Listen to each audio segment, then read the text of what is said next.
That's the volume real quick. And at some point soon, I promise I'll buy a microphone stand. I'm still shopping for those. Okay, perfect, I think. I mean, now I'm going to put the microphone down. It's probably going to sound horrible, but okay.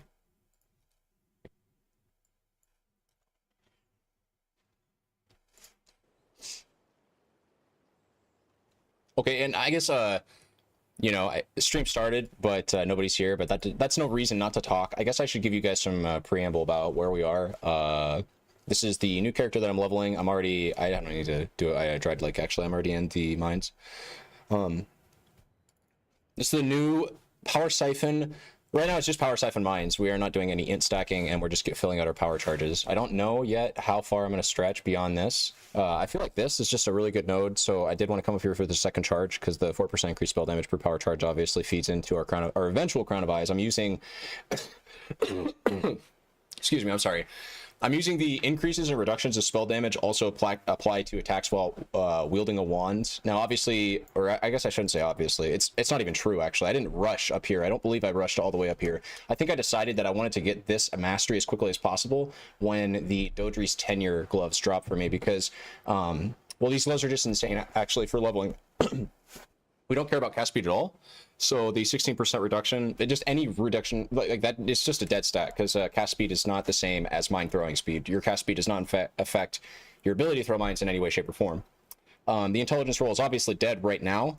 I guess I shouldn't say dead. I guess it's giving us a little bit of ES and mana, which is, the mana is the main thing, by the way. I shouldn't say the main thing, but I really like int stacking on this build because it solves your mana problems without you having to worry or think too much about it. Obviously, int stacking makes sense on a wander no matter what, right? Because there's...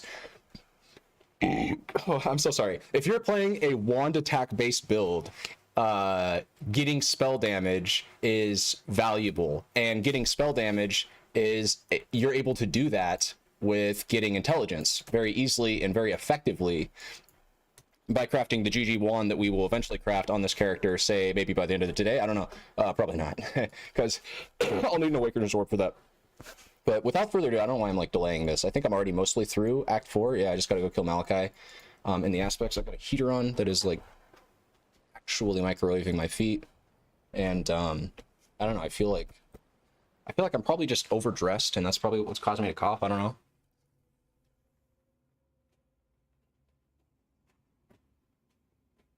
I don't know why me having an extra jacket on would make me cough, but I'm not about to have this stream be a big cough fest. Okay. One other thing. I actually did decide that I want to try a hardcore run on this character. I'm not doing that now. Obviously, this character has already died a healthy number of times. We'll say 31, because I was derping around, we'll say. Oh, shit. Wait, what? Does it take away the... No, shot. What? I have to redo? Not a cockroach. Hello. I have to redo the fights. That's cringe. I killed the Resso. Oh, okay. No, never mind. I don't have to redo the fights. I do have to redo the comb fight, though. I swear I fought this guy. That's the last thing we did, I think, before I logged out. But whatever. Let's go kill comb again. I really shouldn't be doing this, though. I should go get my auras. That's, like, so huge that I don't have my auras yet. Or at least one of them. Need precision, and probably Wrath. Obviously, Race would help us not die, but, you know, softcore and whatnot. So, I want to fit something else in there, too.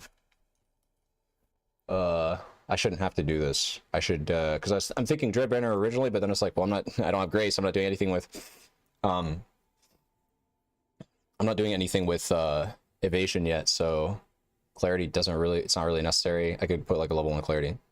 These 25%, I think 25% is too much. Also, Purity of Elements is probably better than Grace anyways right now, so I would definitely not be interested in using it. I guess we just deal with the extra mana that we have. Yeah, it's gonna get to use. It's gonna get put to use. Sorry. I will try to drink a lot of water. I can't really explain what's going on with my voice right now. The rares occasionally are too tanky. But I think this build is clearing trash and blue mobs pretty effectively right now. Our single target is lacking. Look at this. If I curse them, the Rakangos are annoying because they go away if you... Like, that's... I'm just not even fighting them. That shit's annoying. Not ZDPS. It's not a ZDPS build, but we are inconsistent DPS for sure.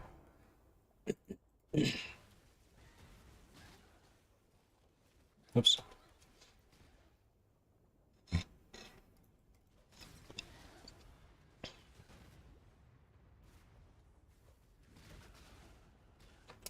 Oh wait, what am I doing? We'll especially get a good single target demonstration when we fight Comb. Hopefully at some point I get better at leveling. I should probably take this.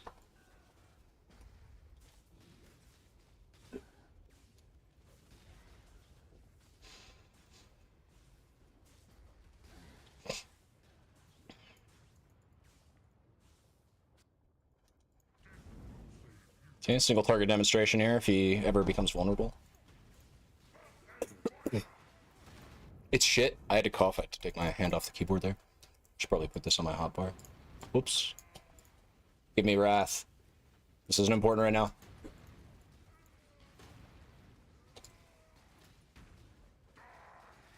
Should probably switch to flame dash. Single target's actually not bad when we're able to just sit and like channel the mines, you know. As I always say, with a build like this, with a build like a miner, you really just want to sit and throw. So. So when we're allowed to do that, it does not feel bad.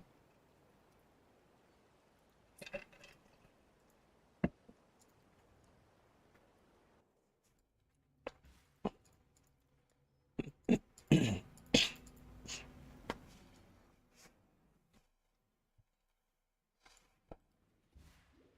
amazing creature, this beast. Almost ashamed to kill.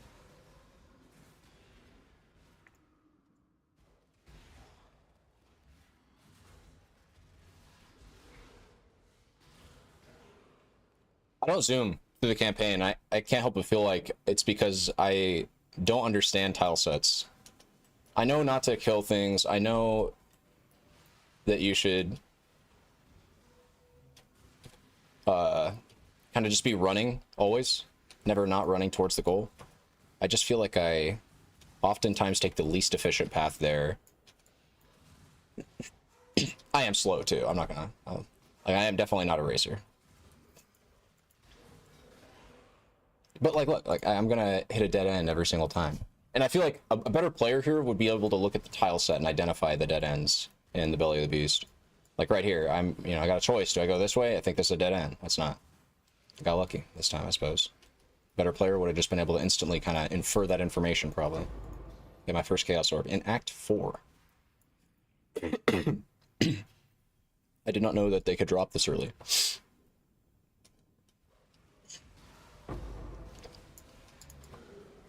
Jesus. We really are, like, paper thin.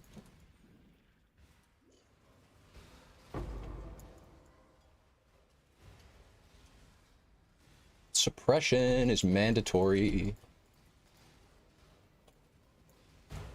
That's it. I just need spell suppression. I'll feel spell suppression and resistances, and my build will feel a million times better. No, it won't. Really, just getting hit early game is kind of the big thing for most builds. Getting hit and not being able to deal with the damage. And so equipping determination is really what you do to level through the campaign, and with a breeze. No fear at all of dying, except for, I guess, unique monsters would probably kill you. But trash mobs will not kill you if you have, like, a level 15 determination equipped. So it's not my first ball. Also, gotta remember, I don't think I spec'd the life. Yeah. Oh, wait, did I? No. Dude, this thing is trucking me. What the fuck? That's what it is. It's the haunted modifiers. I forgot. If you're not playing a really good build this league, you get your shit wrecked. Leveling. It's classic, though. That's just classic Poe.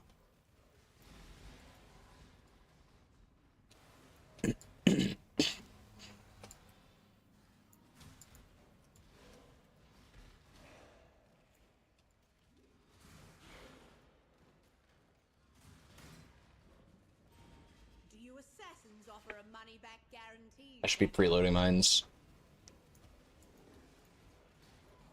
Dude. She's gonna start channeling.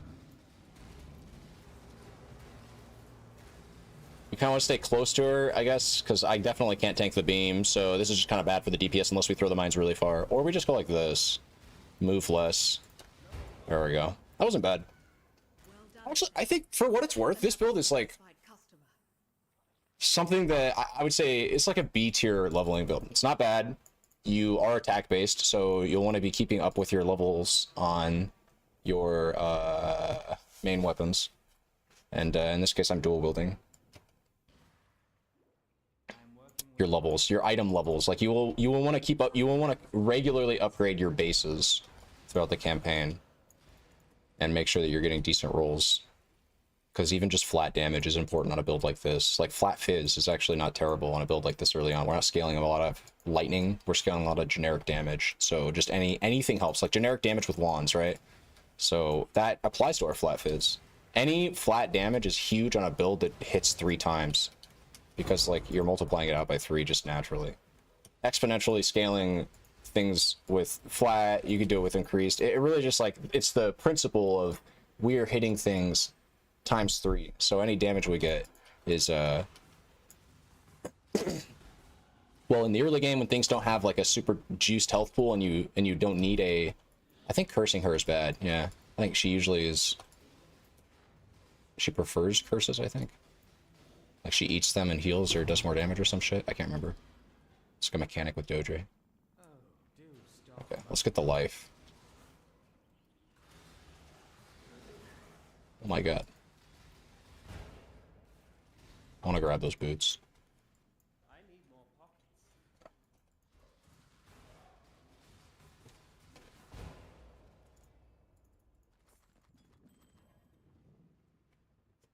This isn't bad. Wait, 1 to 23? I mean, hey, that's damage, you know? Also, Diamond Base is actually pretty lit here because I used the crit. In fact, I'm probably close to crit cap with bases like that. That's scaling my crit. And that's like the first bit of crit scaling I get, which is way more valuable than the 5,000th node. Well, no, that's not true. I have power charges. That's obviously scaling my crit to the moon. But... yeah, look, I think the damage is acceptable. I think, for now, I think this is a totally fair character. Evasion, cold chaos res. I'll just keep this instead because I already have a 4-link and I think the cold res is important. Need more ID scrolls.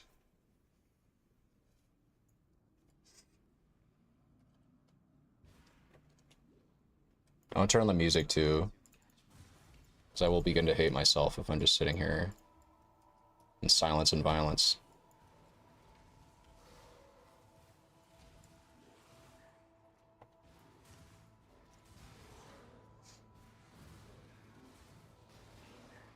I forgot how eerie this soundtrack was too. The Act 4. I'm getting stuck.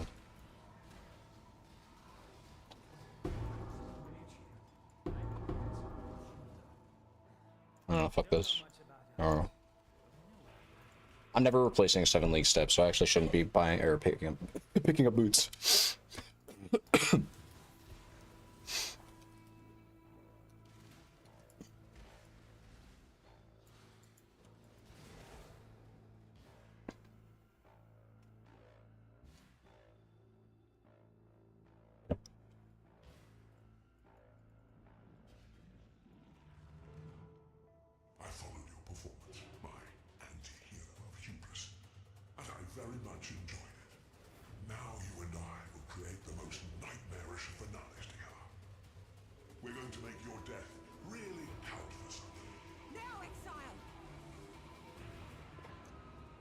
No HP.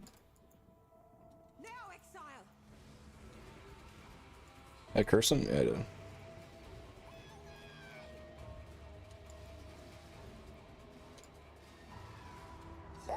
I just can't let him ever touch me with any of his moves, and we're fine. We have really good DPS. We just literally, he cannot touch me.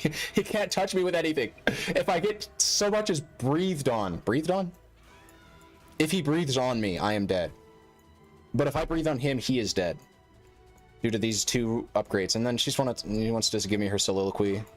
Let us see if you truly understand what it means to be Nightmare.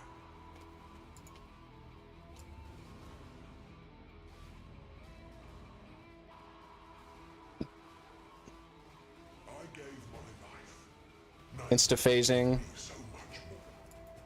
Accept the gift of immortality. Insta-phasing again. I'm so surprised I didn't just die there or get like insta-gived. Do I have suppression? That felt like I suppressed the spell hit. No! Okay, sick. Very easy. Yeah. I'm just a glass cannon. That's it. I'm a glass cannon.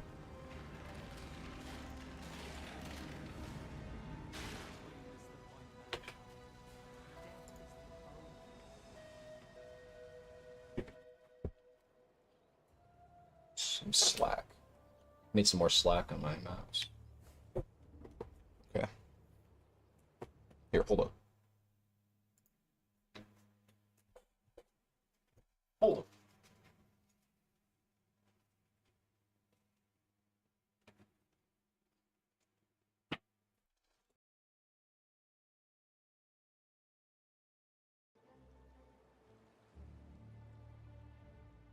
May fear guide you. Good luck. Let's hope.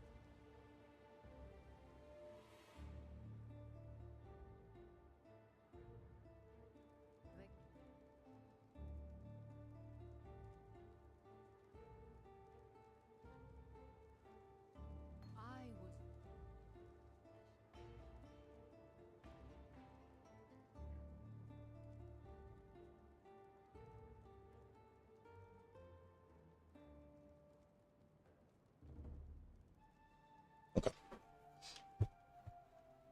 Should grab cluster here for my thing. For the eventual bear trap. Let's go get that now. Oh, dude, I need new headphones too. This right headphone of mine is like always falling on my face. Wants to buy my maps. Where is it? No. No, I can't see items. No, I can.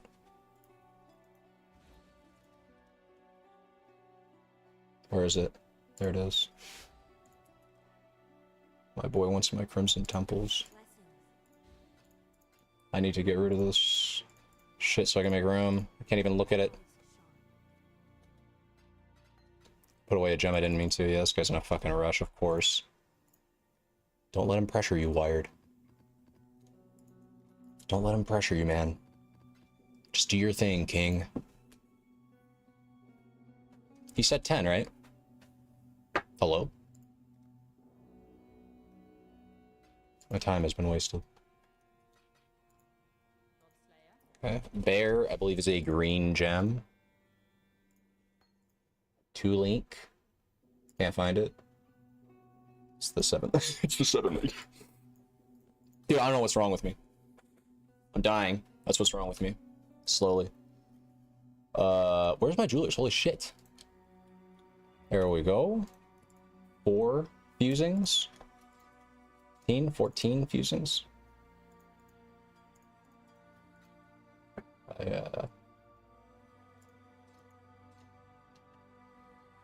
I need you. Where is it? Wrath.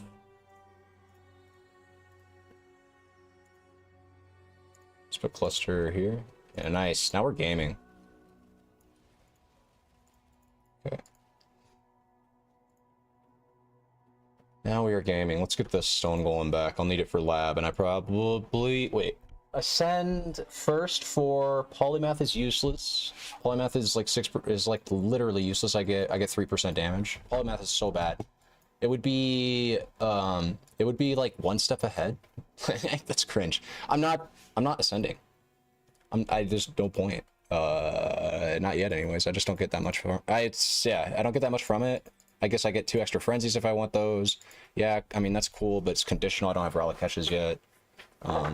I mean, I'll have it up. I'll have to ramp to it.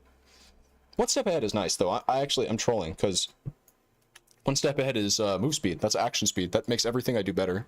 One step ahead is just generically good. I don't know why I would, and it makes me freeze immune already. Makes me chill immune, slow immune. It's just really good actually. I don't know why I would badmouth one step ahead through the leveling process.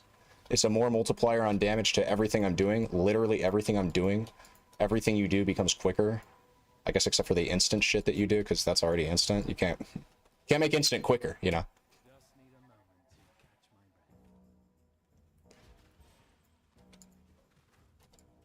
to catch my breath. Okay, Wired. Okay. We'll take every incorrect path. I think I knew this this terrain, this area though. That you shouldn't go up. That actually you need to hug the left side. A lot of this is muscle memory. Some people, they wonder how people get good at racing. I'm sitting here saying I'm a bad racer. I really shouldn't be saying that because it's not like it's not like I couldn't get good. I just do it more. Race, level more. The more you do things, the better you get at them, right? That's the human experience I think we're all familiar with. I am, for some reason, my mouse accuracy is leaving something to be desired. I also should focus less on loot, especially given that my damage is... Oh my god. This is the unique dude here. I said I wanted Blood Siphon. Blood Siphon just doesn't do much for us. Or no. It does give us strength and health, and that's obviously very valuable, but it does not give us recovery on kill because we're not killing things. Mines are killing things. God, I love mines, though. I thought about changing the profile picture to a mine. Mines are the best thing to happen to my PoE experience. It's crazy too, because when I first joined this game, they were in such an embarrassingly god-awful state, and I was like, I don't think I'll ever play mines. I was like, even if they rework them, like, they feel worse than traps in every way, and I just don't see why I'd ever play mines. Like, because I joined the game when they were already discussing how bad mines were. Gouda, I remember, was an old Poe content creator who, like, made a video that got like 30k views, popped off because he tried to play a mine character, tried everything in the world to make it work, and it was like so awkward watching the video. The way mines used to work in this game was not popping. It was like too realistic and also unwieldy. It wasn't gamey enough. You had to like go up and channel the burying of the mine or some shit, and the damage was lower than traps. And the clear speed was non-existent. You just didn't clear. You didn't actually clear. It had such a slow and deliberate play style that, again, it was one of those things that made you think, like, they're trying to emulate real-life mines too much. They're not gamifying it for the game's systems. So, whereas other things in this game are obviously not trying to mirror real life, and usually, the more zany you get in this game, the better. You know, if I want to play some dude who shoots an arrow and that arrow, you know, punctures your skin and deals bleed damage over time, I can do that in a game like Path of Exile, but that is probably going to be less effective than just playing some fucking, well, not tornado shot these days, but like some build that just shoots a ridiculous number of arrows on the screen, an unrealistic amount. Actually, my point is mute. I'm making, it's like I'm conflating two different points. I'm not actually trying to make the point that realistic things in this game are bad, or balance wise. That's just not true. I mean, I'm throwing mines at people, the most realistic mines ever, and they're shredding everything. Kappa. These are the most realistic acting mines ever. They shoot a magical spell when they're detonated. And to detonate them... Well, I guess the next thing I'm about to say actually is realistic, because I think mines do have a detonation. Like, mines, when you bury them in the ground, don't they? They're super sensitive to, like, earth movement. Like, they can just go... In fact, mines do just go off randomly sometimes when, like, no... Do mines go off? I'm gonna search Google and get a Poe related search.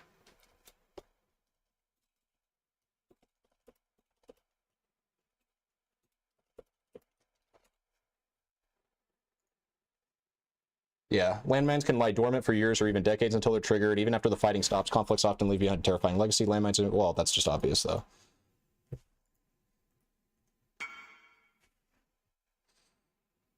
Need to change my div card. This guy's got Ghost Wrath on.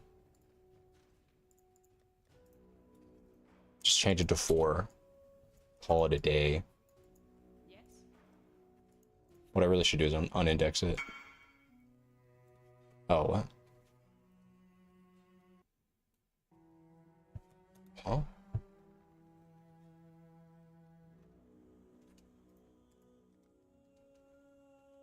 I crazy?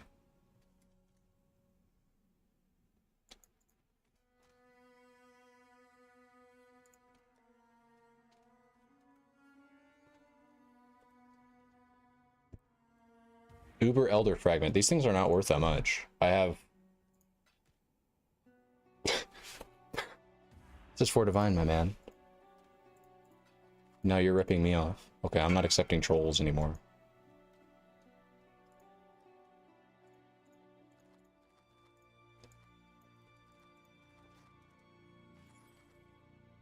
That's actually pretty nutty.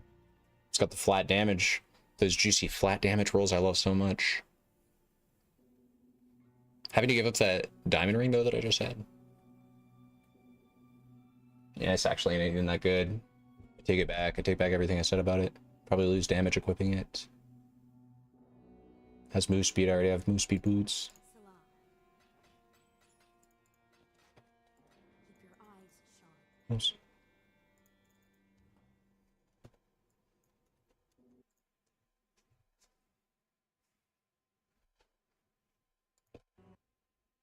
Oh, I forgot to change the title for the stream. Noob. Rookie mistake. I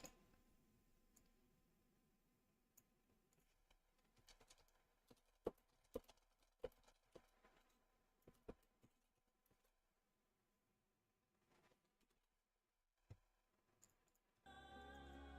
farewell. Just need a moment to catch my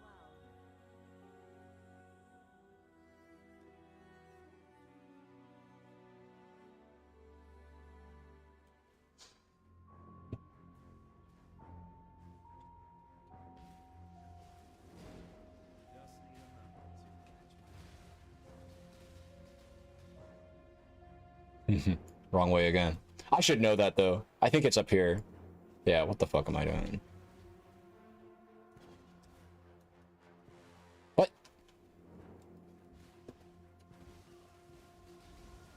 Bro. Need to figure out the defenses somehow early game without sacrificing too much damage. I think it's mostly a clear problem. For bossing, we can just kill things quickly enough to where they don't get to move, right? Or just skill them. Dodge, play mechanics. Oh. Can't jump up there, I don't think. It's too dark. Oh no, I'm... Stand corrected.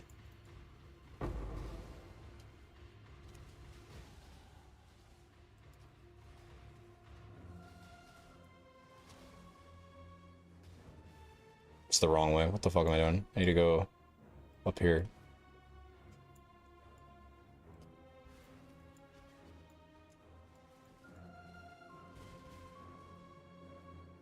So my miasmer? Yeah. Oh my god.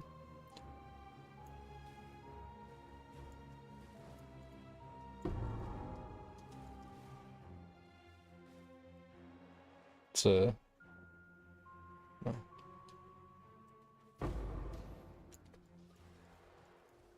Bro, what the fuck are their hits? I could have checked.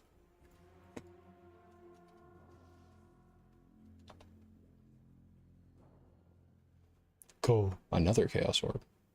Bro.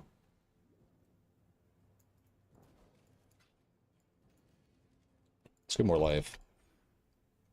I fell for the same trick again. Why can't it? Come on. Find it, find it, find it, find it. There we go.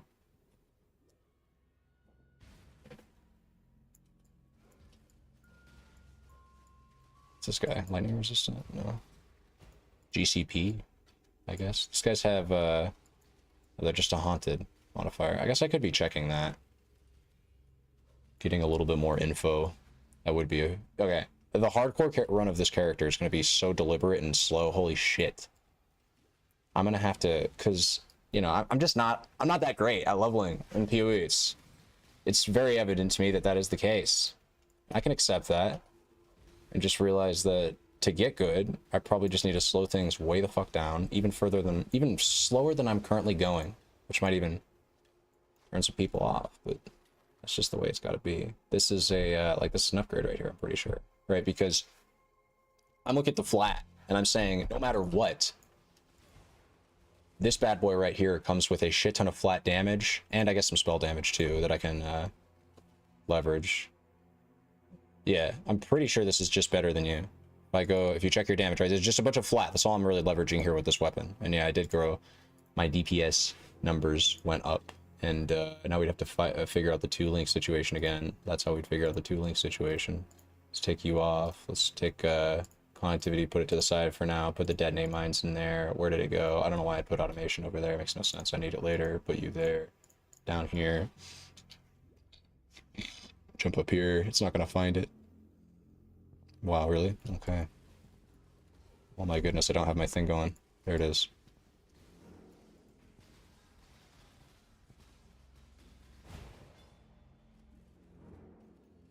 Is it just over here? Am I getting baited again? No, there's no way. There's no way this is a dead end. I refuse to believe that's happening. What's this guy doing? His health.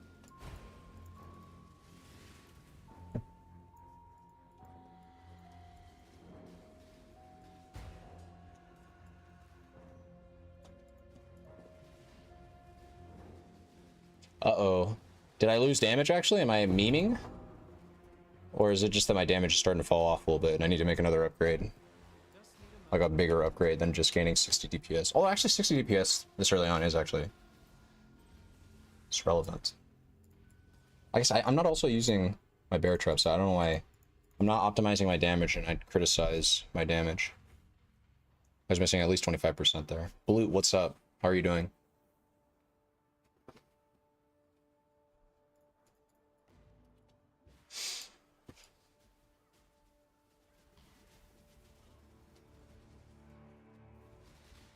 Yeah, what's going on? Things aren't dying in one hit anymore. I am sad about that. I'm cross blinking into the wrong area. Here, I'll turn my webcam back on in a second here.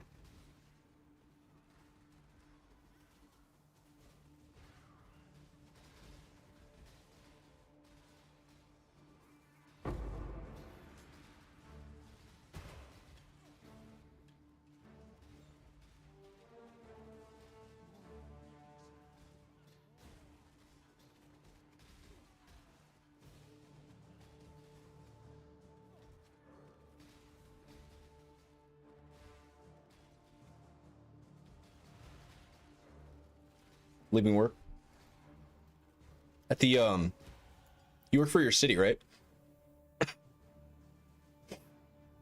Oh, one sec, I got a cough.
Okay, took a bunch of deep breaths and some water.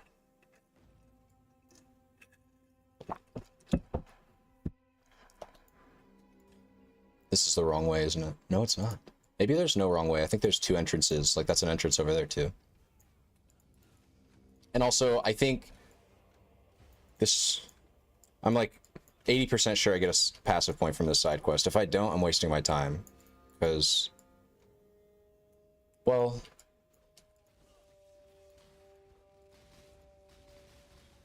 I don't know, I say that, but then, like, I think to myself, on the SSF run, I'd probably do the library, because you get charged mines from the library. That's a gem reward. So these side quests, even if I don't think this one is a side quest, I'm pretty sure I do get a passive point for this. But the side quests, I'm pretty sure they I don't know. GGG has been pretty good about rebalancing the campaign to make sure that the side quests that used to be useless are actually good now. Like the Fairgraves one in Act 3, I think you get like a rare piece of jewelry, and I feel like it's usually better than what you find on the ground. I don't know. It's like it's rolled for good loot. It was not always that way. That ring almost used to guaranteed be shit, actually. Other things too. I guess I just feel like the leveling rewards that you get, you can usually make use of them in some way. So no matter what you do, you're typically gaining something with whatever build you're doing. Yeah, yeah, that's right. The County Public Defender's Office. Are you? Let me think. Because for a while there, you were going to law school. I know that's no longer the case. Are you an intern? Or are you I guess, what do you do at the county public office, if you don't mind sharing? Because I'm curious. So we should get into these notes now, too. Because now we have 5 power charges, and that would be a 40% damage node on the notable. So that's definitely worth it. But then the nodes leading up to it are giving crit and crit multi, which is absolutely worth it because we are approaching the crit cap. We're 73%. Getting more crit chance for power charge is massive. It's like an extra 40% crit. It's like basically worth an extra power charge at this point in the game to get that node right here, that 8% node. Because 8 times 5 is 40. Power charge is usually like 50. Or I guess for my build, I turn a power charge in like 58% crit. All I'm saying is all the excess of crit that you get by late game is not wasted early. Because holy shit, you scale crit so quickly on this build due to the nature of Power Siphon that you're basically crit crap by the end of Act 5. Which is the act I'm in. So maybe not, actually. Maybe it's Act 6 or 7. We'll see. I just need, really, I just need a, fuck. Well, like a crit roll on my weapon would make a huge difference. That would make all the wonder. Or that actually, wait, it would be a crit roll on, because I'm dual wielding. How does that work? Does it just use my? Actually, wait, I'm curious. It's the same, right? Yeah. How does this work? Fires your wand. So then, let's say I don't have. Let's take you out. Which wand we firing out of? I guess like, how does this work? Which one is hitting? It is dual wielding. You are an attorney. Purpose of those you can't afford to hire an attorney. That's dope. Wait, I've my knowledge of public defenders is shallow, I'm going to admit. It actually revolves around the stereotypes, so I'm curious if you could help dispel them, or just, I don't know, provide some insight, although I totally understand if it's something you'd rather not talk about because it's work. But how do I ask this? Do you find that you have a do you find that you have like, well, okay, you were going to law school, and I'm sure that you had like a pretty good vision for how you wanted becoming a lawyer to be. You probably looked into things like the workload, how many cases they take on average. Have you noticed that public defenders take on, like, your time, just in general? I don't know if you ever, like, do you notice that you take on a lot of cases? I guess that's the question I wanted to ask. Jade? Yeah, we could start getting into evasion scaling, I guess. A diamond flask would probably put me up to like 80 or 90% though. I actually think a diamond flask is probably better here. I don't know why I did that.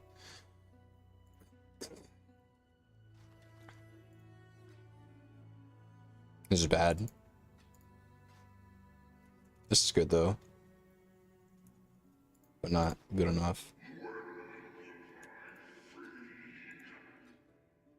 4 link. Let's reveal this and put this here. Actually, hold up. Let's re-roll that. Yeah, that's better. Let's It's way better, actually.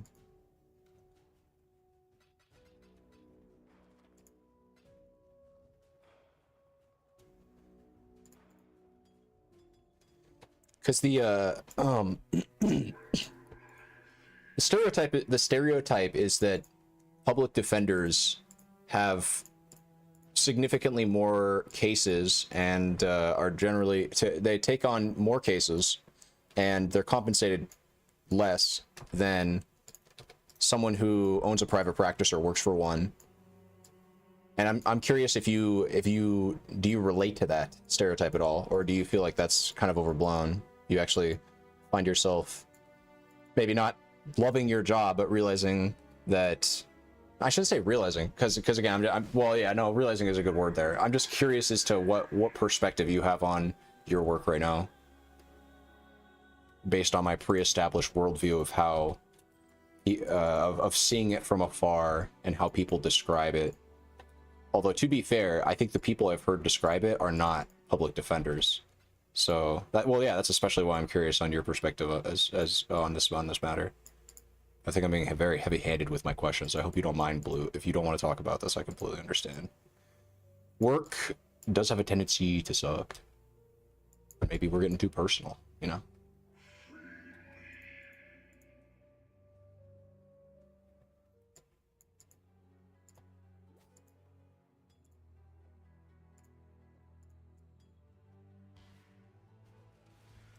Just need a moment to catch my breath.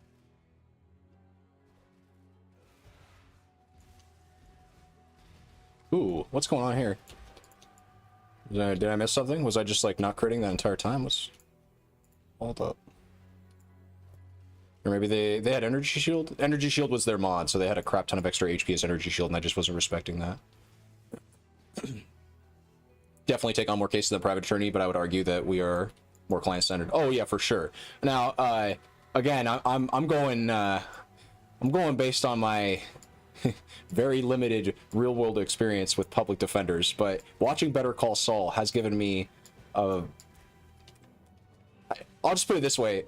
If I was to go the legal route, I would be very interested in public defending as well. It seems like the most... they get a bad rap sometimes, but it seems like the most noble pursuit. To defend someone whose innocence is being tried, and I guess public prosecutors as well. Just anybody who is willing to look into the matters that, yeah, like, involve people's lives who can't afford to, is there a public prosecutor? Well, yeah, right, that would just be the state. Oh my fucking god. But anybody who decides, for my living, I want to be defending people, or at least representing people in court who otherwise wouldn't be able to afford a lawyer, and I don't even necessarily care if the pay is less. I just care about doing that. I care about the practice, I care about what it represents to society, how necessary it is that people whose innocence is being tested are able to be given a fair chance in court regardless of their financial status. I think that's incredibly important. And so I have an insane amount of respect for anybody who is willing to dedicate their life to that. And I especially don't understand, again, I do not understand the other stereotype that, especially I think existed back in the day a lot more, of like, ugh, why would you want to public defend? You know you're just defending murderers, right? Like, I don't understand. Like, bro, what? And thankfully, again, I think that stereotype has gone away. I think people are starting to realize more and more that, no, we should have people that keep our our criminal justice system here in the United States. We should have a system. We should have a process that we go through. We should give everyone the right to a fair trial. We should absolutely give them the right to an attorney if they can't afford one. We should absolutely give them just the ability, the full-fledged ability to defend themselves to the full extent of the law, against the law, not so much so that they're able to disarm it, but that they're able to challenge this system in a way that is completely fair and checked in a way that keeps the system healthy. Now, I am talking a lot about shit that is not related to Poe, so I'm gonna chill out and just get some feedback from you, Blue, because I feel like I'm rambling. We definitely take on more cases. I read that. I'm also incredibly lucky to have a pretty manageable caseload. When we get The conferences for Georgia public defenders. I meet a lot of people who have double or triple my caseload. Oh shit. I'm curious. Is there a special circumstance with that? Like are you able to request? Yeah, that's what I was curious. Mainly I'm curious about that because I have the server's perspective on this where every restaurant I've ever worked for, something as insignificant as taking tables in a restaurant is one of those things that you're held to a pretty high standard to do as a server. If you have a table that's being very difficult, if I'm a closer and I have 6 tables, right, and we still have 1 person on, but they just got like cut or some shit like that, I'm still excited. Basically, as a server, I was always told at every restaurant I worked at, you can never reject a table, no matter what.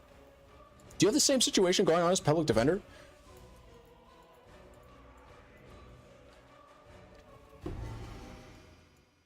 Not just with individual clients, but with your workload in general. Like you said, you have a lesser caseload or lesser caseload than most of your peers. Do you think that that is a coincidence, like a totally random coincidence, or is that by design, by your design, and you're finding that actually, no, you can manage a good work-life balance, effectively beating the stereotype completely. More legal talk, more okay. Mechanites, how are you doing, by the way? It's been a little while. Mechanites, you know what I was thinking about earlier, just randomly? I was thinking about how the first time I ever heard you talk was in a Dota game that you sniped me in, where I think the first thing I said to you in person, of course I'd seen you in stream a long time, like you've been visiting my stream for a while at this point, but first time I'd heard your voice was in that Dota game, and I remember saying, who the fuck are you? Dude, I feel bad actually. I thought back to it was when I messaged you on Discord a while back when I was like, I gotta reach back out to Mechanites, man. You've always been a cool guy to me. So I reached back out to you and I was thinking about that moment. I was like, I was feeling so bad. I was like, bro, because all right, and I'm so in the moment, right? I don't even know if you remember that shit. You wrote Kappa. I just want to make you super aware that I remember that situation very vividly, and I remember I was just getting like I remember feeling like I was getting fucked with on stream a lot at that time. I don't even know if you remember what the fuck I'm talking about. Like, I'm just sitting here rambling and trying to save face for an event that happened a long time ago. That's not what I'm trying to do. I don't care about saving face. I just want to make sure you know that I love you, man. I fucking appreciate you, Mechanites. You've always been a welcome person here at the Wire Guitars stream. You're a true Chad, and I will never criticize your Jungle Invoker, because after all, I made the guide on that. I wrote the Bible on that shit. You remember griefing, so it was kind of deserved. I don't remember you griefing. I remember you sniping me, and then either we won that game or we lost, but I don't remember it was like your fault by any stretch of the imagination. I remember you sniped me, and then we played a good game, and that's all I remember about it. And in fact, for the record on that, I've never really minded people sniping me in Dota. It's usually when they snipe me when I suspect that they have ulterior motives. So it's like, if you snipe me, but you just want to play a game, that's fine. If you snipe me and then you start talking to the chat a bunch in the game, like typing like this in the game to my chat, or I suspect that you're stream cheating. And again, I never ever once had any suspicions of you doing that. In fact, I think every time you've sniped me, we've always been on the same team anyways.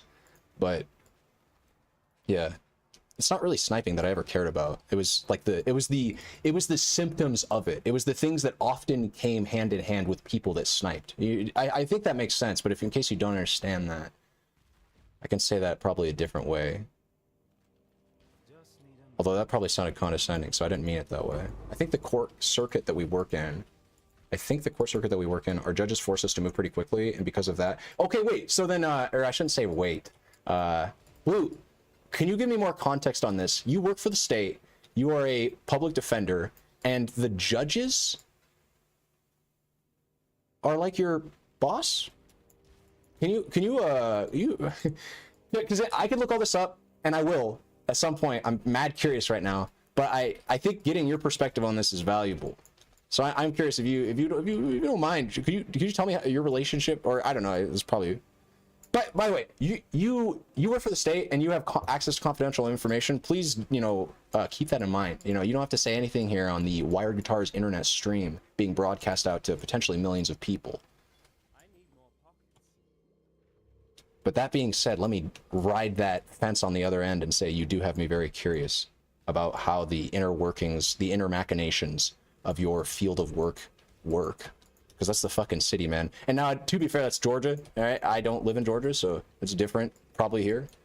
I know that states have a lot of like a lot of jurisdiction over how they run their courts. A lot. Holy shit! Let North Carolina never forget North Carolina. Black voter ID.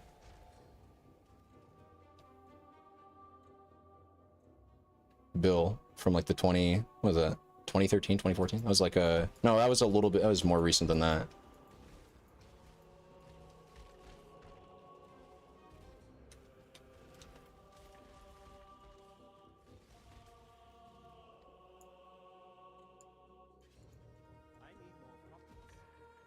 It's pretty big damage boost.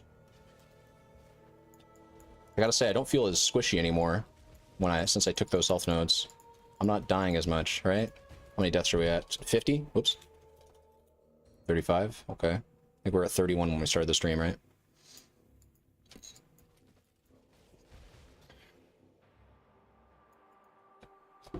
Oops. I think this is the necessary item for the quest line. It's terrible.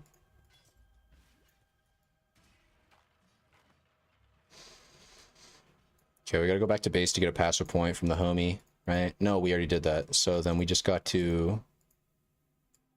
Oh, no. Fuck, I have to talk to... Do I have to talk to this guy in here? I guess I could just go talk to him real quick anyways. He's Bannon. I think he's Bannon. He's right here. I already talked to him. What the fuck? Oh, no, I have to... Okay, that's fine. I don't even think I have to do this. No, I think I did because of cutscene. Blade. Yeah, now they want me to go back to Lonnie. Okay. Not my boss, but like if you want to continue a case to another court date, the judge decides if he... Not my boss, but like if I want to continue a case to another court date, if I want to continue a case to another court date, the judge decides if he is going to allow that. So it's a lot of working... Yeah, I guess this makes sense. It's a lot of working with, but not working for, I think is the relationship. Right? It's just that, like, yeah, I mean, I've heard that only 10% of a lawyer's workload is even really in court. Like, the 90% of it is just doing things like that, like setting up the trial, doing research, gathering evidence, you know, getting testimonies, affidavits, whatever, gathering all the pieces of the story. Because actually, and I'm curious what your perspective on this as well, because well, I keep saying that I'm a broken radio here.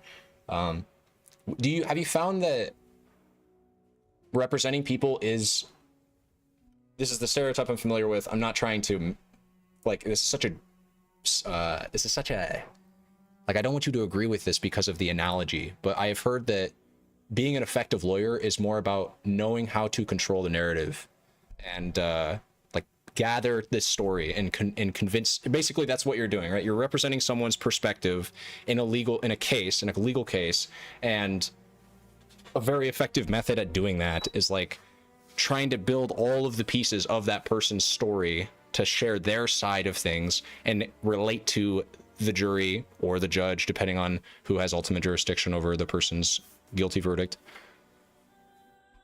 It's like crafting the narrative, which you do in court when you eventually talk to, you know, the judge, the jury, etc., when you represent your client. But that a lot of that work is actually done outside of the court when you're gathering that information, because like with everything in life, you can sound a lot more confident when you're talking to people in public if you know what you're talking about. And so they do that. They do a lot of like gathering evidence. They go over it. I don't even know why I'm sitting here talking about it from afar. You probably have a much more clear perspective on this side of things than I'm making it out to be. That's just my perspective, standing from afar and hearing about the occupation and also researching a bit. There was a very brief period of my life where I was like, I want to become a lawyer. Mostly by recommendation of other people. People said I'd make a good lawyer in my youth because I like to argue a lot, I guess. which I also don't think that's fair. I don't think that's I actually think a lawyer is very often not trying to argue. You're trying to come across as the everyman who is relatable. And again, you're trying to craft a relatable story that shows your client's best side, and I don't think that's arguing.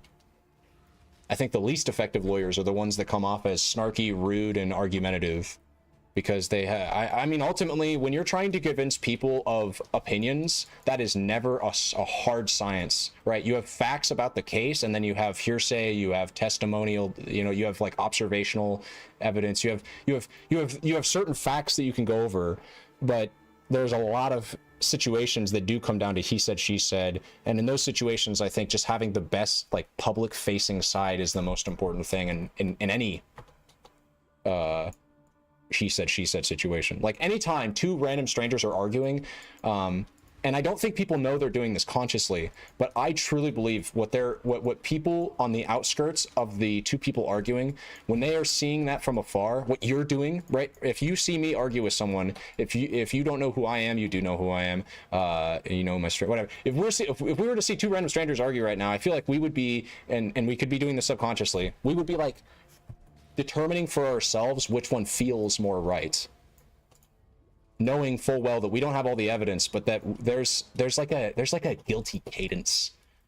There's this feeling that certain people, that we think people have when they're like more correct or whatever, but that can be so deceptive. It's not always the case that's like people can seem innocent and then they are not innocent. But I'm just saying that my understanding of being an effective lawyer is about recognizing that in situations where evidence can't be concrete, you want to just try to like represent your client's side in the most, well, you know, charitable. Oh, definitely have to know your jury / judge and what they'd like to hear and play towards that. Yeah. Yes. Knowing your audience is a good way of putting it. Knowing your judge and jury is also a good way of putting it. Yeah, fuck. Being in Georgia, I'm sure there are certain predilections that people have, just like voting tendencies, right? This is true of all human groups and populations. We tend to do this for better or for worse. And so I am curious, are there certain things that like people will say, like, I don't know if you have a, well, really big lawyers, they typically have legal aids, right? I don't know if you have that or if you're like doing this all by yourself, but do you have people that will say things or like give you a brief like, hey, Blue, you know, before you go in, I just want to let you know, you know, this trial's about this. We have found that a lot of people here in Georgia really are really sentimental to these appeals. So try to play into that. I feel like you kind of already answered that question, but yeah, I'm just, yeah. Go over here now. I could try to dip down here. I just don't think it's all that good for like survivability. I get nothing down here but damage, right? I don't make use of the endurance charge yet. I wouldn't even spec it until I get relic caches. That's obviously big damage. This is big damage. Invert elemental resistances is big damage. I think it was just more intelligent to path out bottom, but that'd be a lot of wasted points. Instead, what I'm gonna do is I'm gonna go here, here, and down. That's the pathing. Doom, and then we go life, or sorry, mana, kind of like OP nodes, right? Always take charisma if you can. And then if you're doing anything with like mana reservation, it's just a broken node. And then we get life, and then we could get more kind of HP, you know, life suppress, kind of life suppress. I don't really like conditional suppress like that. And then I guess we could go like wind dancer, but damage. And then that'll be more suppress. I could get suppress right here too, trying to fill out survivability. Suppress is just like so not damage oriented though. I like it when you get defense and survivability, or sorry, defense and damage at the same time. Attack speed does help the minds trigger. It's not a bad stat. Coordination isn't terrible.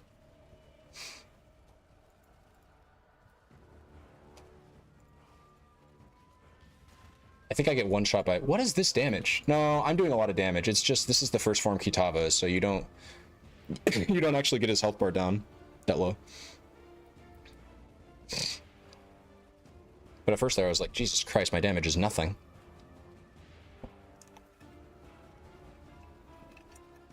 At about a 9% shock, I'm gonna die here because I have my hands off the keyboard.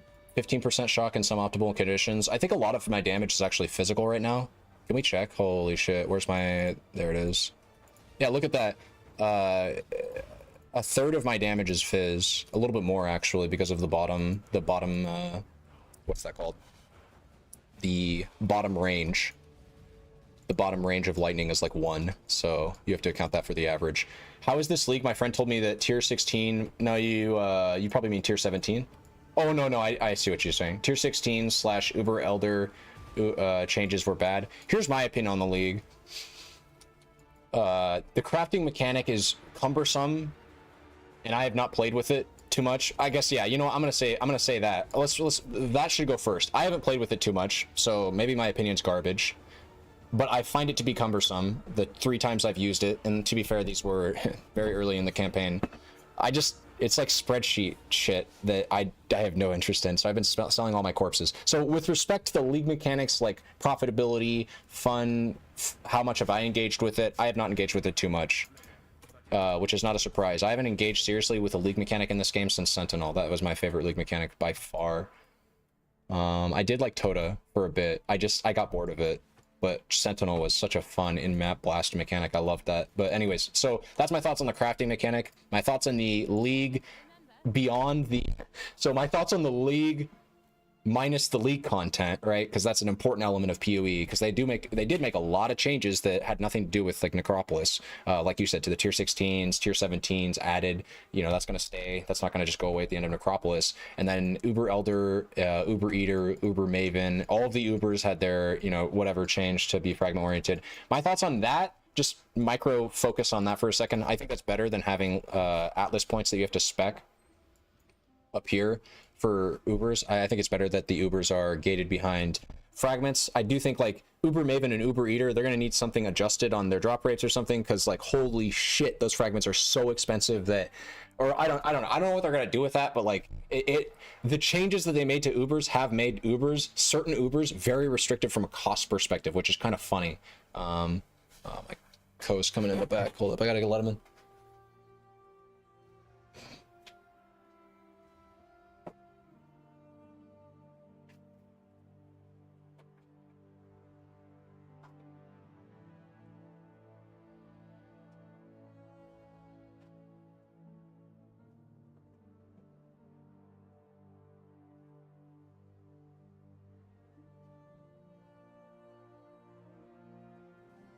Okay. He also doesn't play on trade. He's SSF, by the way. I mean,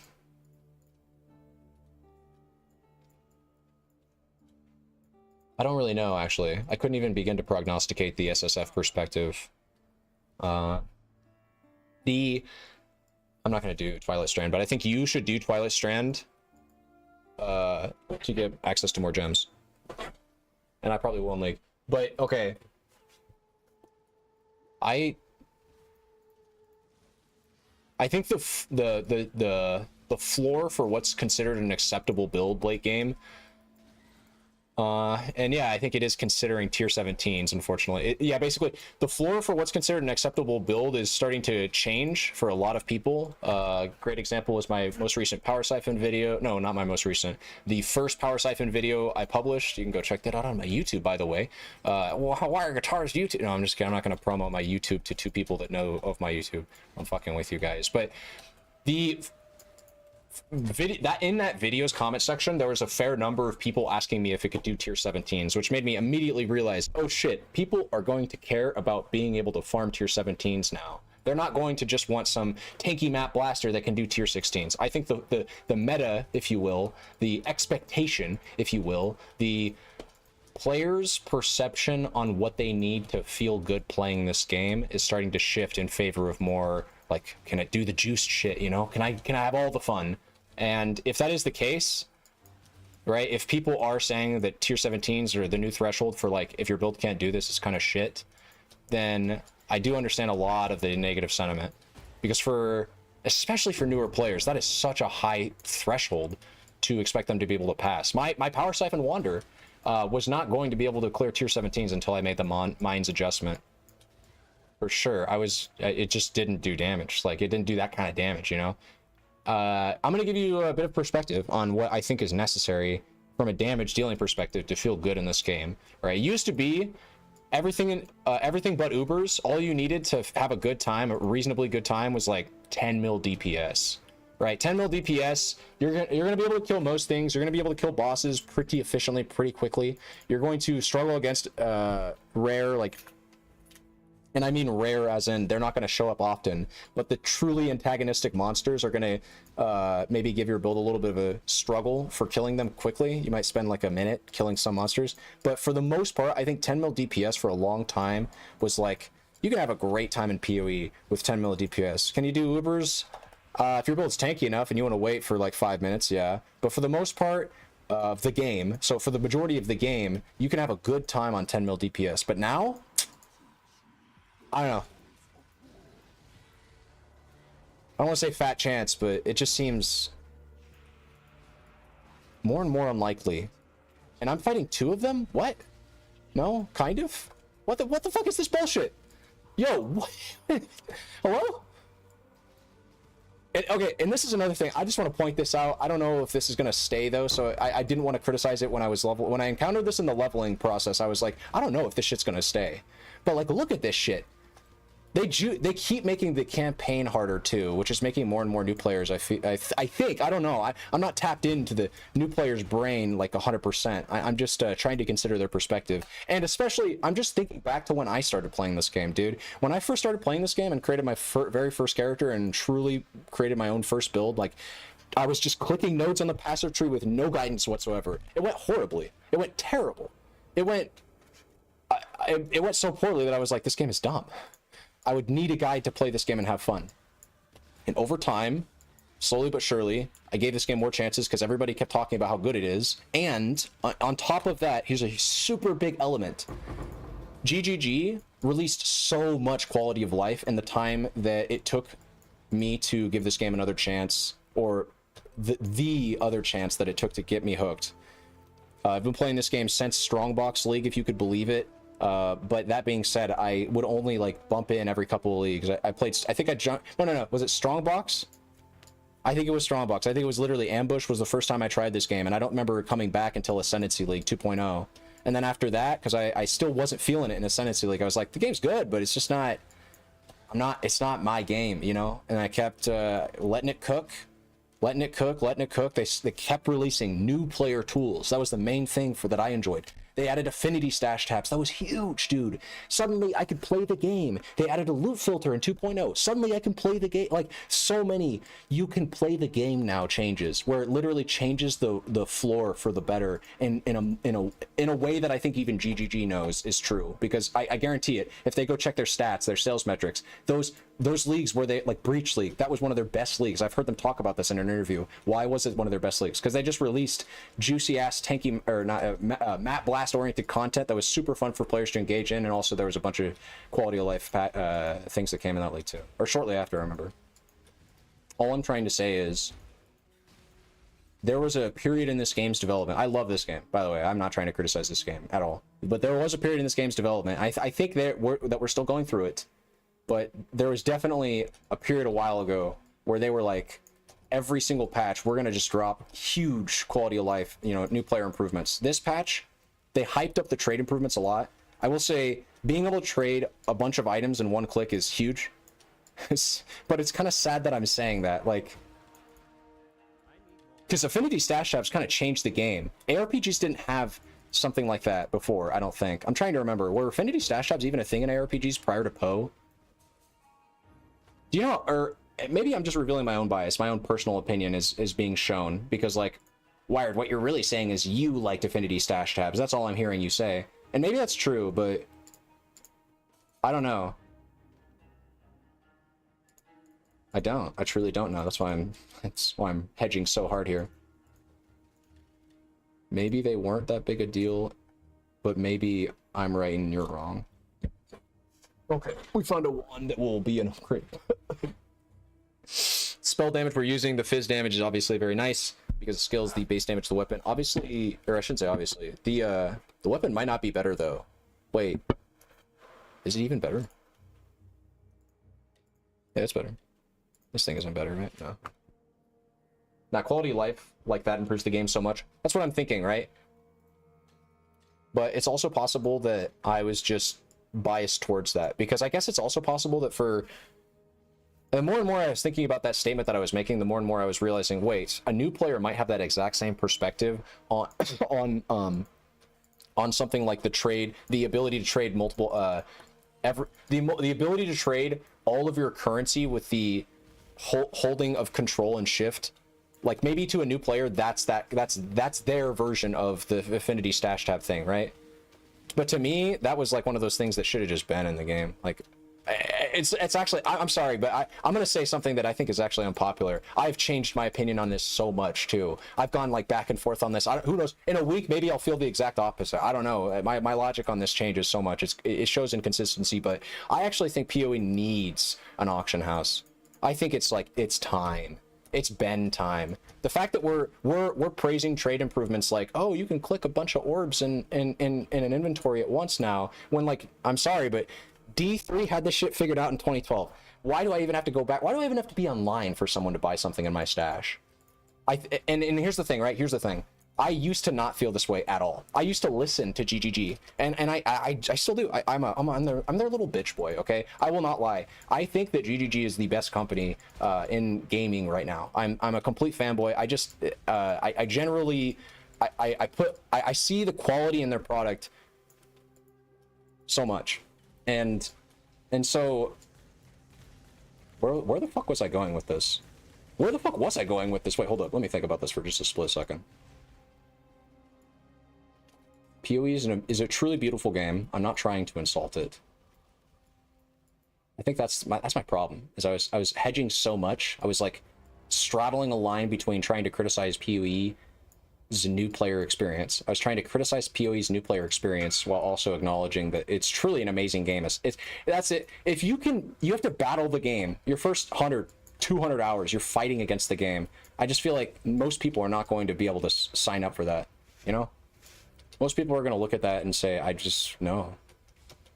But if you could fight past that first 200 hours, man, you can get to a pretty crazy game. And I think actually the point I was trying to go, the direction I was trying to go with that soliloquy was that first 200 hours is starting to become like 300 hours or 400 hours, while more and more an expectation is being placed on, can your build do more juiced content that requires a better character, which requires a better understanding of this game, which requires more intricate crafting. I mean, I actually enjoy it. I'm not going to lie. Having a higher ceiling, tier 17s, there's some kinks they can iron out with them, but I think they're generally going to be pretty good content for the game going forward.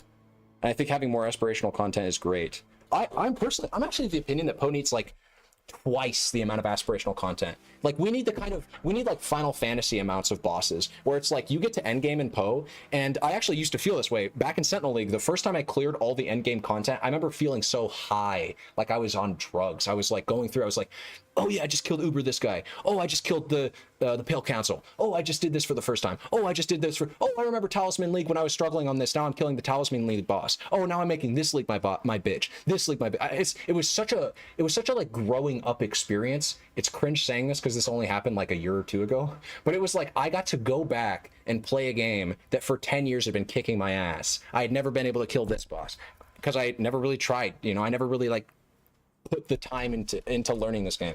And then I learned this game and I kicked its ass. And it felt so good. There's a sense of progression that PoE is able to give that I think is unmatched in gaming, in ARPGs, but definitely like in gaming as a whole. I just get this, like, I get connected to my character, dude. I'm playing a witch and I'm like, dude, I am just a little fucking girl summoning minions that kill the fucking armies of eldritch monsters and demons and skeletons, I guess.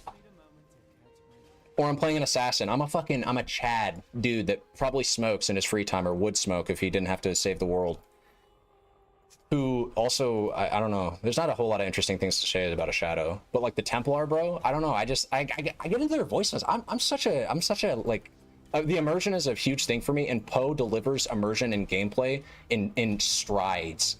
All of the mechanics, like energy shield, the things you can do with the different mechanics in this game, they really sell that illusion of like, of like, yeah, you know, you want to roll up, like, dude, you want to play Zeus? Do you want to play the embodiment of a mage that hurls lightning? I would say play PoE. I would say the best game to give you that experience is Path of Exile. What other game gives you that experience of playing Zeus? Dota? Okay, I can play Zeus, the hero in Dota, called Zeus, and has many Greek references to him. But man, I don't get customization the same way I do in Poe. If I want to create a character in Poe that is like the embodiment of my ideal lightning mage, maybe he's using a lightning ball that has multiple like zapping elements, right? Ball lightning. Maybe that's my ideal archmage, or maybe my ideal archmage is this or that. Like maybe what I'm saying is, it truly gives so much of freedom and expression for you. And it's so, like, I'm talking about this now and I'm starting to realize that this sounds cringe if you're on the outside. Like, you hear me say this, and if you don't know what I'm talking about, like, it's like, what are you talking, like, what? Freedom, expression? I know it doesn't really sound like because I'm immersed, right? I'm pulled into the game, and if you're not if you don't get pulled into games the same way I'm able to get pulled into this game, it sounds cringe. But I'm telling you, like, Poe puts me in a fucking, I'm in this world. I'm in raid class, right? I am the exile. I'm saving the world, one skeleton killed at a time, or re-killed because they're dead, right? Undead. I feel like it wouldn't be such a problem if the difficulty curve was a bit better. Yeah, the demands, and Poe does have a lot of mechanics with its boss fights, but if we're being real, the vast majority of this game, especially from a mapping perspective, is played in POB, right? The majority of Poe is played before you even log in, right? The majority of Poe is actually played, I'll show you guys, in this program right here. You guys know what I'm talking about. Did you play any Hades series? I did play Hades 1, I loved it. I actually recently revisited that game because I'm getting all hyped up for Hades 2. Is that game releasing soon? I know that you play as her sister. Hades 2. His sister. Oh wait, did it? It's already, okay. I could be playing it right now. May? Oh, it was just today. Oh, I guess, you know, I wonder why you would come in here and ask about that. Yeah, POB is exactly what I was going to bring up, and it is actually what I was loading up. The majority of Poe is played in here, like in the map. So, sorry, if you're mapping and exclusively focusing on mapping, you can sit there and like, oh yeah, you know, dodge the big slams and don't click these altars. But like, if we're being real, you can build a character that can deal with everything if you build it correctly in POB. So, and that's a hard sell for a lot, like already. So already we're talking about, oh, you want to be good at PoE? Well, download this third-party program and learn it. You know, you're asking a lot from people, and GGG is very intimately aware of this, by the way. I just want to be super clear. I don't think GGG is like out of touch with that. Okay, I think they're trying things. I think they're obviously acknowledging the new player experience is a growing pain, and PoE 1 especially. I think in PoE 2 they're going to do their own thing. Their different direction of slowing down the game tremendously. I'm more on board with that the more gameplay I see. I'm gonna put it this way, actually, guys. This might sound cringe again. I'm laying it out all on the line here. I wouldn't be streaming today if I wasn't backing Poe. Okay, I decided, I was like, after applying for jobs very like litigiously all throughout January, I was like, dude, fuck this. I just want to get back into doing what I wanted to do. And what I've always wanted to do is just like take this streaming thing in a direction that's more vertical than what I've ever been able to do before. And I said, I need a game then. I need a game that I can actually sit down and just play for like 15 hours a day. And Poe is that game that I settled on. And I knew that Poe was that game in Poe 1 in Sentinel League, right? Or maybe especially it was in like Sanctum, even Calandra. For all the flack Calandra League got, I actually got a lot of enjoyment out of that league, and it was definitely the league I played the most of. Although I think I'm starting to combat that in Necropolis because I'm playing a shit ton of Necropolis. But the thing is, playing a bunch of Poe 1 is fun, but PoE 2 is what leads me to believe this game is going to be eternal. Because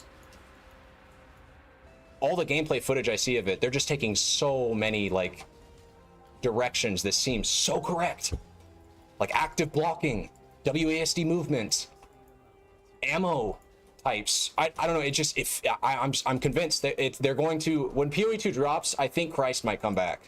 I don't even believe in Jesus as a divine figure, but it's possible. What is like what hello? No. Okay, fixed in PoE 2 though. Save bot 402. I actually don't know. Like, are you actually bot? You can buy early access, yes. Ditech, I don't know if you're still here, but I assume because you asked about Hades 2, would you mind telling me, if you've played it, how you've, like, what you think of the game so far? Or Mecha Knights even, actually, if you're playing it.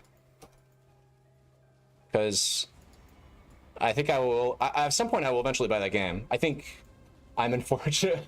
That's a beautiful response, I love that. Okay, you made me die though, I hate you. I'm just kidding, I made me die, it was my mistake. I think our damage is good. I think this fight bugged with the Brutus thing. I know I'm going to get one shot every time that hits me. I don't also... I need more pockets.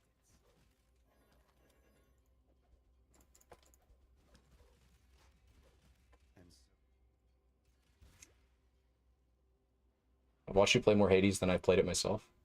Me? Did I play Hades on stream?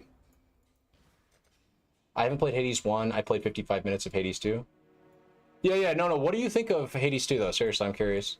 Sorry for making you fight. Yeah, I'm just not... No, yeah, you did not make me die. It's the truth of the matter is my build is a glass cannon right now, and I made me die. This is something I'm going to correct on my next run. I am going to build a hardcore viable version of this character, mark my words. But look at this. I'm clearing everything. Tell me this doesn't slap right now.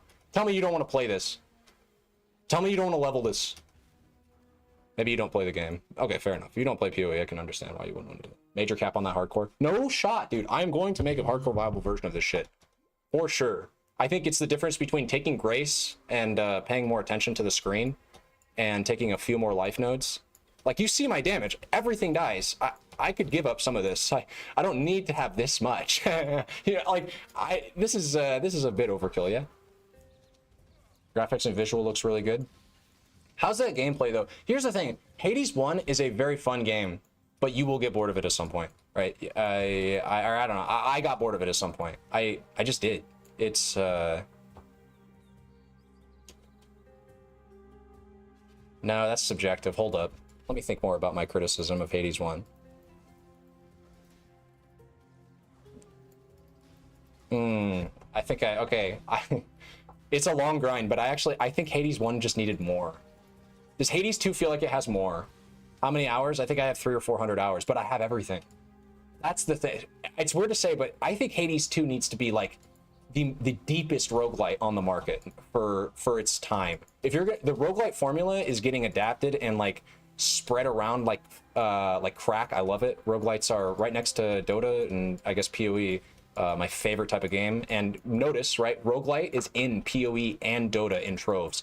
Neutral items, fucking randomness on your attack, the random variance of every one of your new player, or the random variance of every single game getting new teammate shitters on your team, hopefully, unless you're 5K and you see the same fucking 5 people every day. Good afternoon, Cookerhead.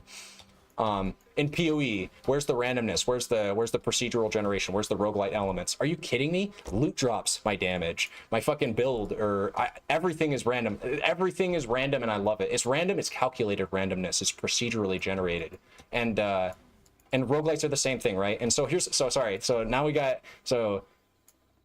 what I was trying to get from that was that Hades 2, in my opinion, should just like elevate the roguelite genre by becoming a never-ending roguelite. It should be a game that you could theoretically grind and just have endless content. Now you could say Hades 1 is that, you know, you always have darkness sinks, you know, you can always be collecting more resources and doing more runs to progress your... No, you can't. Like, your profile will eventually get to a point where you're maxed out. You have all the cosmetics, you have all of everything. Like, they need to give that game, and actually I genuinely feel like Hades 2 could use like an endless kind of gameplay scaling mechanic. I know everybody likes skins, but I would prefer it if its endgame was like thousands of hours long with content to grind. But I think I'm thinking about this, right? And I think I'm probably in the minority opinion on that. I don't think most people want a game like that. Maybe if it's engaging enough. They need to make a game that just feels like crack to play.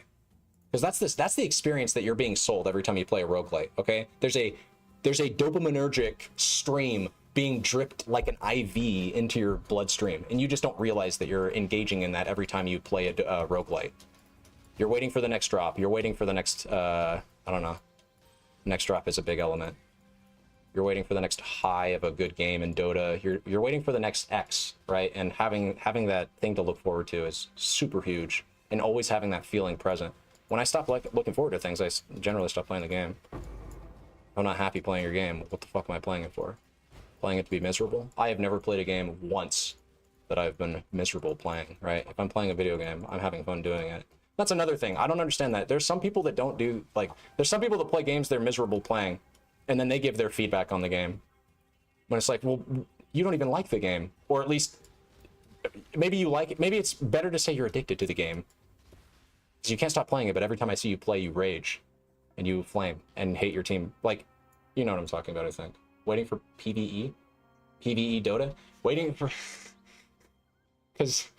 Okay. I gotta acknowledge something. You wrote a real comment, but I see your profile picture because I'm on Resplit, and it's just too big. Are you a bot? But you're not. PvE Dota does exist. There's well, there's Crownfall, right? For instance, there was I think Silksong was the name of the, or Silkstride, the one before Crownfall. The one before that was Dire Tide or whatever. The Mad Moon. No, I'm not. You don't remember my name? Aghanums? I do remember Aghanums, but your name is Repose the Q Sniper on Twitch. But also, of course I remember. Aghanums is going to come to my mind as somebody who plays Dota anyways. What's up, Anisu? I haven't played Dota for a long time, even after not finding it fun because of more modern updates. When was the time that you were like, the game's not for me anymore, Mucka? I'm curious. Because I remember feeling that way back when neutral items got released, but just like with Poe, I was able to eventually get around to neutral items. I have like a lukewarm feeling about them now. I still don't mind Dota. Like I could see myself playing Dota right now. And I'm not trying to bait you guys, like keep watching and you'll get a Dota stream. It's not like that. I'm not promising a Dota stream or anything. I'm just saying I do not hate the game whatsoever. It's not even just a serviceable game. Dota's one of the greatest games in my opinion that's ever been created. Maybe I'm a little biased, but you know, I hate it. Whoa, go Dota Pog. But the thing is, okay, I do like Dota, but I also really like PoE, and I'm really into PoE right now. Honda Brood spam, let's go. Yeah, okay. You can give me all the updates on the Brood tech because, well, I thought Bloodthorn was super broken on it right now. But well, Bloodthorn's gotten nerfed, right? Also, I heard Kondo was a bit of a troll item. I didn't think people were actually playing that. I couldn't click my teammate ability. You hate Dota because you can't control your teammates? I think at a certain point, I actually held that opinion too. I was getting super pissed about all of the AFKers and AFKers at the start of the game that would eventually disconnect. And also I hated pauses. So I would just like, I would say, hey, just like, can we just let me, especially if it's in the laning phase, and especially if I'm playing in the same lane as you, I will just micro your hero. Especially if you're playing a hero like Hoodwinked or Disruptor, right? You have a pretty easy to hit stun, and I could just like I don't know why, or I mean, I do know why. I play StarCraft, so I come from a background of having like the ability to focus on more things than one thing at a time, right? And I mean, Brood and Meepo and whatever, like I play the heroes that complement that kind of play style. But yeah. I know what you mean about wanting to click your allies' abilities, because sometimes I would have teammates that would go AFK, and then I would genuinely think to myself, we're better off. Like I will micro your hero, and we're probably at a higher chance to win right now. Right now, it's Orchid into Conda every game on Brood, and it's broken as hell. She's a good hero, genuinely. She's a good hero. She has a broken build, and it's not because of any buffs that the hero directly received. That's incredible. So many times Brood was, she's a very item dependent hero, but I would always feel like if the hero was in a bad state from just like her base abilities, like when the map first changed and she got nerfed because she was super overpowered in the previous patch, but then because the map grew 30%, her webs were effectively nerfed because her, you know this, every Brood player that has played the hero for more than 5 seconds knows that hero is dog shit off her webs. Absolute dog shit, and I dare say unplayable. There's no version of Brood that's like, yeah, I'm the no web Brood. So when they made the map bigger, that kind of nerfed the hero, because like the areas that she had to occupy suddenly became significantly larger. And I remember thinking at the time, I was like, dude, this hero sucks. You just can't make nothing happen. But then, I mean, I say that, and there have been times when dude, the first time I hit 6K, and arguably, you could say this is 6K mattered more back then because this was prior to MMR compression 7.00. This was 6. In fact, I might have a YouTube video on. Yeah, I do have a YouTube video that is up on my channel still about when I first hit 6K back in 7.06F or E. It was the last letter patch for 7.06 before 7.07, and they released Pango and Dark Willow. Yeah, so that I'm setting the stage, right? That's when it was. I hit 6K, and I remember thinking back then, like, dude, I hit 6K on a shit hero because it was Brood, and she was the worst hero in competitive at the time, with a 38% win rate. She wasn't even picked at all in the prior TI.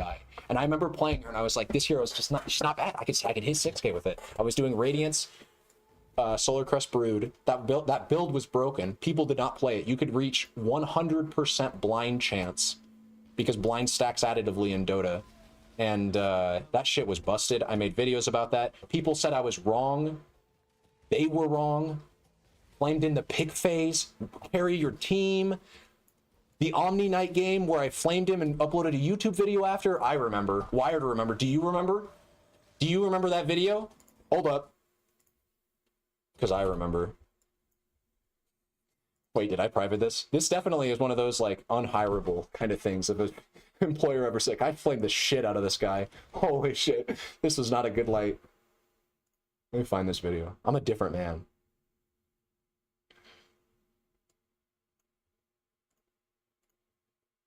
What was it called? It was a 2-hour-long video. It was called Brood is Bad?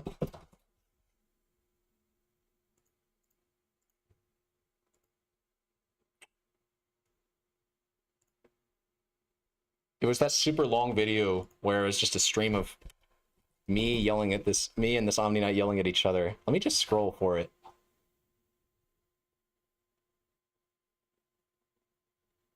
Yeah. Look at how cocky the title is.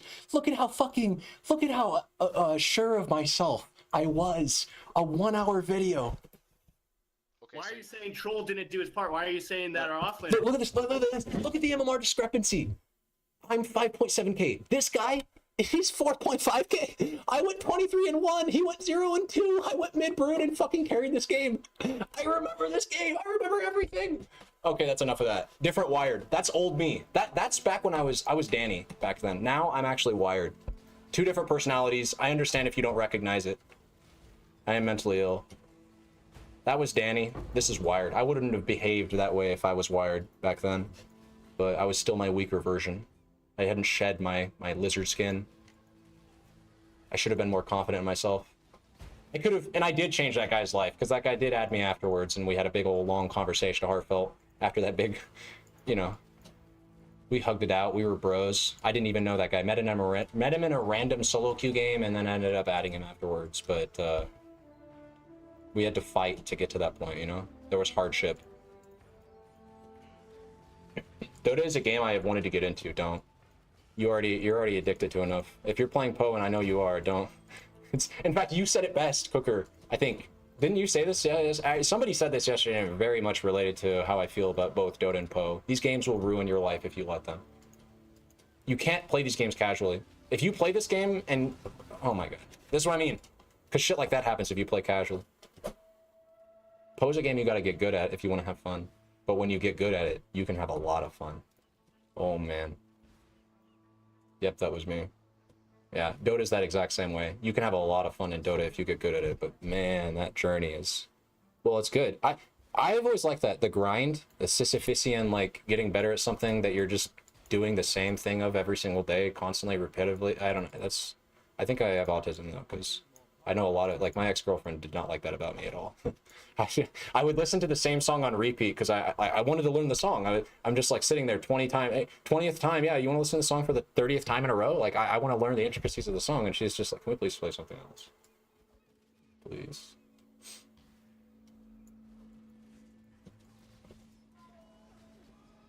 It's a blessing and a curse. If you lean into it, it can be good. I think you have to be confident. It truly is a superpower. Okay, we autistic people, we have value. We are useful. We just have to get into our grind, man. Hard pink waving, hand pink waving. Hand pink? I am not, I'm on Resplit, so unfortunately I didn't see the emote, if there is an emote there. But I think that's a wave. Oh, dude, and I still didn't, okay, listen, I promise, after this stream, I absolutely 100% promise. I'm going to integrate both chats, YouTube and Twitch, to the screen. So, in case you're not aware, I am streaming on Twitch and YouTube, and there are 2 separate chats, and I have access to both of them. So, like, UBCroft just gave an emote, but I don't think my Twitch chat uses that. Dota Omega Lol or something. I got no clue what is going on in this game. It's well, you've played an ARPG before, surely, Anisu, right? At least one. You've played at least Diablo before, right? Ooh, double Crystite multi, 30%. This is like a. I don't know why he's buying it. I mean, double crit multi is insane, but it doesn't have that reduce effective curses. I don't know. Where was I? Was I here? I feel like I was in a portal, so I should go back to the town. Oh, I see. You were just logging in your YouTube account. Okay. That's fair. Hey, the double viewership. I do appreciate that, UBCroft. You know? I'll just keep that between you and me, though. Don't let YouTube know that you're, I guess, what? Right, that is TOSE technically, right? Multi-boxing someone's stream. Because it, like, artificially inflates my... I don't even know what the rules on that shit is. But either way, I appreciate it. I played a lot of MMOs, but I feel like you are just running around in a circle killing enemies here for a reason, for no reason. Well, are you killing? No. I'm progressing throughout the campaign, and then eventually I get to maps, and that's when the game, like, explodes in depth. Now, you could argue, right, from afar, if you see me playing this game, you could say, well, it just looks the same to me. You're just killing minions repeatedly over and over and over again. You could say that, I guess. And there's some truth to it, you know? I mean...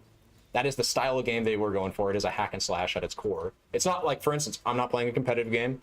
There is PvP in this game. I do not engage with it whatsoever. Not saying it's bad. I just don't.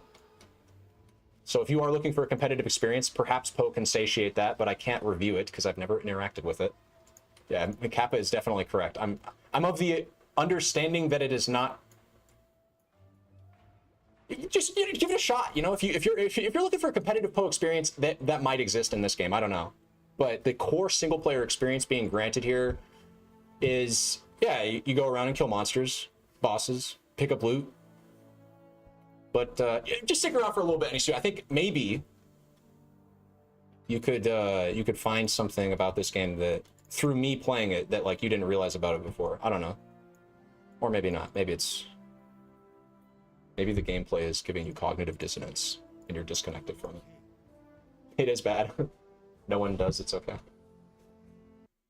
Coming from WoW, I feel like this game is on super steroids. Yeah, that is a common feeling that people have, is that this game is too zoomy. And like I said, or I don't know if I said this actually, but I was trying to imply it earlier when I was talking about Poe 2, that I almost guarantee Poe 2 is going to be a way slower game. You're not going to need to... I've never played it. Fuck, I don't know why I'm talking about Poe 2. I've never played it. I don't know what the game is going to be like. I can't stress that enough. You should never, I don't think, unless somebody has ever actually done something, like, fuck their opinion. Experience over everything, right? But that's not always true. And from every game, all the gameplay footage I've seen, Poe 2 looks to be a game that is going to, we'll say, take a more grounded approach, at least in its initial stages. So if you are looking for a game that's like not super zoomy or complex, but okay, I shouldn't say complex. I guarantee Poe 2 is going to have deep systems. You're probably going to need to go to college to feel like you understand Poe on a deep level. For instance, and that's not that is not actually an exaggeration, by the way. Poe is a game that you will benefit greatly from understanding complicated mathematics. Not to say that things like exponents and scaling damage multiplicatively versus additively is particularly complex math, but knowing things like asymptotes, understanding things like dodge or armor formulas, there are very easy, and I'll just give them right now. Fuck it, I don't need to make this more complicated than it needs to be. Understanding at a baseline level, being able to understand that, like, hey, if I scale armor, I'm going to get a lot of... actually, this is kind of a general rule of Poe. There's the concept of diminishing returns, which is a very repeated occurrence all throughout Poe, and especially with respect to damage scaling. Okay, if you are playing this game and you are trying to get big dips, you are going to want to spread out the ways that you get that damage, right? That's what we're doing with this build. Literally right now, you wouldn't believe it if you were a new player, because I've been playing the same thing that you've seen on screen. But even just with what I've got going on so far, let me break it down real quick for you. I am using an attack called Power Siphon, right? That is an attack that casts itself one time without this gem in it, right? And you can't really see that because there's no monsters. Let me go show you a monster. I cast it like this, right? That's how I normally cast it. That's an attack, right? And that's all cool and dandy. You can play the game like this. I played the game like this. I made a video about this a couple of days ago that's got 7 mil DPS or 9 mil DPS on its POB. Just playing the game like this, just self-casting this shit. But the fact is, Poe, it's a hardcore game, man. You're not going to get very far if you're just doing this, because Poe, the game devs know that you can just do this, right? They're not going to let you just get around just doing this. Game's balanced a little bit more. I'm getting around in the campaign doing this, but look, I got this rare mob. This guy's going to fuck my shit up if I'm just doing this straight line damage shit. You know how you go crazy in Poe? Whoops. You go exponents with it. I take the number of times I'm casting it and I multiply it by 3 with this gem right here, Locust Mines. So I turn an attack that my wand would normally cast out of my character into something that my mines casts 3 times every time I cast the ability, as long as I'm standing far enough away. And so, in essence, this support gem right here, which I'm going to put next to Power Siphon, because it deserves to be right next to it in the gem slot. That doesn't actually change anything, by the way. This gem is effectively giving me 300% more damage. And the fact is, Poe is a game where you got to look for shit like that. You literally have to look for shit like that where, oh yeah, I can just get like 300% more damage here if I just slot this little neat trick in. Does your hand ever hurt? Yes, very frequently. Carpal tunnel will probably be an issue for me at an old enough age. I've accepted that. That's the price I pay for going this route with my life and not becoming a lawyer or a doctor. I hate when people talk shit about PoE 2. They will say it seems slowed down and the characters seem like but we have not. Yeah, like, what the fuck? Guys, you haven't played the game yet. Why are we hating on it? It's speculation. And to be fair, Poe 2 is getting a lot of marketing, so people are criticizing what they're seeing in front of their eyes. I can't criticize that. Like, I can't blame you for looking at something and being, you know, and feeling like you looked at something and you felt a certain type of way about it. That's fair. Okay, you have feelings about things that you see. Okay, that's fair. But before you judge how you think the gameplay is going to play, just consider that it could not be the way that you think it's going to be. Because you don't have any experience playing it yet. You've only seen it. I'm going to actually... Oh, shit. I have no clue this. Okay, I'm going to give you an example of a change that they made that I think perfectly maps on to that reality. In my opinion, the automation and call to arms changes were actually some of the best changes this league, and everybody thought they were going to be ass. Everybody thought they were going to be ass. But now there is a genuine opportunity cost to investing into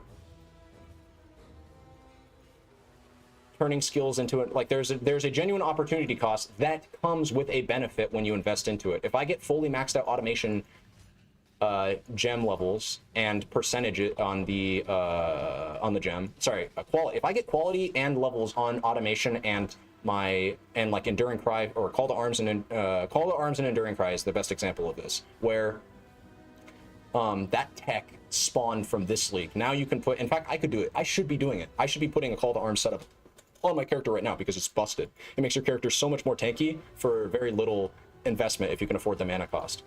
But we didn't really think about that tech too much, I think, when we first approached this patch.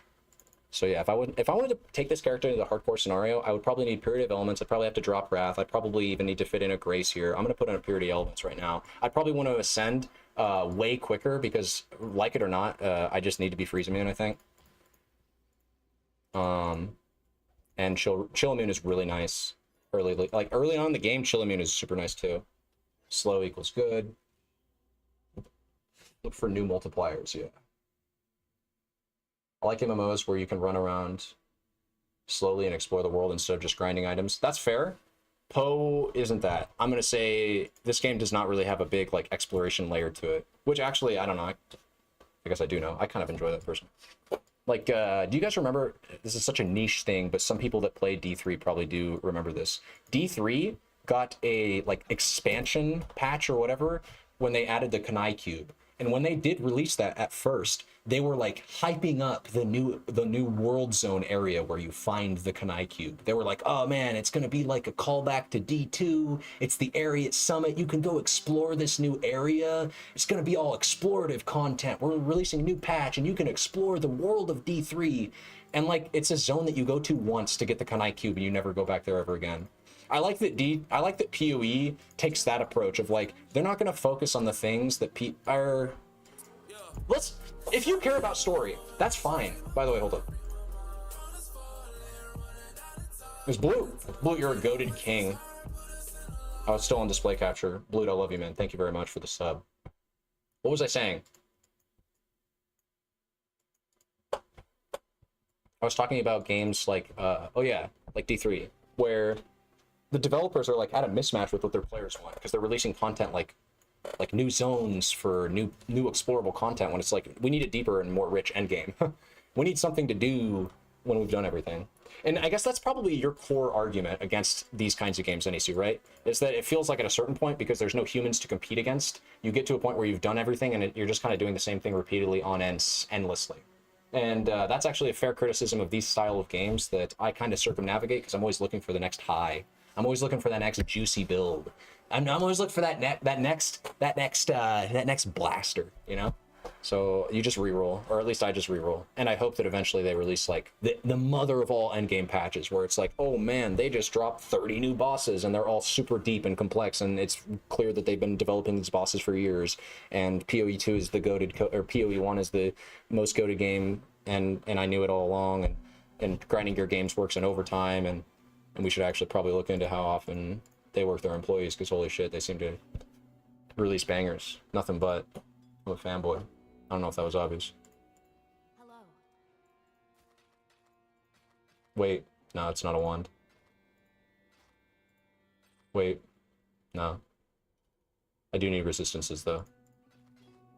That's flat. That's still not better. Be careful. Welcome back from your run, Blue. Cool winds. It says CB, corrupted blood, or bleeding immunity. We should get race. That's why I came back here for. Or no, purity of elements, I should say. I think that's just better, especially before I get my ascension. Oh, gem slots. Did you say you were a femboy? No, I'm a fanboy. I'm a fanboy of GGG. I think this is one of the greatest games ever made, and I think that Grinding Gear Games is an exceptional company. That's what I was talking about. I don't know what we need to do here to make this work, but we gotta make this work. We need, this is gonna suck. Because, I know I can D-level precision, but I'm not sure by how much. And really, I just need more mana. I need more mana.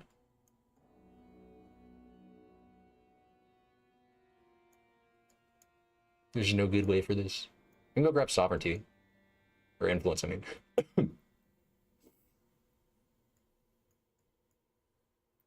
Okay, we'll do that. I can definitely D-level this gem, though. Let's start leveling into precision.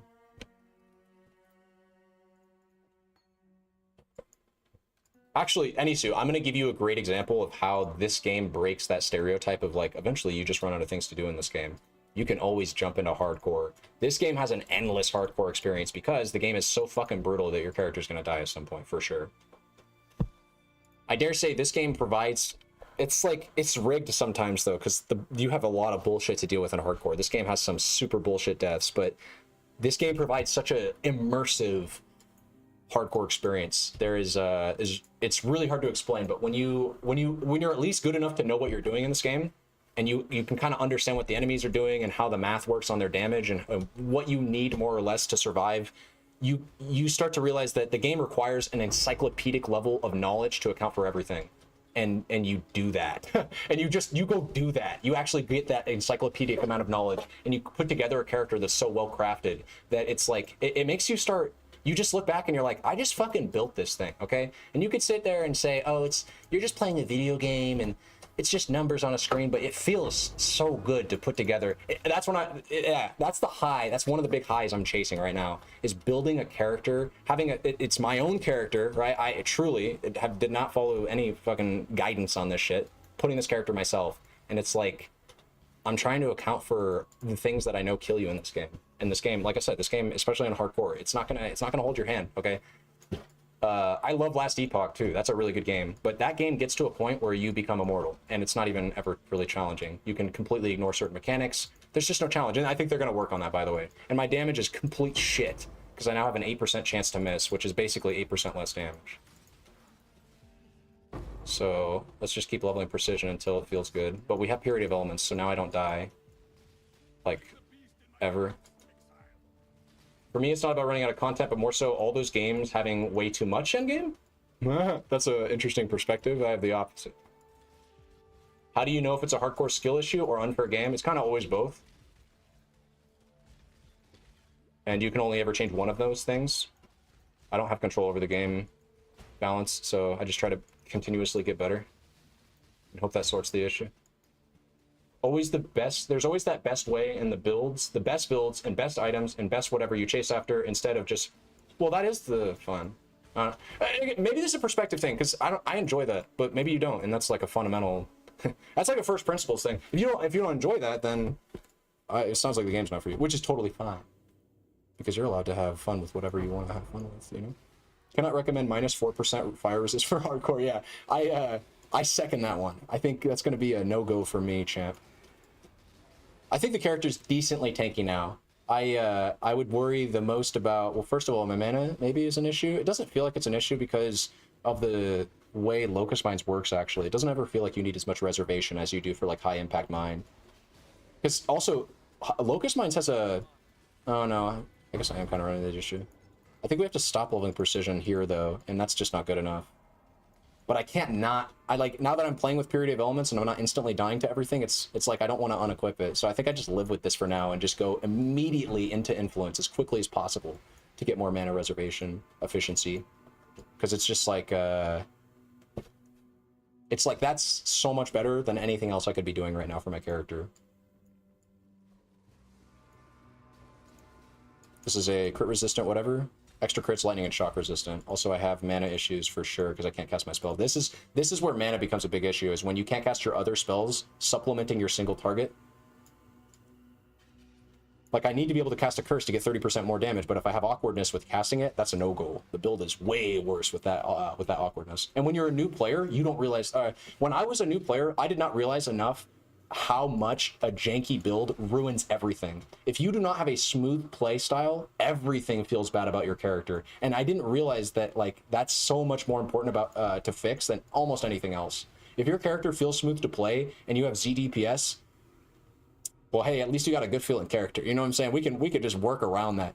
Anyways, that's my perspective on it. You might disagree if you play Poe. Maybe you're of the opinion that, like, dude, I don't care how awkward that shit is. If I kill everything in one shot, I'll play it. Locust Mines is a very happy medium, fortunately, where I can kill everything in one shot. It does have a slight awkward playstyle, but damn, does it feel good. I need to go to the thing, and I didn't grab the waypoint. That's painful. Not this thing. I always come here first when I need to be going down. This is why I'm a bad leveler, dude. This is why wired. You're bad, man. Like, what do we do? I have to walk all the fucking way around. This is so troll. I'm not doing that. I'm actually just gonna walk like this. I don't care how good DD is. Yes, yes. Oh, dude, I agree so much with that. I feel so heard, SafeBot. I had the exact same perspective on that ability. I think that's a common opinion, to be fair, but like, I played DD in what was the last league before this? Affliction. It ruined it. I couldn't play Affliction League because I was playing DD and I was like, I don't want to do this. Well, and also, Affliction League had a lot of, like, weird things going on with its economy. I guess, to be fair, Necropolis does too. Locust Mines feels like I'm playing Split Arrow, and let me think, because the last time I played, the first character that I ever played that was successful was playing Split Arrow. That was back before Ascendancies got added. I was playing a Ranger Split Arrow, the first good character I ever played. It wasn't even all that good, but it was like, I got to maps. But I don't know if I agree with that comparison. This feels like Split Arrow? I'm trying to think. Kind of. I feel like no matter what, this is just a more awkward playstyle than like most of the things you can be doing in PoE, because unfortunately the playstyle for Locust Mines requires you to not be close to your target. I think that's a hard sell for a lot of people. It reminds me of Lightning Strike, where to have optimal damage, you have to kind of be shotgunning your target in a very particular spot, such that both your projectile and your melee hit target the dude at the same time. And Lightning Strike, back when I played that, it was Lightning Strike Raider, so I was like 3k HP squishy ballsack. And I guess Raider kind of got tanky a little bit. Like, I got to like 60k evasion and like 77 max res and suppressed cap, but it was not tanky at all, really. Those kinds of builds. That's why I don't play bow builds anymore either. It's because I played a crap ton of them when I was a new player, and I finally said, I don't like to die every... I don't like dying on builds for Caesar die. Which is why I'm taking so much umbrage with this build start, and I'm going to do another playthrough on this. Because I want to find a way to make this build feel really good. Tanky and dips. I feel like Brood Eye in real life right now? Wait, why?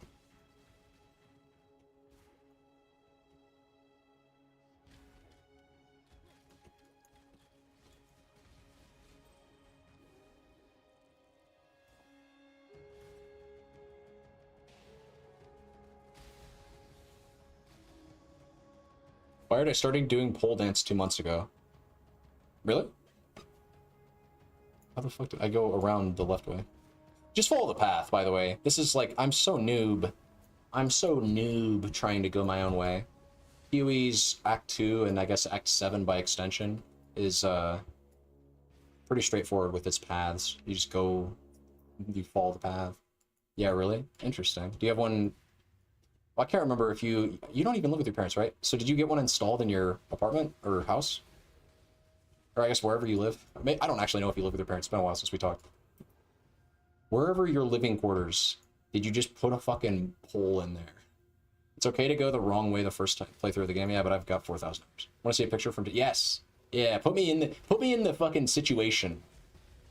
You guys ever want me to connect to your thing? Just tell me about it like I'm there. Show me pictures. Put me in that situation. Put me in the space. I connect when I see things. I'm a visual person.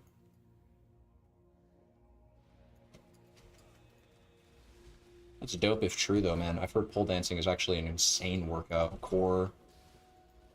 Your core is really tested. Your core strength is really tested. Your flexibility, mobility, I think kind of goes without saying. It also sounds like fun. I didn't push the potion button there because I was adjusting my... Sure. Yeah, usually when I'm playing a character this squishy, I start getting upset until I can get the thing that I know makes me tanky, which is 2 more levels, 3 more levels. I need 3 levels, and then then we can start talking about becoming survivable. Oh, nice. You're hitting your socials with it. Let's check. Oh, damn. Yeah, that's impressive. I've got to say. How long did you hold that stance? Or was this a very much like in motion shot?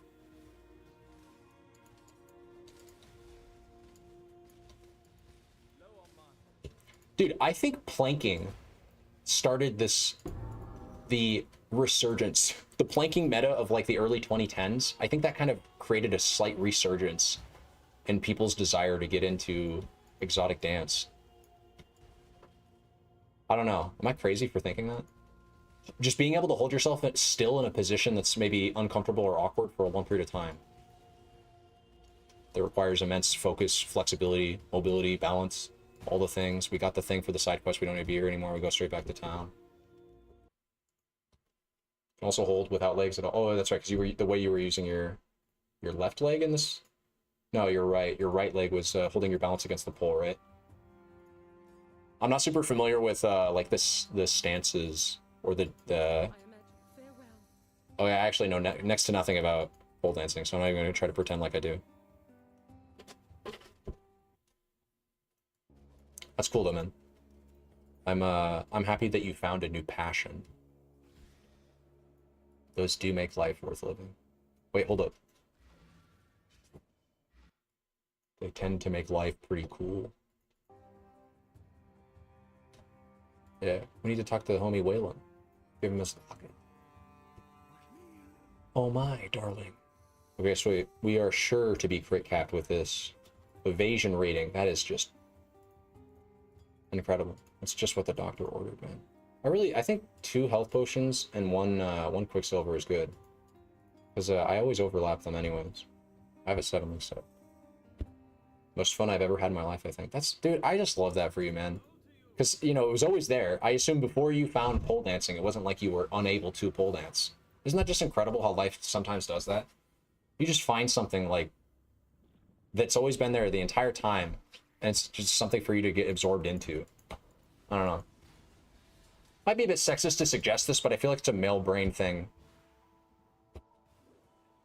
I feel like I have more male friends that just get obsessed with things and like, well, I just want to become the best pole dancer I can randomly. I don't know. Maybe, you know what it is actually? I don't talk to women. That's what it is. I'm sure women are the same way, right?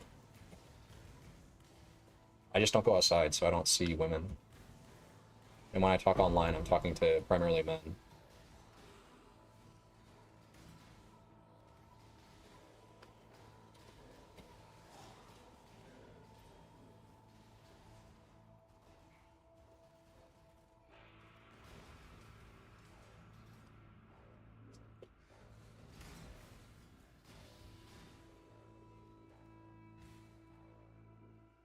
Just need a moment to catch my breath. All women over there are obsessed about that sport. It's true, yeah, actually, straight up, you know, this is where I'm just like, I have a very stupid, I thought about that for the second I said, I think it's a male brain thing to get obsessed with something. I then thought about the thing I was talking about, and I was like, wait, hold up, I'm talking about pole dancing here. This is something that women are predominantly known for dedicating a shit ton of time and passion and energy into. Which again, just kind of goes to show I had a stupid, narrow perspective on it when I said that. That changed instantaneously. I just wasn't really thinking. It's that I thought for a second there, I was thinking about the things that I find as like worthwhile pursuits. And then I thought, I never see women get into them. And then it hit me. It's because they're into other shit, bro. Maybe they don't like playing PoE, and that's fine. You know, I mean, anybody can detest this game. You don't have to be a woman to not like it. I love it, but there are fair criticisms, and I can definitely see why some people don't like it. And especially if you're the kind of person who's like not even remotely interested in video games to begin with, then yeah. Everybody has different interests, guys. We need more women in Poe. True.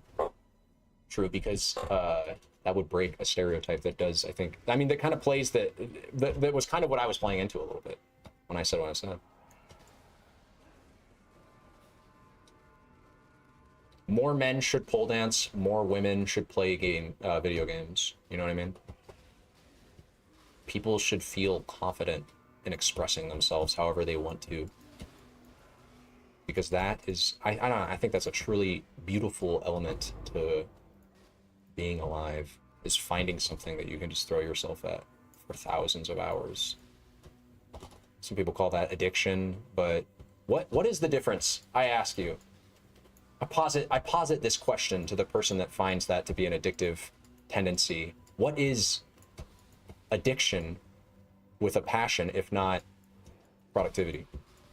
If the world views it that way. That was such a broken, like, question. Let me try that again. Hold up. If I'm addicted to playing football and I'm making $20 million a year doing it, because I'm contracted out by one of the largest companies in the world, and I do play the game for 13 hours a day, and when I'm not playing the game, I only think about it, and my relationships pretty much only revolve around it, would you not call me an addict? You would, right? I am an addict to football in that case. But if I'm also an NFL player, you would not call me an addict. Because you would say, well, maybe he's addicted, but like, he's not an addict. When I think of an addict, I think of somebody who's like, you know, doesn't have their life together, addicted to drugs. Maybe that's just me showing my perspective. I'm just saying that I think people have a tendency to call things that maybe, like, I just feel like this was an issue that we had, especially back when I was growing up. Maybe it's just my narrow worldview. Like, maybe this is more so me showing my age than speaking about the world. But I feel like back when I was a kid, it was more difficult to just be earnest and honest about the things that you were passionate about. There's become, and I think to some extent, I am speaking truth when I say society has changed on this a little bit, right? Say, for instance, gay marriage, right? For the longest time, that wasn't even a trend in law. People would very openly use words like I can't even use on Twitch right anymore, because times have changed.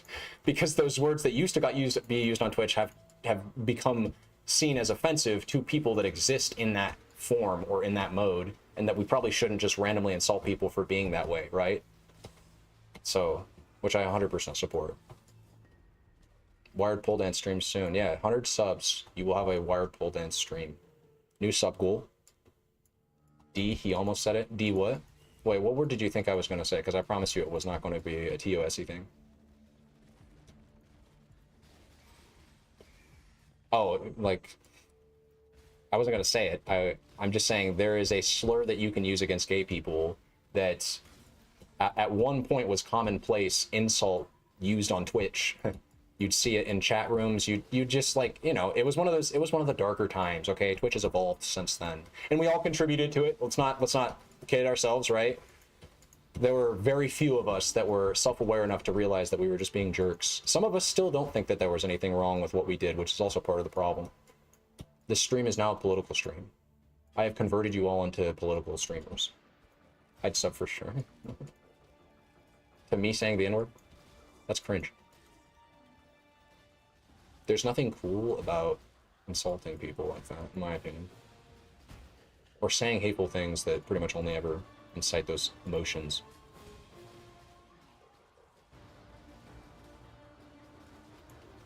Damage starting to kind of lack, but this is Groost. But also damage starting to lack, like, come on. We can't kill Groost instantaneously. I think mana was becoming more of an issue there.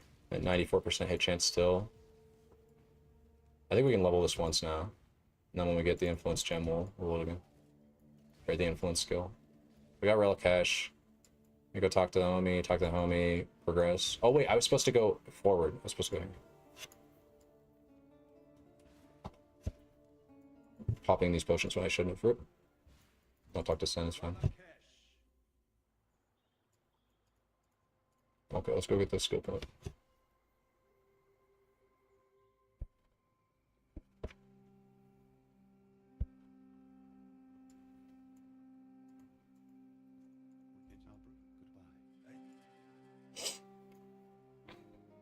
Sub boners, what's up? Respect underscore.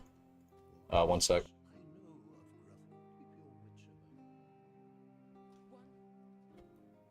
Respect underscore. Respect underscore, remind me, because I think I remember. How did you get into my stream?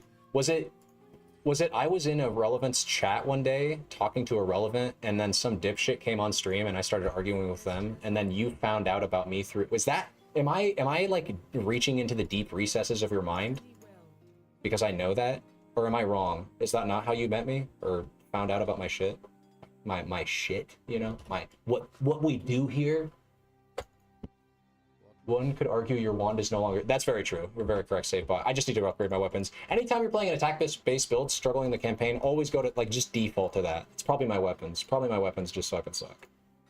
And sure enough, what? 38 to 70? I mean, I just need to start getting to lightning damage more, I think. Because that would make the shocks bigger, which is kind of like... expands on itself. It's just kind of... It's time, you know? Fizz damage is starting to serve its usefulness. The peak of its usefulness. Post-politics, mostly Dota Brute streams, Lamau. Oh, okay.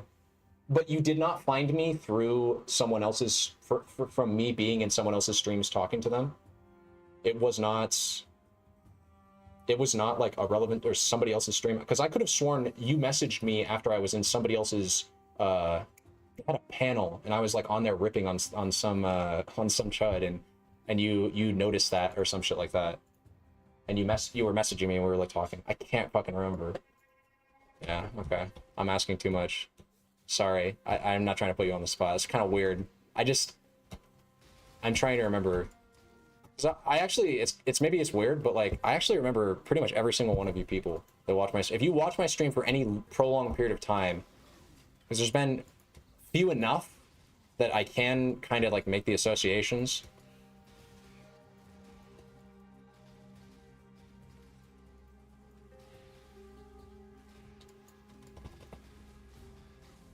And I like remembering where you people came from. No DM history, okay.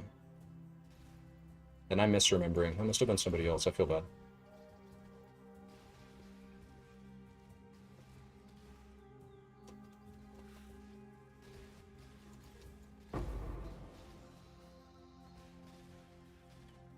I swear we've messaged though before. I'm gonna check into this. That's no point.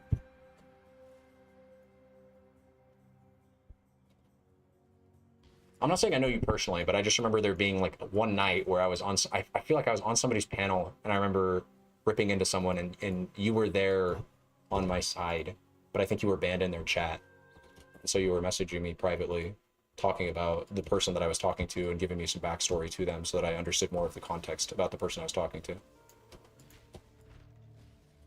And we just had like some common ground agreements. But alas, we'll never know. Okay. I want to deter. I think I'll make it to maps and then perhaps reroll. I've seen most of what I wanted to see. I've seen that this character can, if you scale your weapon damage, if you stay on top, basically if you stay on top of flat sources of damage and scale them with like wrath, basically, and damage nodes on the tree, and you commit to power charges like you should be with power siphon early, and you actually commit to getting some crit, I think this build is very like serviceable from a damage dealing perspective in the campaign, and it should get you all the way through it. I didn't do that yet. I didn't get all the way through it yet, so I can't really verify that, which is why I want to just continue this playthrough. Because the quickest way to find out can I make it to maps is just playing this character, not re-rolling, obviously. I also haven't ascended. That's probably like another 8% more damage. Unfortunate thing about Trickster is your early ascensions really aren't... Well, is that always true? That's not always true. There's probably some builds that really like masteries early, and I'm trying to think of, is there a Trickster build that like, that first ascendancy is just like, it's the tits, you just need it. I can't think of a single one. Maybe a Frenzy Stacker? If you're doing Frenzy Stacking on Trickster this early, I could definitely see Swift Killer being like one of those, we gotta get that as quick as possible kind of things. Dunking on Chudge is pretty funny, so it's solid theory. Prime Kai's panel, I don't remember it being Prime. No, wait, maybe it was Prime, dude. Maybe you're fucking right. And I was arguing with, okay. Either counterpoints, because I remember on Prime Kai's, I did argue with that dipshit. And then also there was, God, I keep seeing that guy around sometimes on Destiny's chat. I will not, I love everybody in the PoE community, but I will branch out and attack political streamers. God damn it. On this 6 viewer Andy stream that could only ever be used against me in the future. I will say unwise things that I probably shouldn't broadcast it out to everyone as I'm trying to, a fledgling YouTube / streamer trying to get back into the space. I will shoot myself right in the foot before I have a chance to fucking fly. Okay, fuck those people that I ever argued with. Everybody that I ever argued with in the Twitch political space was incorrect. No, I'm just kidding. But I'm trying to think. Genuinely, there were a few people that were like belligerent. I actually think Counterpoints, for what it's worth, he's better than most. Even though I mean, I don't like the way he talks, or what it's his rhetoric is really what it is. I don't care about the way he talks. It's like I don't care about the cadence he speaks with, which it's there's this video he posted a little while ago that I saw.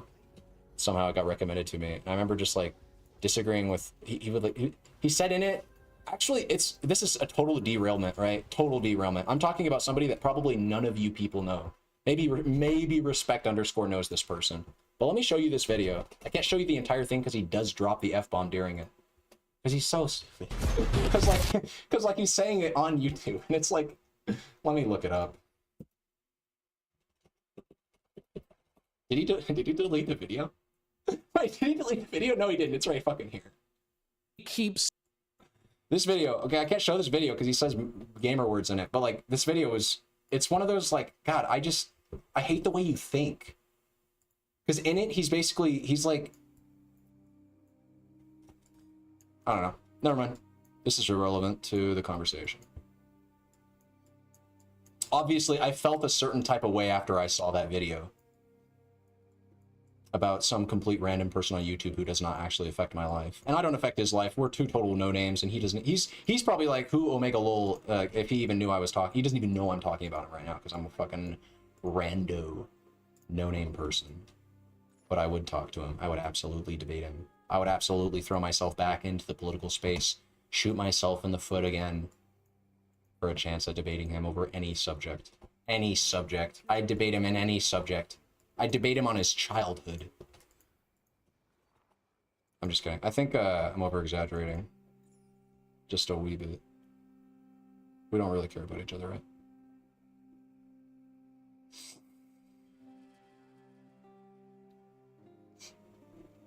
I want this wand.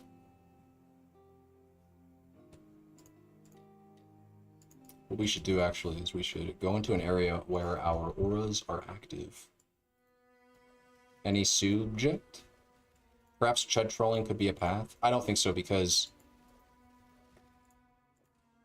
I don't see how you grow as a person who just produces content that, like, well, I guess drama content is popular.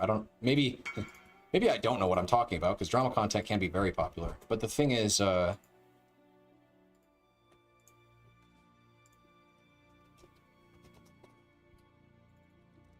if you can't tell an interesting story with the drama, and those things those tend to be exaggerated.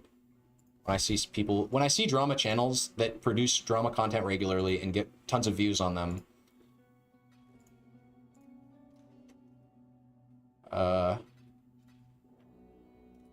actually, I'll put it this way.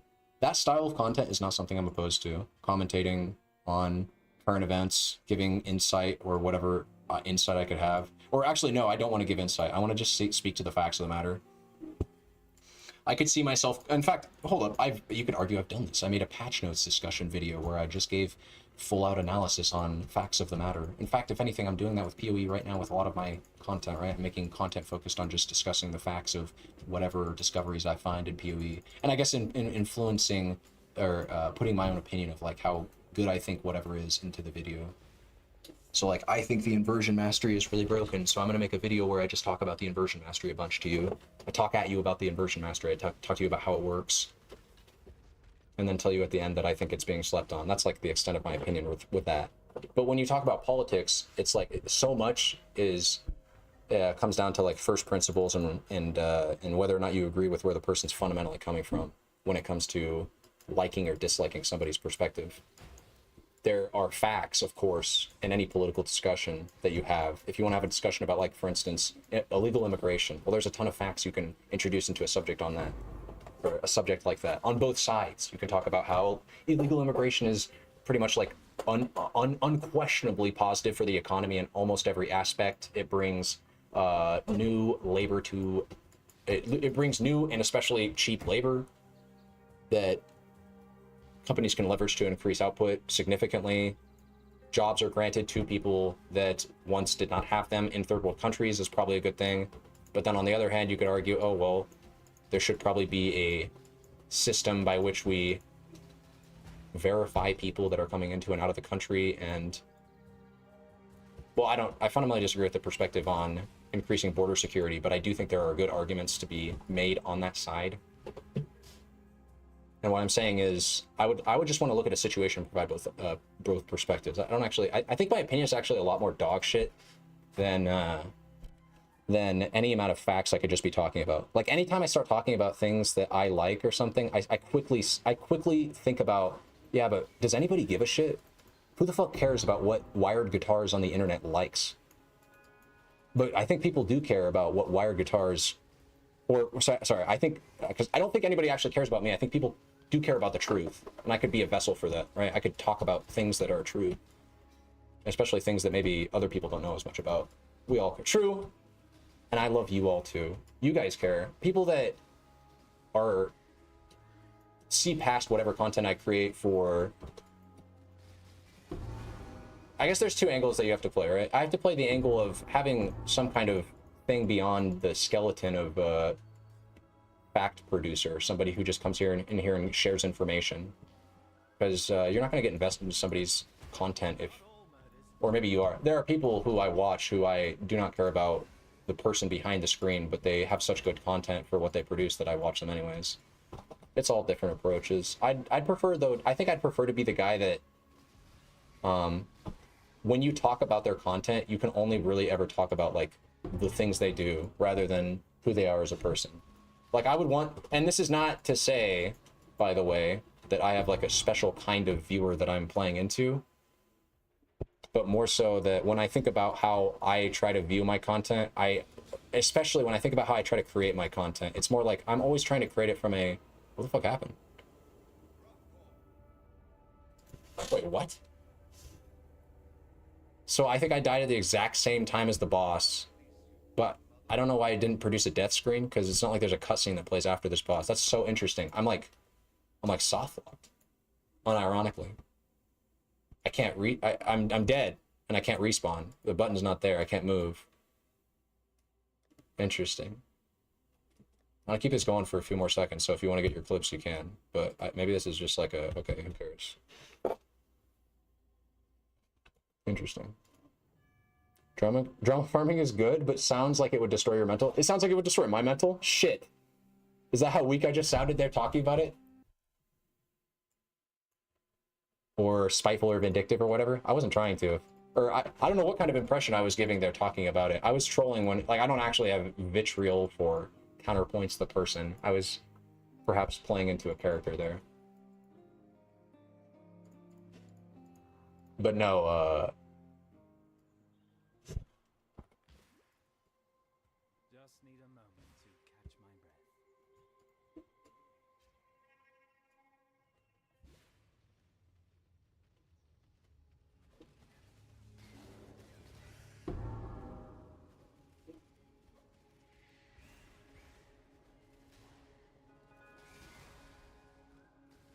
not just in general? Oh, I see.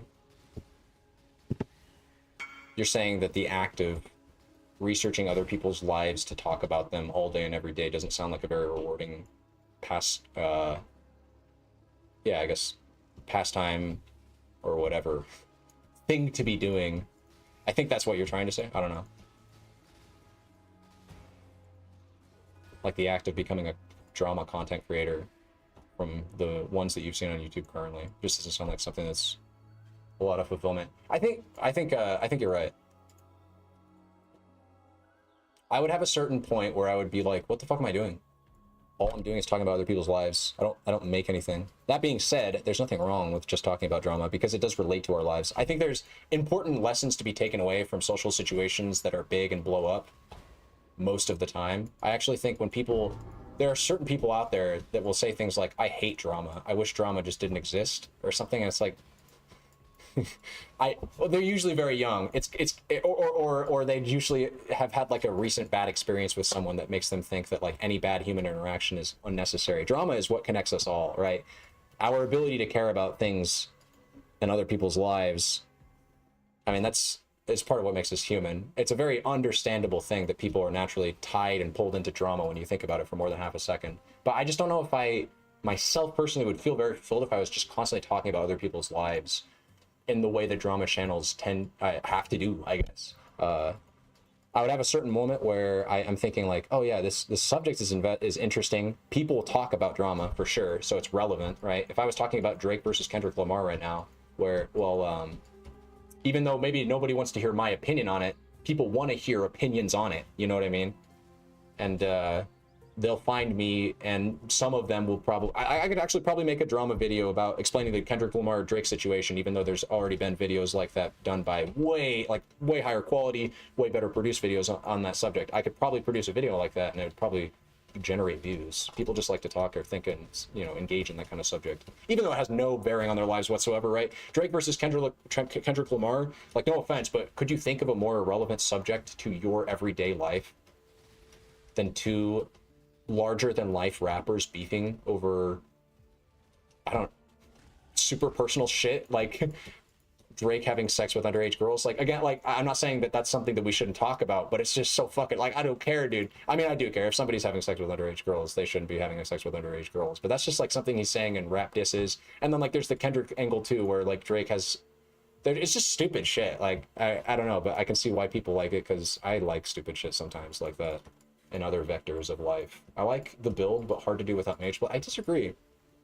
I think one of the things I like the most about this build, leveling with it, is just how much damage we seem to have from the campaign, and I'm thinking this just stays all throughout.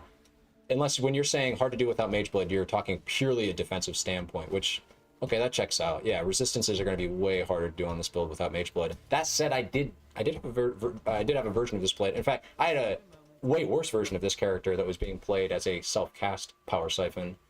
That was running a Graven secret. So, in fact, you know what, Victor MP, I'm going to say this.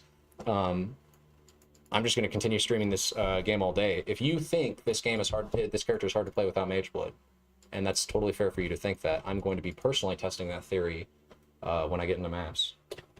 Well, I guess I'm currently testing that theory as a leveling character, but especially when I get into maps. I went the wrong way. When I get into maps, we will be experiencing the early end game of this character, and I'll be help. Oh yeah, I just didn't talk to her. That's cringe that I didn't talk to her.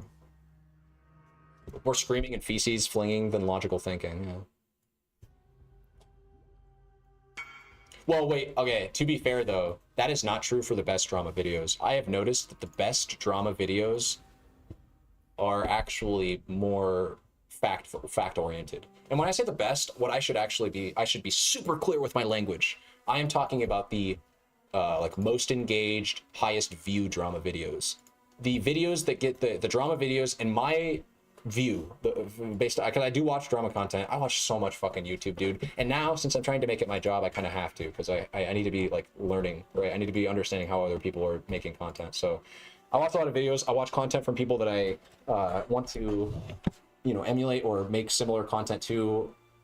And then I watch content that's like in totally different ballparks to mine, but I'm more interested to see how they craft the narrative. Like I spend a lot of time watching YouTube, guys. Just trust me on this, okay? When I say that. So I spend a lot of time watching YouTube. I spend a lot of time just like invested into all these different communities that I know about that I actually don't really like Smash. Like I had a friend that was super big into Smash, and I basically learned all about the big pedophile allegation thing that was happening back like 2 or 3 years ago. I learned like everything. Like, dude, did you think that Wired Guitars does not know who Nairo is? You wouldn't be faulted for thinking that I don't know anything about who Nairo is, but I know everything about that man's life. Why? Because I don't know. I care about stupid shit that other people care about, especially if it's not really stupid shit. Because, like, for instance, that was my good friend of mine that I was playing games with at the time, and he was like very invested in Smash. He was also trying to get me to make Smash content, which is kind of funny to think about. Wired Guitars playing Smash on stream. He was trying to get me to buy a capture card. Anyways, would you not get recommended content that is more like that? Not sure how much that would affect it. I do. So like, okay, great example of somebody's content that I'm so sick of fucking seeing, mostly because I hate the way he produces it. This is a good example of somebody who produces the kind of drama content. I guess you could say I hate watch him. I'll fully admit I'm not a huge fan of his content, but I do like watching it because in some areas it's well produced. In other areas I'm just like, bro, you're gonna look back on this because I'll say the name of the content creator, right? I completely shoot myself in the foot attacking huge streamers right before I have any noticeable audience. Clip this, send it to them. They'll send a hate audience to me. I could have my life could get flipped upside down for saying things like this. I don't care. His name's Tom Dark, dude. Fucking he reminds me of every 19-year-old kid going through school, but he, in the age of the internet, is able to broadcast some very edgy 19-year-old humor in its interspersed and well produced documentaries. So like Tom Dark will make a video on somebody and get 8 million views, 9 million views, you know, Boogie video will get huge views, and he can go over the situation of someone's like, again, Boogie 2988, there's so many like weird fucking things you could say about that guy, and there's so many valid criticisms of him, right? But Tom Dark's the kind of dude that will make a video where he focuses on the things like you're fat, you're lazy, you know, personal insults, things that are just so 19. And so I watch his content because I keep thinking to myself, like, eventually this guy's got to get canceled. Eventually this guy's he's got to have a reality check. But like, these are not, like, he's a channel with millions of subs, and I think actually 1 million. Either way, he's got like 8 million subscribers. He's on YouTube. He's basically like Leafy Is Here light, right? Except I guess Leafy Is Here never really did documentary style videos, but he did give commentary on pretty much everything that was going on, and it was always like edgy content or edgy humor, you know what I mean? Now this is drama baiting, perhaps. It's true.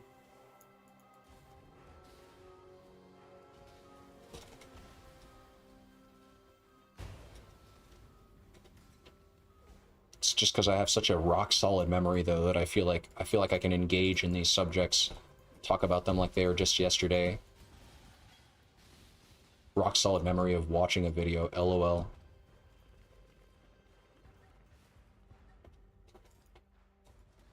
But alas, I mean, I'm the one engaging with the content, right? If I didn't like it, I could just not watch it. I think the main problem with my damage was that I just spent the last like 12 levels grabbing nothing. Like, this was necessary for damage, but this is just like life, and these are all unnecessary nodes. Most useful information stored in brain.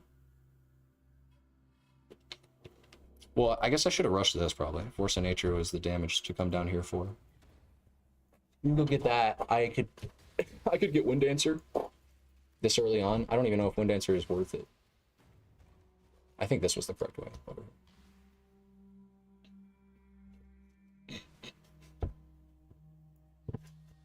I think you're actually right. I think me getting fed videos like that after I'd watched them kind of created the cycle or whatever. I definitely had a YouTube addiction for a while. I'd watch anything. I would put videos on sometimes just to have white noise going on in the background. You learn a lot about YouTube though when you do that. I want to say it's not all bad, okay? I get obsessive about things that I'm interested in, and it probably from the outside looking in seems like wired. Shit can affect your brain, man. You gotta be careful. It's like, dude, there's knowledge there. I gotta learn it. Like, dude, if you just watch YouTube videos all day, I think monkey see, monkey do. Like, you'll eventually just become a Hollywood producer. Somebody who's film capable.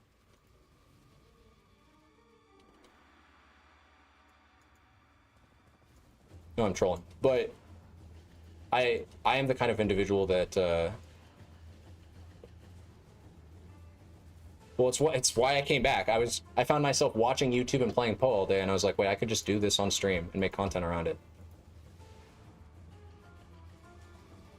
I can watch YouTube videos about making content instead of random videos that don't really help my life in any way.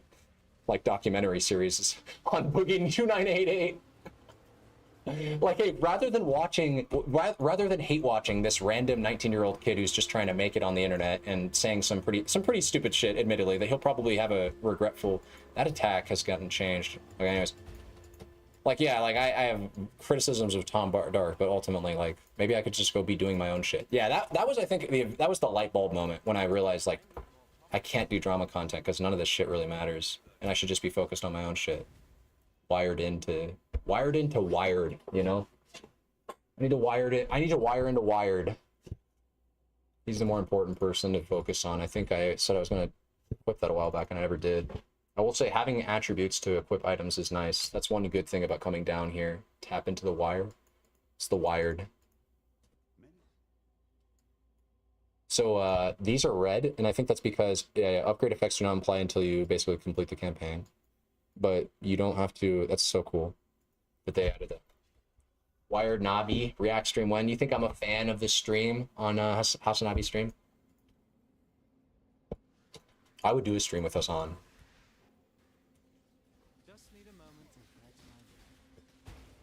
But I don't think we would agree on very much. Hassan's kind of gone off the deep end recently. He's become like a very impossible to watch person.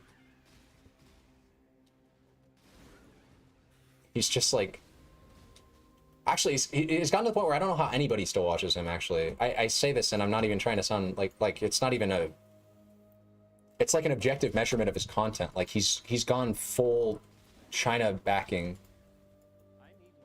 So, like, unless you're a tanky, how do you not just turn away? Wait, this is a good scepter. But I can't wear scepters with this build. Like, Hassan, in my opinion, Hassan has done the equivalent of, like, Nicolas J. Fuentes, but for, I guess, for the Houthis, instead of for, well, and actually, Nick Fuentes never had a Nazi on stream, right? Nick Fuentes just is the Nazi that's on stream, and Hassan had a, Hassan had a dude on his stream that fucking took over a boat, like, a literal pirate. Don't remind me of that. Well, it's, he doesn't back down from it either. It's funny. It's like, well, why would he? Like, he knew at the time what he was doing. Hey, he's like, this guy who blew up on TikTok, I want to have him on my stream. What noteworthy thing did he blow up on TikTok for? Oh, for being attractive. Okay, that's one thing. And then also for raiding a merchant ship that is coming into the Middle East or some shit. I can't remember the exact specifics on that. All I remember was the interview happening, and then like I researched the guy a little bit, and I was like, wait, what? How is this allowed on Twitch? How is interviewing this person even like allowed? What is going on right now? Very interesting, because I feel like if I had any kind of, and I'm not a right-wing Mongoloid by any stretch of the imagination, right? But it's not even right-wing thing. It's like it is like a Hassan preferential thing, because I feel like if I had a guy like, if any other person had a guy like that on stream, like there's no shot that just goes well. The dude went viral on TikTok for an international crime. He right? I don't know how how does Interpol view the Houthis? Should I even get into this? How does Wikipedia view the Houthis? The Houthi movement, officially known as, oh wait, here, sorry. This is quality PoE content, by the way, guys. This is the quality PoE content that you come for, I know. The Houthi movement, officially known as Ansar Allah, is a Shia Islamist political and military movement that emerged from Yemen in the 1990s. It is predominantly made of Zaidi Shias with their namesake, okay, yeah. And I'm sure just like, just like the, oh my god, just like Hamas, like it's a large organization, political movement. Hamas was a political faction that was elected in Gaza, right? There are, I think, are there literally millions of people in Gaza? Like, how many people are considered Hamas? Or I could just look up Hamas wiki and we'd see 25,000 people. Okay, maybe it's a little bit more, what's the word? Insurgent, or like, yeah, I think insurgent's the right word. Looking for a word that, what the fuck?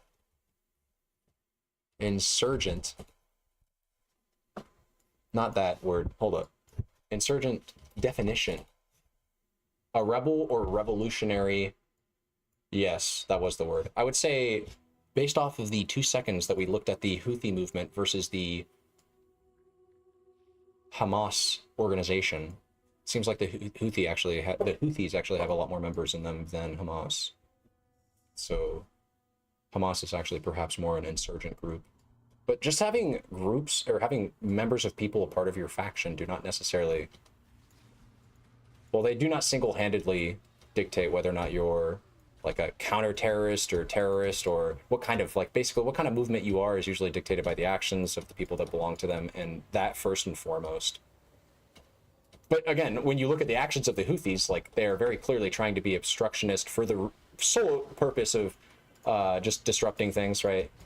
You could argue it was a form of peaceful protest, but didn't people die? Hold up, they killed the captains, right?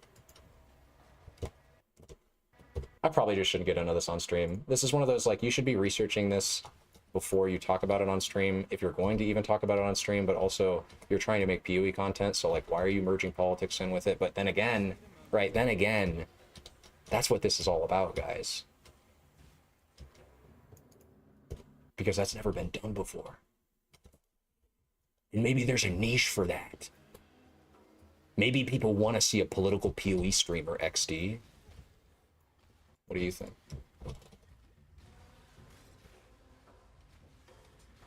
I don't think so.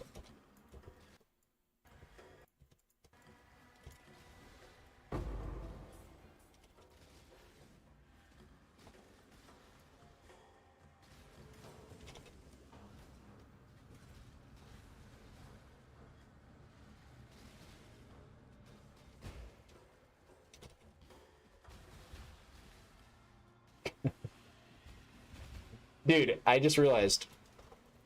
No, we've okay. I was like, have I died that much? Am I a tanky boy yet?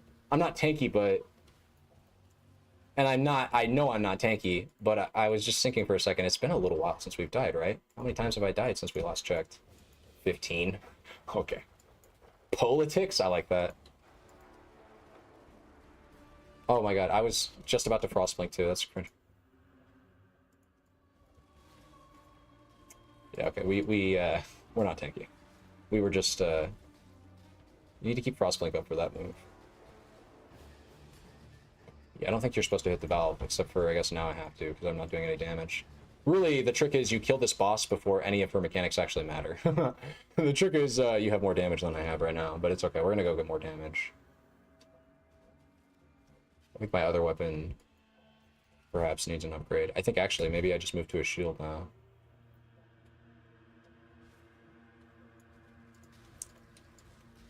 Because I can't imagine... Dual wielding was fine at, like, Act 1. When equipping another weapon is, like... And just getting a little bit of extra flat is maybe doubling your damage. Also, you do get an inherent 10 attack speed bonus, I think, from dual wielding. So, like, even if I... Here. Unequip you, that's a lot of damage. Okay, here. Unequip you. Yeah, it's not like... I know, that's actually a lot of damage, too. Okay. Dual wield void batteries. Early game viability. Can I get some void batteries? Actually, that's hype. Yeah, straight up. If I can get some void batteries going, I guarantee I'll get like 7-8 million dips. Clear the campaign with that, no problemo. I can't remember though if void battery is like a giga rare unique. If it's like T2, oh my god. It's T2 or T3. That would be my guess. It'd be in between those. It's an item I don't tend to find too much of, but when it does show up, it usually shows up on my loot filter. That can be for a variety of reasons, though, to be fair. Related to, like, base types and stuff.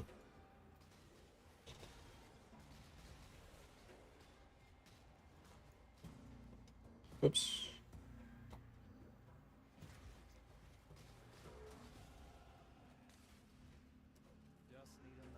Are we missing a side quest? I think. Hold up. 1 second. Because I've been kind of on an autopilot while running through the axe. Let me type passives. This is how you can check if you have all the passives, and I do so far. And then I'll take that. Right? I should at least hit this with a transmute. 514. Oh yeah, we take that for sure, because in the event that I can recolor this, and I can, because... Oh my god, I hate the bubbles. I should probably stricten up my... Stricten up my loot filter? Make my loot filter more strict. Yeah, I kind of just want to go back and do an SSF version of this run now, because now I'm starting to get into the, like, SSF. Originally, I didn't want to do SSF because originally I did not want to do SSF because I didn't want to experience all the pain points of trying to put this thing together with absolute nothing. But now I'm somewhat invested in that subject. I think this build could be quite cozy. If you get, like, your purity of elements going early. This is a 134 dex. I'm at 31. So yeah, that would be a upgrade for sure if we could equip it, and I can equip it shortly. I think we need every gem in here. I think we established that, right? We established that Pierce is something that I could go down. I should do that, actually. Click, click, click, click, click, and then we are good. Yes. Yes, that is the play. Then we grab this gem and click it over here. We just go like this. And then we put a different gem on that is like probably a 20% more damage boost right there. So that'll happen. Actually, maybe even more. How many? This is 3. Okay, so it's the same as Pierce. But yeah, Pierce is something we can just pick up now on the passive tree because we have a few extra points to spare. We could be going over and grabbing this. We could be grabbing even just this wheel is some good damage. We could grab our mana reservation efficiency right now. Probably should do that, right? To get a little bit more precision scaling, right? My precision is giving us 95. I need more. I need to be 100% for the build to, for the build to feel good. You don't want to have accuracy problems at all. That's for sure. I need to go back into this portal though.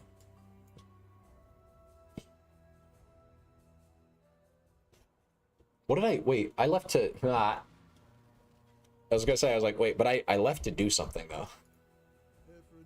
Of course. Wait. Kind of? No? Not really. Has spell damage rolls though, and remember, well, no, I don't have Crown of Eyes yet, so. Are these just better though? They have accuracy on? Oh no. Oh, excuse me. Check the dams? No? Really? I don't believe it. Really? I mean, 100% increased spell damage is a lot of spell damage, for sure, but... Where's the DPS? I have to throw 16, 2000. Okay, well, 100% is a lot. It's a big number.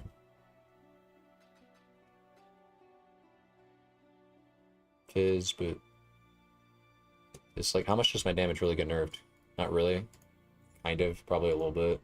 Probably like 3 or 4%. Probably not worth, or probably worth the life roll on this thing. Because now we're up, look at this. Just putting gear pieces on that give life. And I guess this also gives a fair amount of, wait, what? How am I? Oh no. Wait, is this giving? Yeah.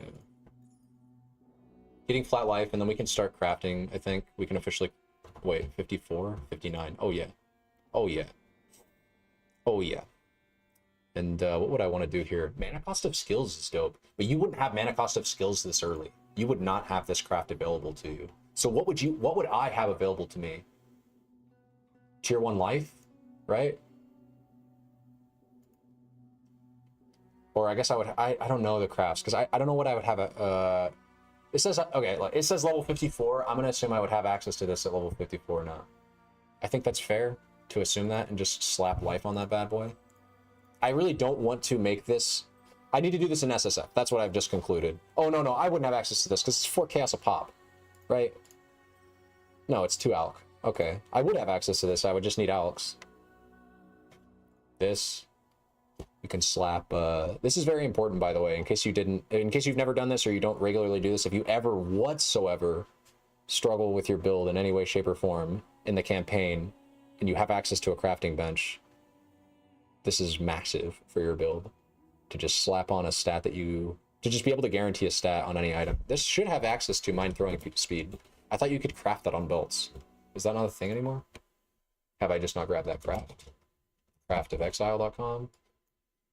Check it out. Oh, it's still on display capture. I'm gonna change that. I need to get a hotkey for display capture. I'm gonna add that right now. It's ridiculous. I've complained about this for far too long. I need to finally do something about that.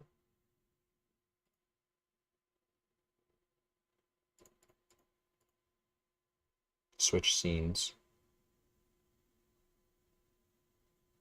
Nice, here we go. Hide display capture. Hide and show display capture. Let's put that on Alt F4. No.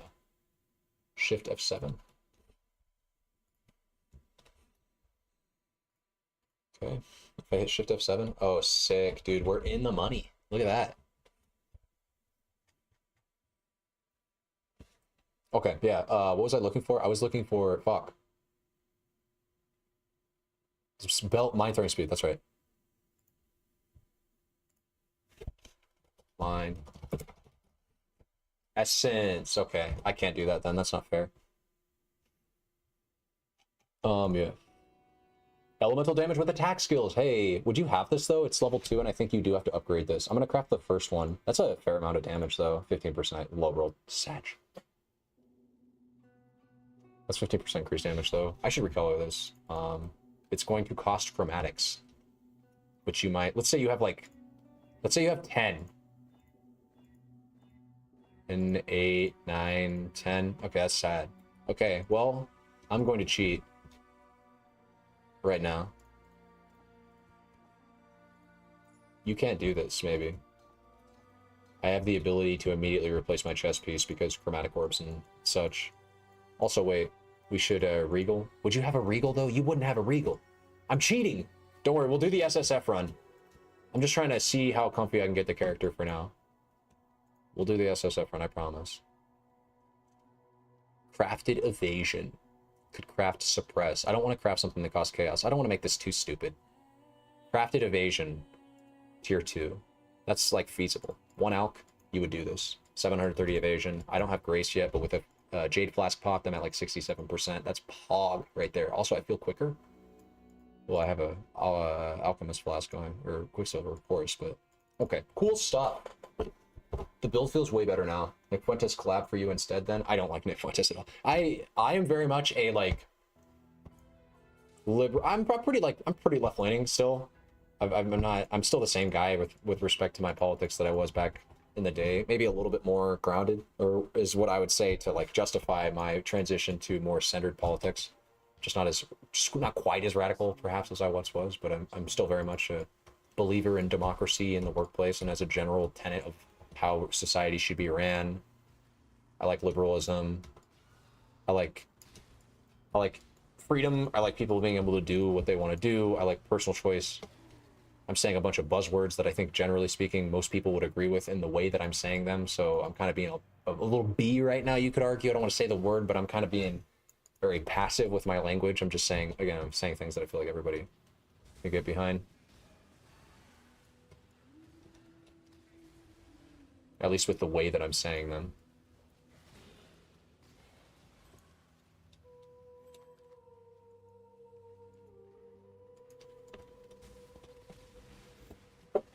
Now we're getting in the groove of things. I'm excited to see what I like. I need to straighten up my loot filter because whenever something drops on the ground, my brain just, it can't help but good. I gravitate towards it. I look at it and then I want to go maybe pick it up. Is this the boss that we can fight? A bathhouse? No. I think I should put a portal down.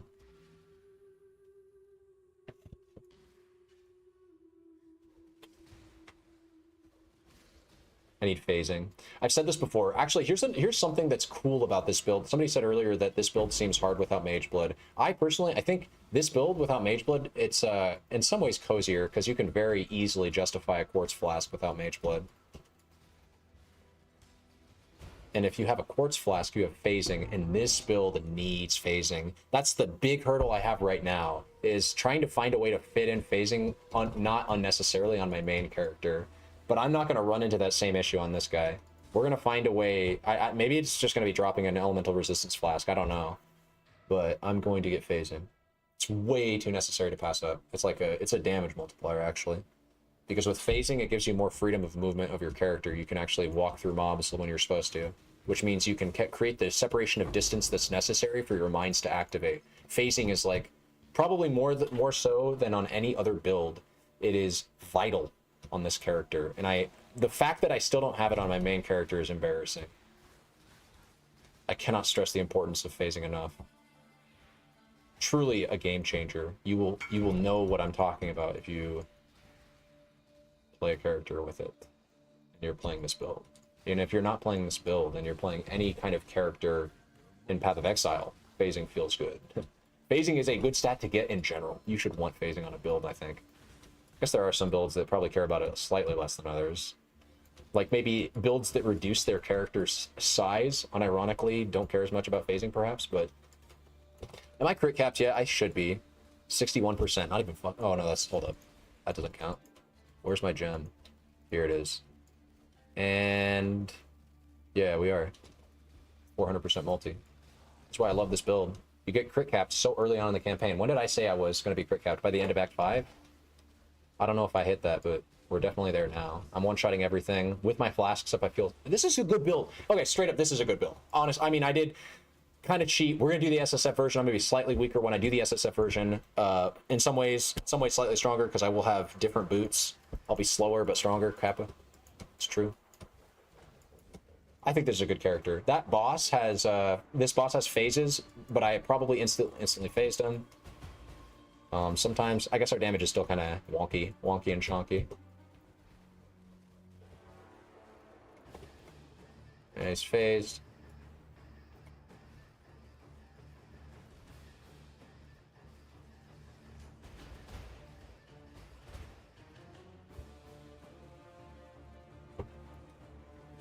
Nice.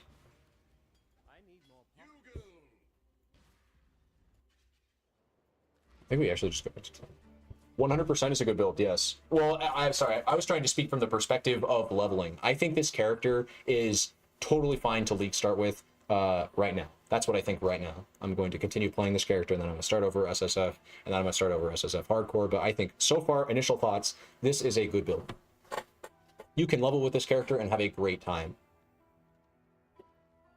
Which is really good news. I love builds where it's just like, I get to use my starting skill gem right out of the box. Now, I don't know if I do that with this character, though. I think I would wait till Charge Mines before I do that with this guy. I will say that. Charge Mines feel, I don't want to say core, but like really, man, they really help this character get off and going. I'm not going to try to reroll my helmet. My helmet's really good. Always love that when you find a good helmet, like level 36, and you can't really unequip it till endgame. It's not even really good. It's just like it has a resistance and a life roll, and an increased evasion and ES roll that's keeping it competitive with base types of this level, even though it's like 20 levels behind. That's it. It's not really good. It's just like it's doing something that isn't terrible. I've gotten to it at Act 3 and felt fine. Yes, I shouldn't have said yes. Actually, I did not share that sentiment. When I was in Act 3, I think I was thinking my damage sucked. No. That's not true. It was when I was at the end of Act 3 when I was like, the damage is good now. Because at the end of Act 3 is when you get charge mines. And when you get charge mines, that's basically, I think, what I'm going to, initial perspective is that this build feels really good when you get to end of Act 3 and you get charge mines. Up until that point, you're kind of just like, you're kind of every crit build that doesn't have max crit, where your damage is super inconsistent, spiky. It's going to feel real bad when you're clearing. It's going to feel still pretty bad when you're bossing, but less so, because at that point you're just hitting the same target repeatedly. It's going to feel less inconsistent, but like even when I'm clearing here, I would love it if I was just one-shotting everything, which I sometimes do, but sometimes I don't. And when I don't, it's like, I gotta push the button again? You're telling me I have to push the button one more time? No! I refuse. You know what I mean? That's kind of where I'm at with it. Like, why do I have to push the button one more time? So we're trying to get it to the point where we don't have to push the button twice. Crash mobs. I did path down to Pierce, and that helped a lot, yes. And that's what I'm doing tier 2. I think pathing down to Pierce is what saves you all of your damage early, because then you don't have to take the Pierce support gem, and I don't know what I'm doing right now. This is a total accident. Dying there was kind of foolish. I was like, not pushing potion. I also died pretty quickly, which I'll admit I wasn't expecting. Oh, dude, the hardcore run for this is going to be painful. I'm an evasion-based character. I've never liked evasion-based characters in hardcore when I used to play it. Like, what, dude? It's kind of funny because I only ever used to play hardcore as a bow character because that was all I used to play when I played hardcore. I don't know why I ever played hardcore, by the way. Anyways, when I played hardcore, I would play bow builds, and I hated the feeling of relying on evasion as a defensive layer back then. I was so bad, though, and I feel like nowadays I know how to make evasion good. I know how to make evasion feel real good. And the trick is that you treat it the opposite of armor, where evasion is actually something you really want to stack up into the moon and get to 95% evade cap against everything. Evasion is something where if you have 93% chance to evade, mobs have 3 times as much chance to hit you, or like something to the tune of, it's absurd. Like the difference between 95 and 90% chance to evade is insane for your overall survival. It's literally double. It's literally double your evasion. So I learned when I got good at right side of tree builds, I learned the importance of becoming literally hit, avoid, cap at all times. That's important. And then I also learned the importance of getting sources of either transfer damage or avoid it outright, like Wind Dancer, 20% less attack damage. Well, first of all, less attack damage is brilliant. It's way better than like less physical damage, right? Because anything that's an attack, if it's elemental damage, you're reducing it. It's like Wind Dancer is a really good keystone, basically. When this got added to the core tree, that helped evasion builds out a lot. They nerfed dodge. I remember when they didn't nerf dodge. When they removed or changed dodge around and added spell suppression. I actually, hold up. What they did was did they do that all? They did that all in the same patch, right? They took out dodge and then replaced it with suppression. I didn't actually play, to be fair. That was a patch where I had to go back and read the patch notes on that to actually get caught up with that information. But when they added suppress to the game was when I finally realized that evasion characters are goated defensive archetypes if you know what you're doing with them. And I think it's mostly because suppress is just so much better than like everything. Max res is really nice, but suppress is so much easier to get. Yeah, that's how I'd put it. Suppress feels so much easier to get and obtain, and truthfully, I don't want to say it wins out over max res. Really, you should try to get both. Really, a good build in PoE does not pick one or the other, but rather gets all. A good PoE build is asking por qué no los dos to like every question of, do I need to take this or that? Really good PoE builds will find a way to get suppress. Well, champions, right? Champions, although suppress can be kind of difficult on a champion. But I'm trying to think. It's like, actually this league, I was thinking about playing this guy's hurting me. No, he's not. What's that bleed champion archetype? Corrupting Fever champion. I was thinking about league starting this league, and I realized that it's really hard to get suppression on that build. And I was just like, this isn't going to feel tanky. It's just not. I'm a champion. So how am I gonna get max? It was a champion. The tree didn't take max res, which I didn't like, or suppression, and I was just like, okay, we just die to all spells.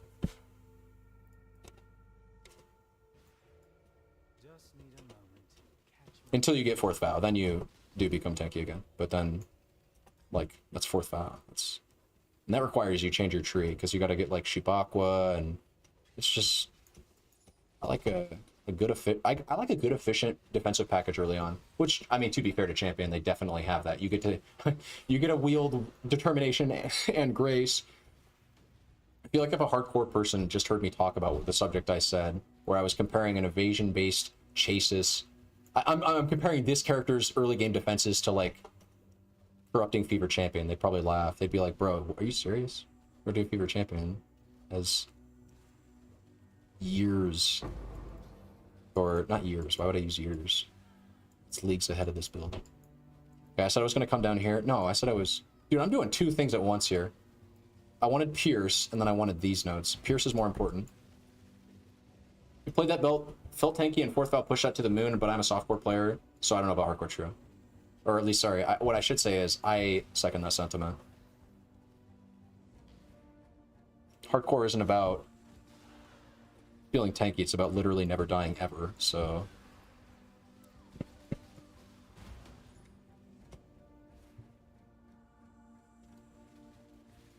So where I was going with that was that character like this can, especially late game, like I think the current build that I'm playing, especially since yesterday we just crafted that Sadist Garb, it's going to give me 20% more effective health pool. If I equip it, I get to like 9k ES pool. I'm super juiced tanky wise, but that's endgame.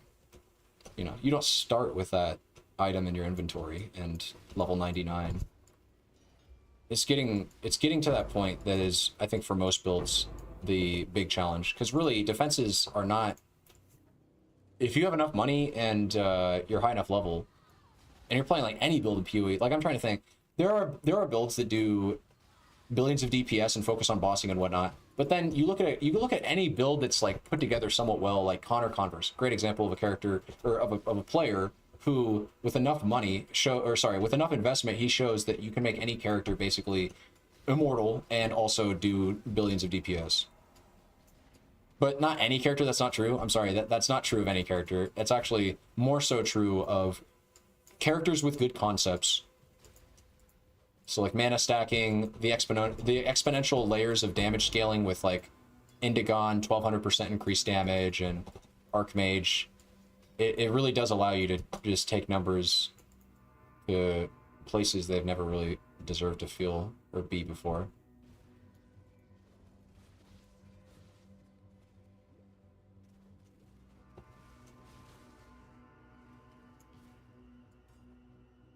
Just need a moment to catch my breath. Ba-da-boom. I don't even know what just hit me. Something like smacked me. Probably crit me. Where am I supposed to go? Is it down here?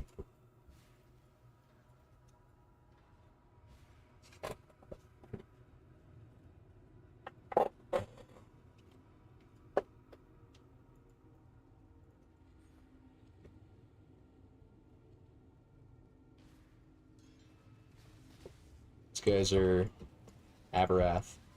I didn't see the other line.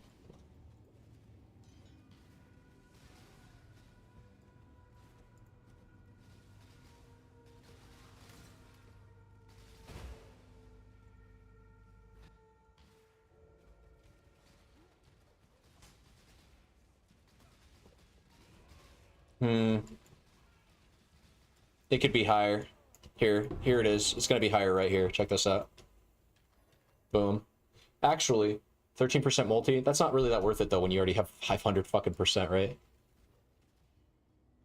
Or 200%. It's still pretty good. No, it's not. We could do better than that for sure. We go back.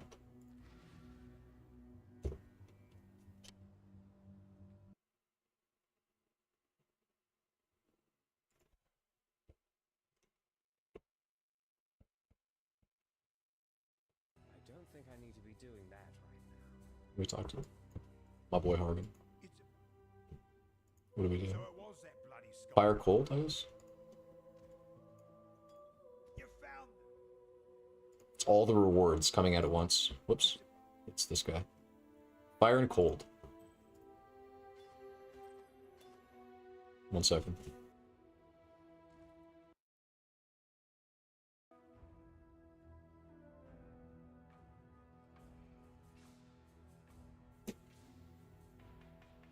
Ooh, that's a lot of crit. But we're already at crit cap, so it's completely irrelevant with our power charges.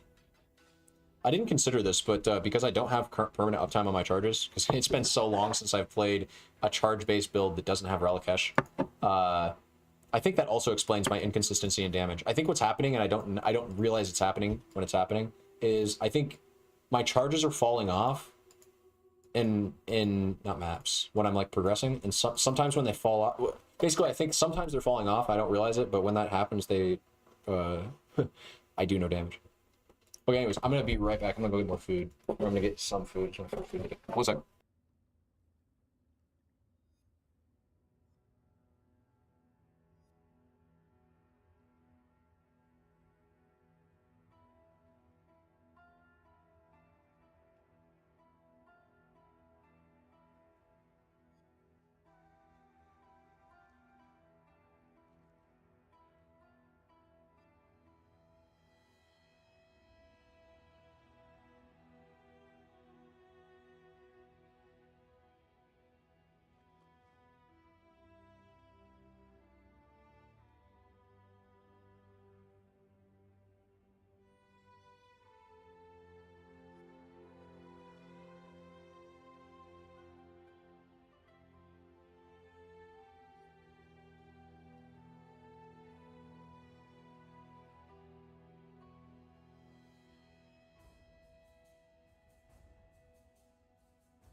Sorry about that.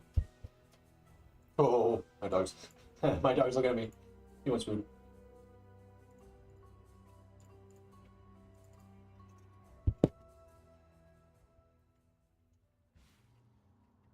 Mr. Cole. Oh, I didn't grab a fork. It's kind of an issue. Just need a moment to catch my breath. I guess I could just pick this. It's rice, though. You can't pick rice up and eat it. Well, not with that attitude, I can't.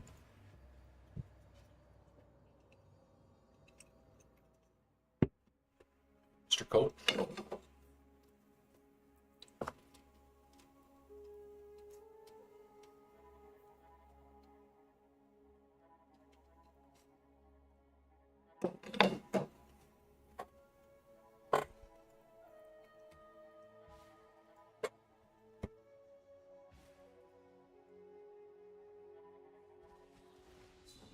Yeah, see? No charges, I do no damage. But now I got my frenzy charges and my power charges, and now I wipe the screen. I killed. I wipe the screen. Push up. It's the difference in having charges and not.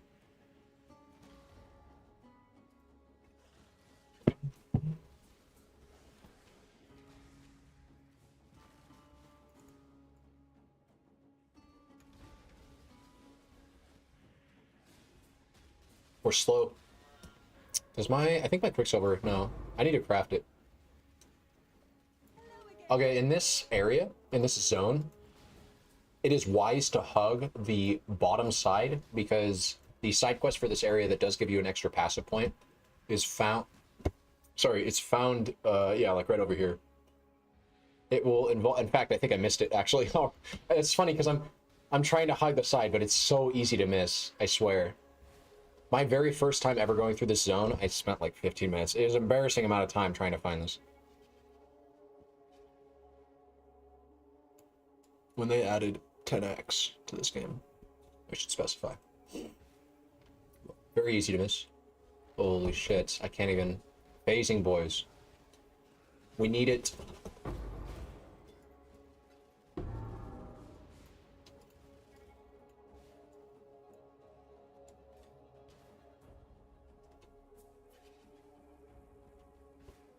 Mr. Cole.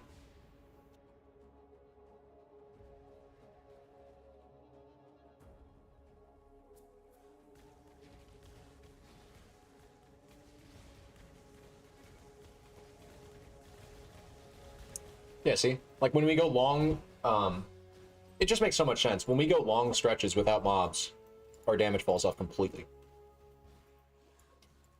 This is where Ralakesh is really nice. This character feels super nice, actually, to level with, though, because, man, the sense of progression you get on each upgrade is probably massive. Like, when I could imagine, equipping Ralakeshes on this character must feel super good. You gotta start making use of endurance charges, you become more tanky. Getting getting Crown of Ice is gonna feel so good. Because I've popped it out. Crown of Ice is like fucking 50% or some shit. 60% of my damage on my main character. Feeling Crown of Ice is gonna be. Oh my god, I'm gonna cough again. Hold on. Give it to me quickly.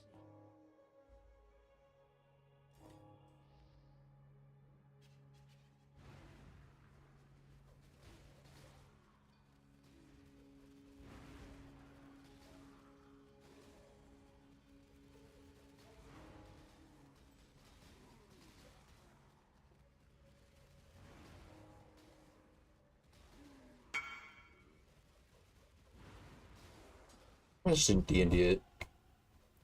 Making trades is so annoying when you are leveling through the axe. I would only do it if it was a div plus, but I can't filter out searches for that, so. But yeah, look, when we have charges up, even our single target is goated.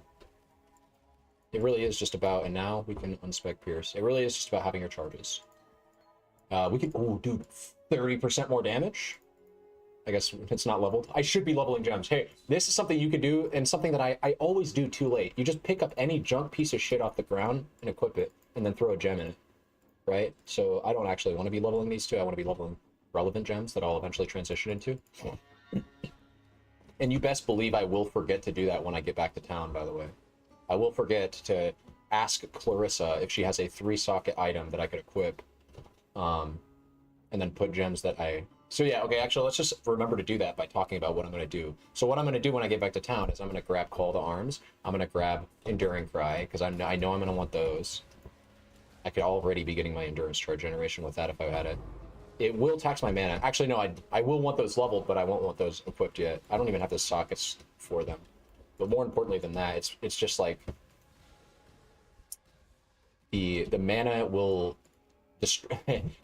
not having the mana requirements for that setup is going to destroy the characters. Like, I already feel awkward to play. There are instances where I'm running out of mana and I can't Frostblink and I die.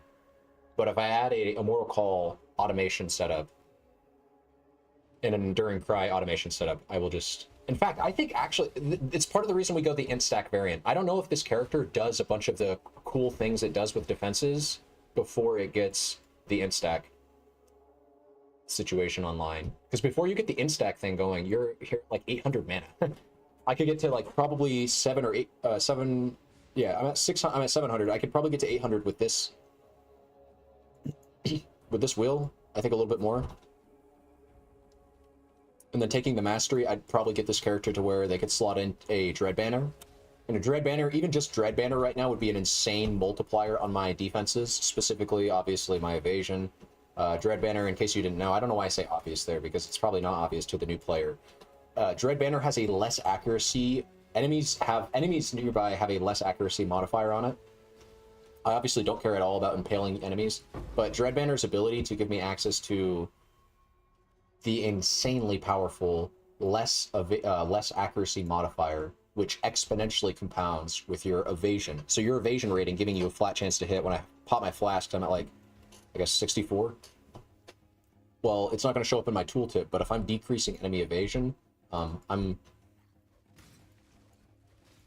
effectively making the requirement for me to get to hit cap, or should I say evade cap, significantly lower.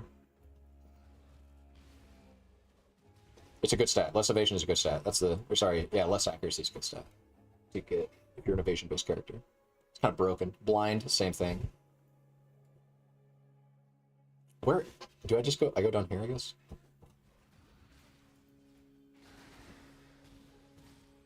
I think Frostblink, when used with this character, is... Well, I feel like I need Flame Dash. I feel like I need the ability to always be able to dash to get through a pack so that the mines will trigger. I also do not know where the entrance is. I think it's over here. I think I'm memeing by going... I think I kind of know that, too. I think, for some reason, my brain is like, I know it's over here. Why am I not just going over here?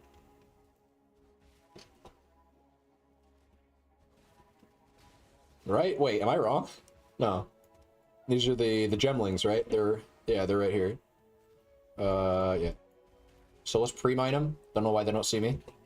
Pre-mine them. They're all dead. Hello, well? 50 to 94 with 16 to 26 and 64% increased spell damage. I think we found an upgrade.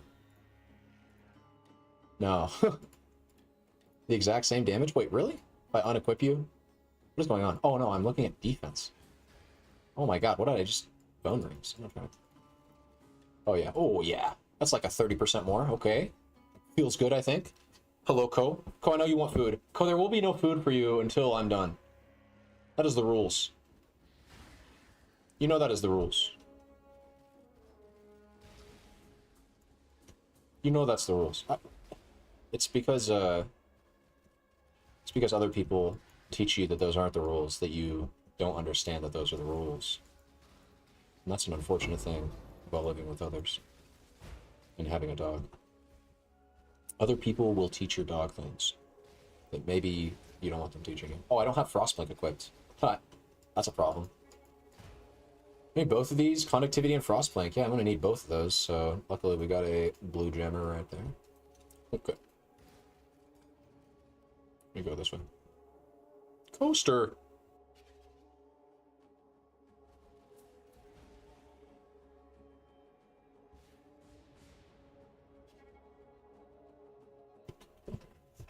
Dude, Ko is such a funny guy.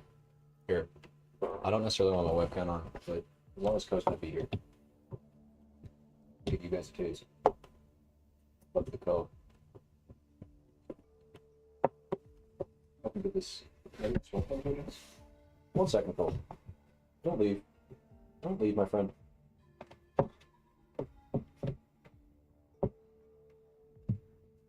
Okay, just maybe. Just maybe this will work.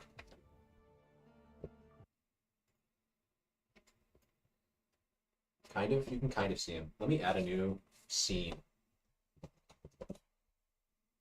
1 second. 1 second.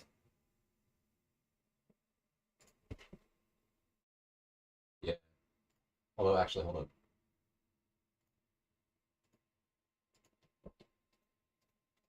Because I did that wrong. Video capture, add existing. There we go. Headphones are only up. Oh. How do I stretch it? Control and Alt. And crop it this way, but I can't crop it. Can I? What's up, Ko? Here we go. Transform, stretch to screen. Hell yeah. Go. Go.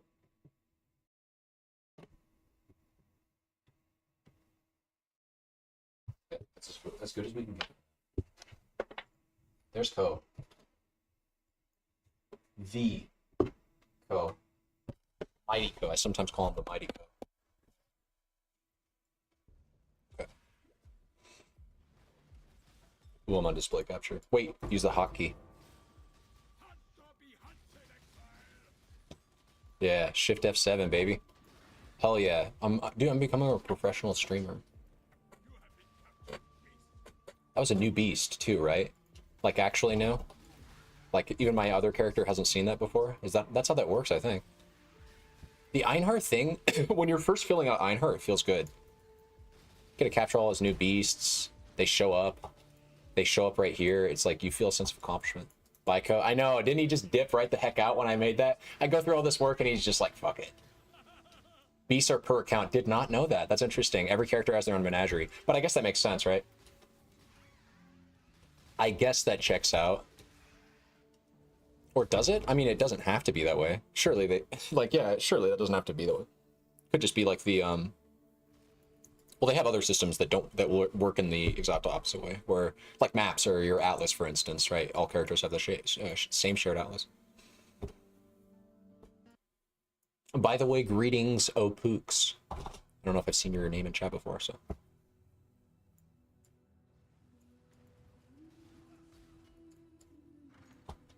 Oops. Oops. Dude, this place is such a maze, man. I'm telling you. And I'm such a pig. It's up here, right? Yeah. We wanted to get... What did we go after now? We can go for that extra... I really don't think that it's worth stretching down here until I get the respec. Until I'm, like, ready. I need to be ready. And by ready, I mean I don't need any of this tree for that side. What we really need is one of these bad boys, because I was thinking about this earlier. Isn't this goated? This has to be goated. This has to be goated. Maybe? I don't know. That seems like it's good. I have 4 pierce, and especially in juiced maps, it's not unfeasible to start imagining mobs being, you know, getting pierced 4 times and then still getting hit behind them. Plus, it's a unique mastery. I'm Trickster, 3% more damage. Feels good, man. Gotta love Trickster, dude. What a broken ascendancy.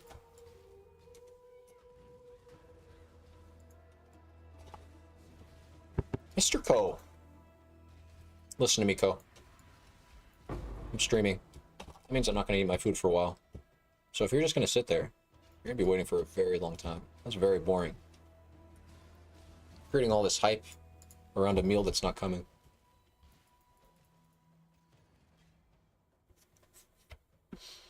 Wait, you guys can't see him. He came back and he's deliberately avoiding the camera. What is this bullshit, Ko? Can't escape it. It's Hollywood, baby. You're a star. No, I can't. Hey, you've escaped it quite well. You're in a very awkward position. Here, hold up, Ko. Get back for a second. One second. He's not even moving. Vigilant. He does not give a fuck. Oh no. I'm gonna break my camera is what I'm gonna do.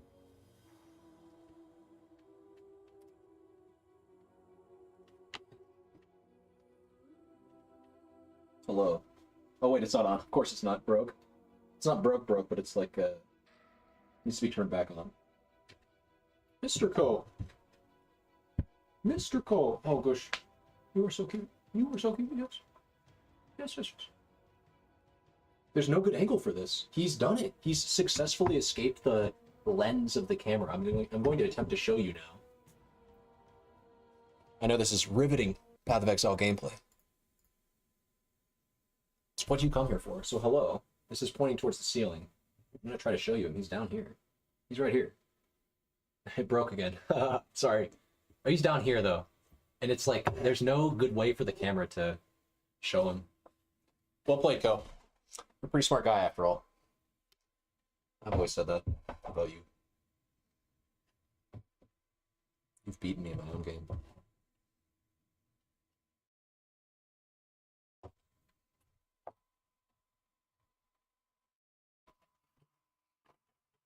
It's not long enough.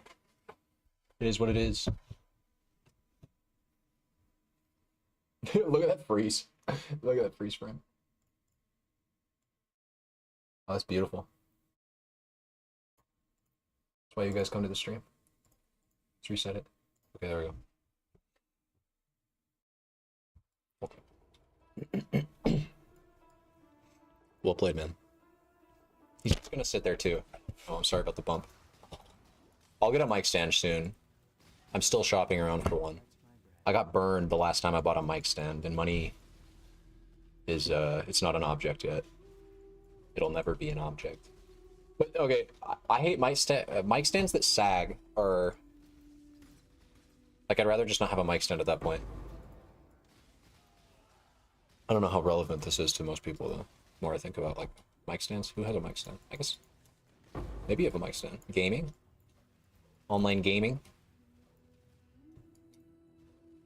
Everybody's got a mic these days. Did my power charges drop? No. Sometimes I don't do damage and I think it's just like lightning damage nature. But then sometimes I don't do damage and it's like, it's gotta be the charges. I check and sure enough I have no charges. Oh, we didn't do the side quest. We did the gem link. No, we did everything. Let me curse you, cluster trap you, get behind you. You got an ignite, a nasty ignite, whatever that is. Yeah, holy shit. Yeah, when you're squishy like this, when you you really have to respect bosses and like actually do the mechanics. I can't be like having other screens open. Should just like kill the boss as quickly as possible and focus on that because it's probably important.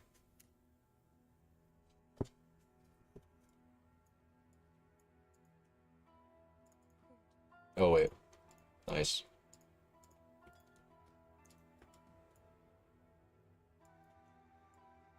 I don't know how much I like this mastery actually, but we'll see. I'm gonna play with it for a bit. Could just pop it too. Like I could just look on pop and see. I wanted to get into suppression, right? No, I want to get this damage first. I think it's good. I got extra dex, and I think wasn't dex necessary for something? Did I like end up crafting dex on something to get the necessary requirements for this? How did I equip this chest? I was like one dex short. I think I just came down here. What's my dex at? 162. Cool. Need something? Okay, yeah, here, actually, I'm gonna go get a fork real quick. I'm gonna be right back.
All right.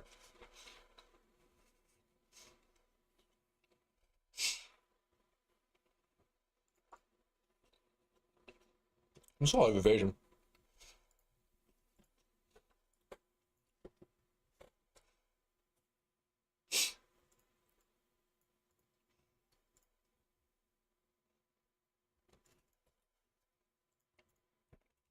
I don't know why I'm picking up all flames. That doesn't make any sense.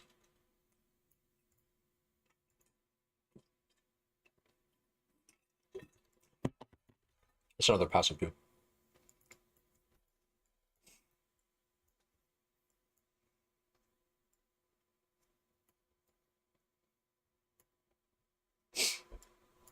Dude, I already forgot where I was going. It's going down here. 12, 12, but then this is a 10% node, which is kind of nuts.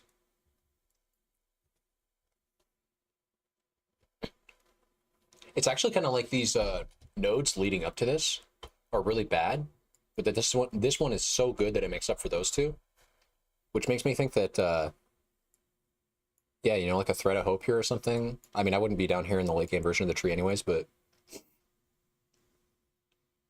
grabbing this node is really powerful. That's all I know. It's a lot of damage. 10% pen is, I mean, that's like more than you can get on a cluster. Cluster notable. Or like even, I don't know, that's a shit ton of pen. What? Did I really miss that?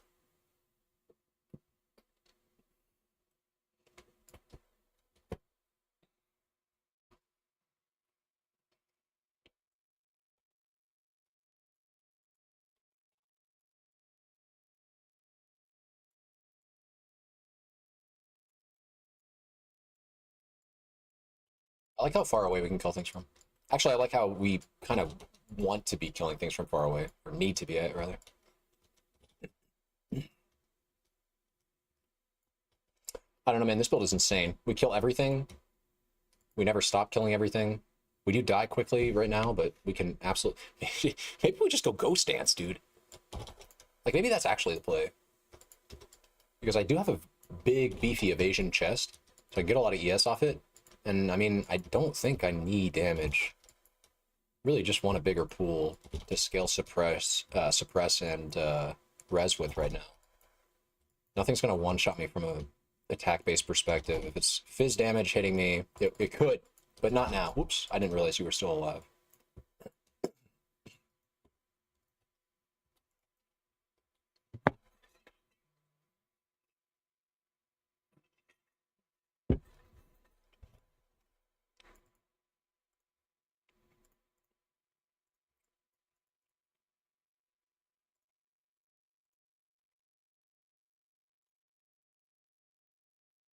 I talked to you, actually? No.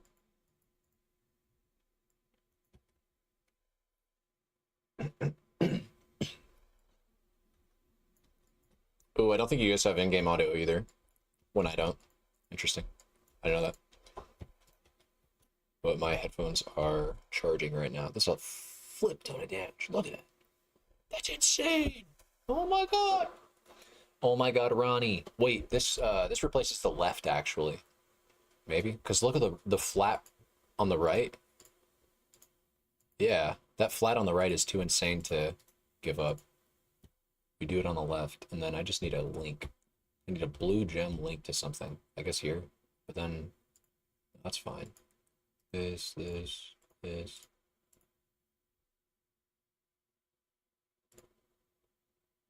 it's not fine. What am I thinking?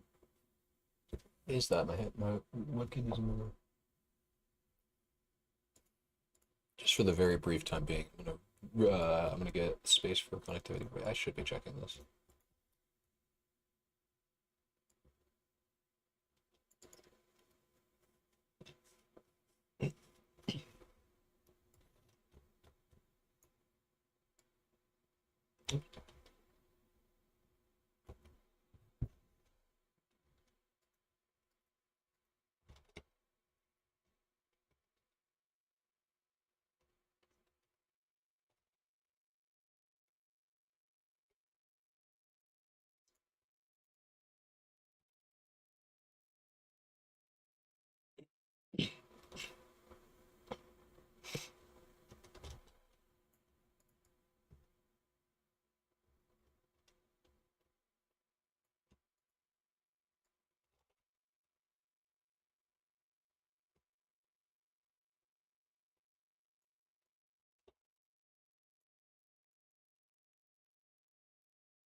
Pianoing flasks is annoying.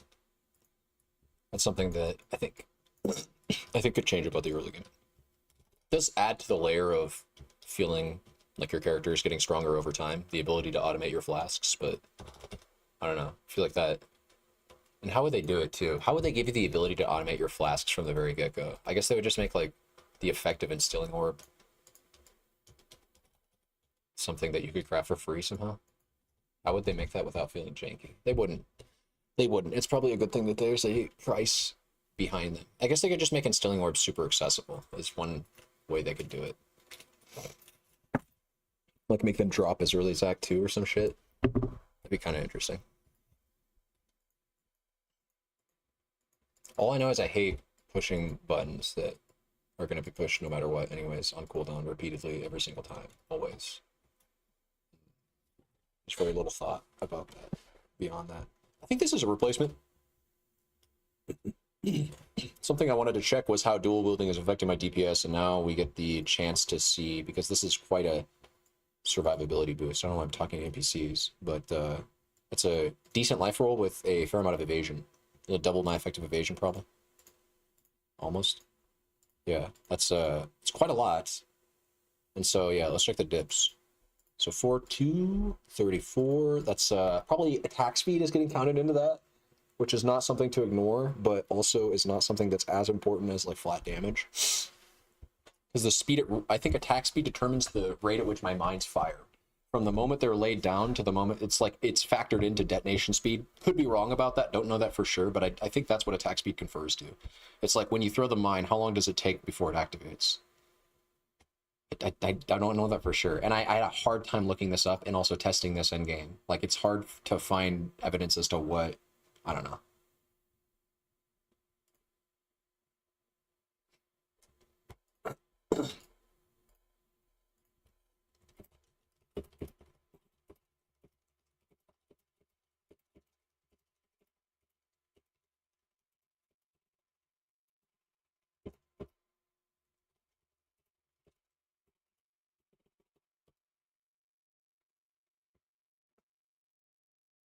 Okay.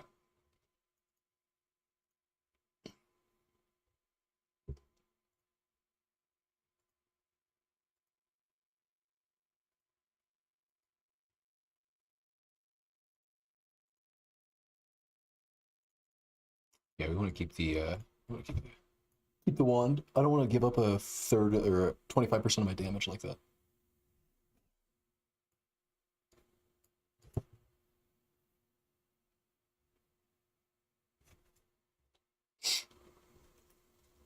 Damn, it's getting windy out.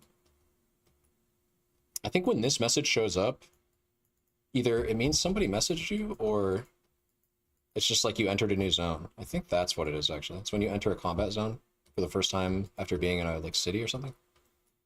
Or just entering a new zone, maybe. We'll test it here when we go to a new zone.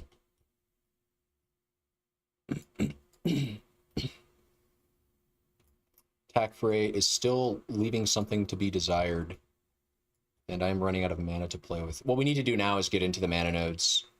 Get 2, and then we'll get into the mana nodes, of course. Of course.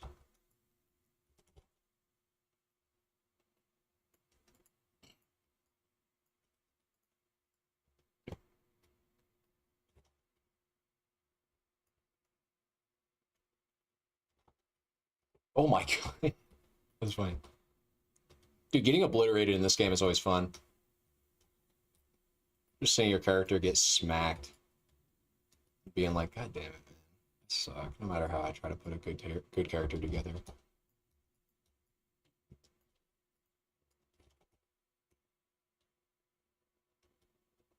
Actually, for the longest time, I was finding out that Val Power Siphon is actually self-cast even when you have Locust Mines. There's nothing that indicates it on Val Power Siphon or the Locust Mines support gems that it doesn't work with Val skills, but maybe that's just something that you gotta know about Val skills and mines. I don't know.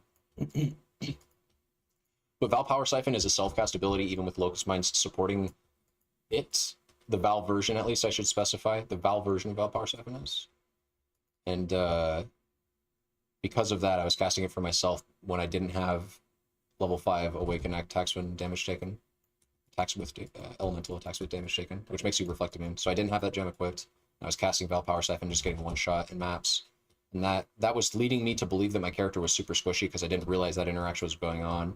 So I was like, dude, I'm just getting randomly one-tapped in tier 16s. My character became so squishy over the course of me transitioning to this mine setup. And I was like, that doesn't make any sense, though. I didn't give up survivability. I just increased my damage by 3 times.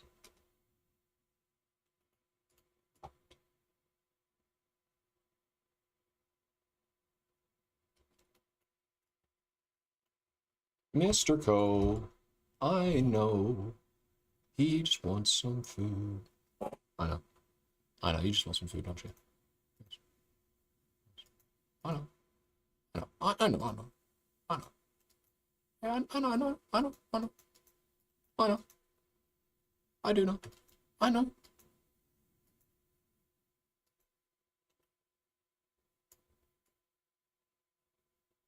Okay, you have food in there.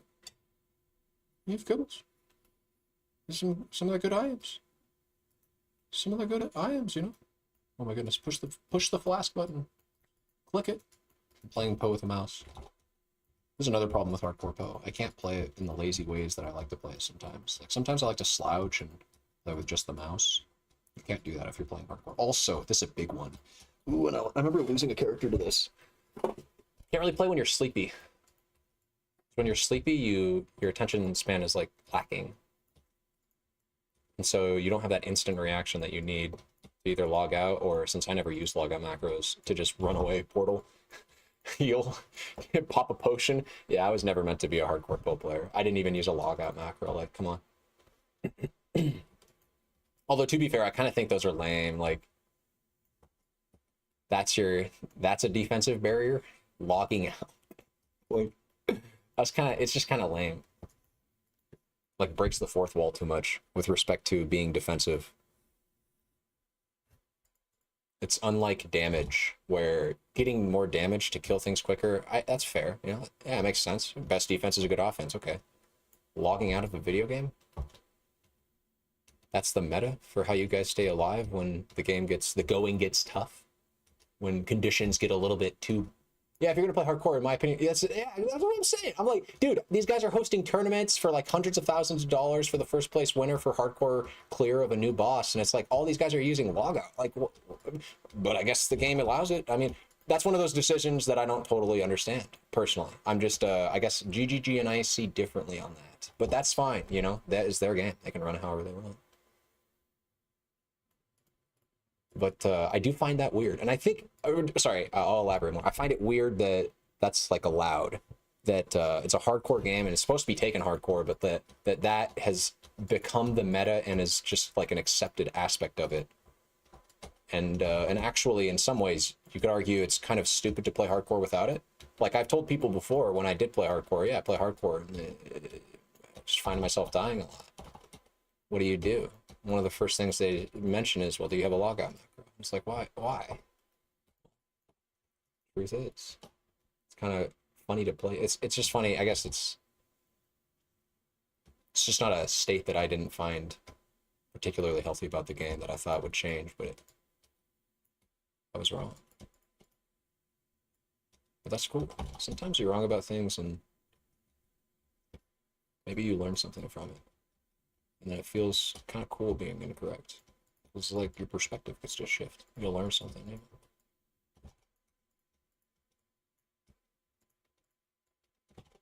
Some people say they like that aspect of the game. It's like it's an ultimate test of your reaction speed, right? You know? Hey, logging out's a skill. I gotta hit the button at the right time. So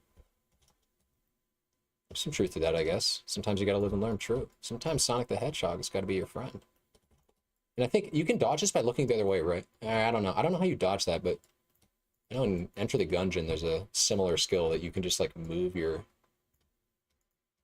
perspective, your camera perspective, and dodge it. Sonic Adventures 2 Battle, the goated game. Although I will say this, that game has not aged well. I went back and played that game a little while ago, and I mean, it depends, I guess, on what you're going back for, because platformers in general have not been like FOTM flavor of the month or whatever for a long time. Get behind them. Get behind. Wait, my attention span's so low. What were we talking about before this? Get behind who? Is that it? Is that my spell damage replacement? That's a shit ton of res. No, I just lose too much damage. If I'm going to replace anything, I need to get a wand. Or sorry, I need to get damage from my shield. Or enough survivability that it more than makes up for it. There's a lot of res. From all the basilisk. Oh, I see. Okay. I guess I was ranging him. In Enter the Gungeon, there's a cool mechanic, and actually, I guess God of War has this. I think Sekiro has something like this too, where the dude that's going to do a blinding attack, you look the other way, change your perspective, and then you don't get blinded by it. I guess getting behind and yeah, again, that exists in Enter the Gungeon too, which is why technically PoE could do it, because there is like the direction that you're facing, that's like a stat, right? So like they could calculate it to like if your direction is towards the enemy when he uses that ability and it goes off and around a ring, or if your direction is facing away, you don't get. I think that'd be cool. It's such an irrelevant boss though. Like when you're gonna one shot it, who cares about its mechanics? You know, actually, GGG's talked about that before. How designing like intricate bosses isn't really relevant for the vast majority of the player base that's looking to roll up a League Start character that one shots them before they get to do half of their moves. The majority of the player base that literally will not play the game unless they find a build that accomplishes that, right? I mean, let's be real. Okay, let's be real. Your least favorite leagues were probably the ones that you had a shit build in. Probably didn't progress too far in them. That's how everybody feels about the game. So like GGG's always in a constant state of flux. We need to balance the game to be challenging to everyone, to give a like satisfying challenge, but also people want to be able to one-shot everything in our game. Defenses, dude, defenses have been a relevant discussion again. they've always been a relevant discussion. They've always been something that people complain about. But I think there's a Twitter post that got posted recently. I watched a local hall video on this, where there was people complaining about how irrelevant defenses are again, and how it's all about just making sure you one-shot everything before they touch you. And I mean, to be fair, the dude's post was pretty disagreeable. Like, it was on Twitter, and I remember there was a lot of people that were not sharing his sentiment. It kind of blew up. There were some people that came into the discussion, like no name, like DS Lilly got involved in that conversation. Things would track him, some other people. Let me see if I can't find the post. Dude, I should give some commentary on this. The people want to know. I want to see the post though.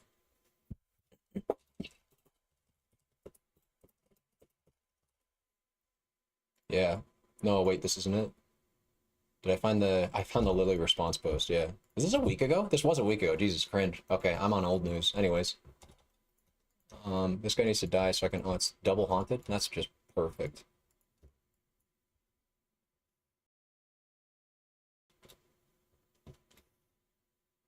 Cook take, yeah. Who's responding to this? As someone who has put considerable research recently into how to be tanky, it's a several-fold problem. Armor is ineffective due to the presence of overwhelm and adds extra damage. Kind of agree with this, actually. Or not so much that armor is ineffective, but just that it's only ever going to be one piece of the puzzle. If you're looking at armor as like a, hey, I should just only go all in on armor, that's kind of not how you're not going to... Poe is really about building a well-rounded beast in almost every sense of the word, or words. If you're only focusing on one layer, especially for defenses, which are like kind of meant to be layered, and like, okay, let's just keep reading. So armor's ineffective, cool, because there's ways to penetrate it, and if you only focus on armor and only ever keep getting penetrated by that shit, then you're gonna have problems. Too many damage sources or spells are uncategorized, minimizing the effect of evasion. Let's just think about that for a second. I mean, that by his, like, if you're going to mention this about evasion, you should mention this about armor too, right? How is this specific to evasion? But then more so than that, suppress is really easy to pick up on people that are going evasion because it rolls on your gear, and you can get suppress capped only. I guess if you're only wearing rares, okay, you can get suppress cap with like one wheel with like 3 passive points and a bit of suppress rolled on your gear. And that, like, and suppression is by far one of the most broken defense layers in the game. So, like, if he's complaining that evasion characters don't have access to good mitigation for spells, that's like a big omega lol. So why are armor stackers so... Yeah, that's another good point. It's a build I've wanted to do for a long time, but I've never... Exactly. Well, okay, actually, I guess you just answered your own question. Armor stackers are some of the most broken, immortal, and also highest... Oh, I shouldn't say highest, but high... They do very exceptional damage for also the fact that they become literally immortal. And there's... I mean, we could literally... Let's go on YouTube right now and actually just check some of these. I saw one recently. I think, who made this video? Armor stacking PoE immortal. This was a recent video. It was actually, I don't want to say, it was like a person that is unknown. Not a no name, but like somebody who does not have a lot of views on, where are they? This video would be in my history, but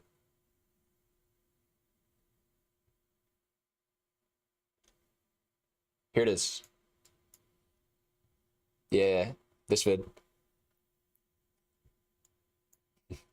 You know a character is very survivable when they can do this to Cirrus, or to Exarch, when they just completely do not care about the balls whatsoever. That always feels good. He doesn't actually mention the Ascendancy. It's a jug though, right? For sure? It's gotta be a jug. No, it's a Scion. Why Scion? Hold up. Also, does he actually unironically take solipsism? Or is this something that's getting converted by militant faith? That is, wait, what is he doing? He's, what's his main spell? Is he doing, Molten Strike? Yeah, Molten Strike, okay. Dude, Molten Strike is an interesting skill that I should play sometime. There's so many scaling vectors with this ability. Because it has Proj, but it's an attack. Melee weapon with Molten, Fizz and Fire, Balls of Molten. You can do Poison with this because it spawns enough Proj and has fair enough base damage, I think. I actually don't even know if base damage matters. I just know you can... I know that people have played this build. Poison. So, Uniques that make your character tanky are all extreme. What does this even mean? What, like this is just patently false. It's not false. It's more like it's a context question. It's like, what are we talking about when we say tanky? Because Gold Room makes you insanely tanky through like the first 3 acts. But I guess you wouldn't call that a late game item, but that's certainly accessible. That's like tier 5 rarity. It's 1C. It's 1 alk. I could buy a Gold Room for 1 alk. Actually, there's a fair number of early, like there's Spellvore or whatever, that helmet that gives you a crap ton of suppress and life recovered when you suppress, and a crap ton of evasion and a crap ton of avoid ailments, and that's like a 1C unique. There's so many. I'm just thinking about evasion too. Like there's so many cheap uniques that make you tanky. I don't know what. I don't even understand this line. The number of ways to reduce elemental damage taken is way too small. Way too small, and keeps getting smaller. Goodbye flask effect. And so that's like this was a post that was made when they, at the start of Necropolis, I think, when they revamped the, or not even at the start, sorry, but just, it was made, I guess, April 28th. There, around then, around this is when this guy responded to it. So I'm going to assume it's a little bit before that. But this is a meme, by the way. This is a complete meme. Every build in the game that is taken beyond the levels of 95 is looking for a way to reduce elemental damage. And if they're accomplishing their goal of making it to 96 and beyond, they're finding that way. And as it turns out, if we go to the PoE Ninja software trade ladder, we could find that amongst the players that are of level 90, you can check this by level 99, no, level 96 and up, there are currently 61,000 players that have made it to level 96 and beyond. How did all these guys find a way to mitigate elemental damage then? What the fuck? Okay, well, this guy's doing the broken... Okay, armor stacker, okay. But see, that's the thing. This guy doesn't even... This guy thinks armor stacking is bad. Anyways. What's this guy doing? Fledgling build. These are fun. Just getting a shit ton of power charges. Getting a shit ton of... What are we doing with our proj? What is this? Kinetic blast. Ooh, this looks fun. He's not using a Nimbus. Either he's using return proj. Is he? Are we doing like poison or some shit? What is this? Why are we doing return proj? And not Nimbus. And no +1 max power charge? Ring? What's going on here? Something is awry. I don't understand this build. It's my fault. I'm not saying this is a bad build by any stretch. This guy's got some shit going on that I don't understand though. My brain's too small. I can't wrap my head around it. But yeah, I'm just like, I don't understand how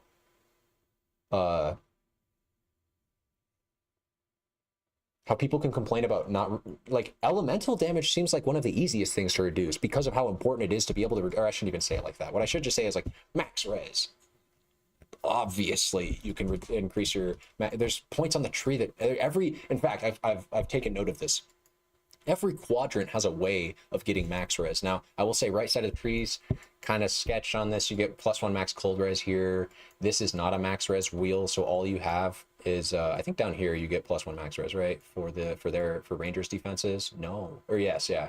So you got the +1 down here from Crystal Skin. You get +1 cold from here. Unfortunately, Tolerance does not give max res, but actually Tolerance is kind of nutty if you're going for like a life stacker. This is your chance to avoid bleed and poison. Also, the protection masteries are really strong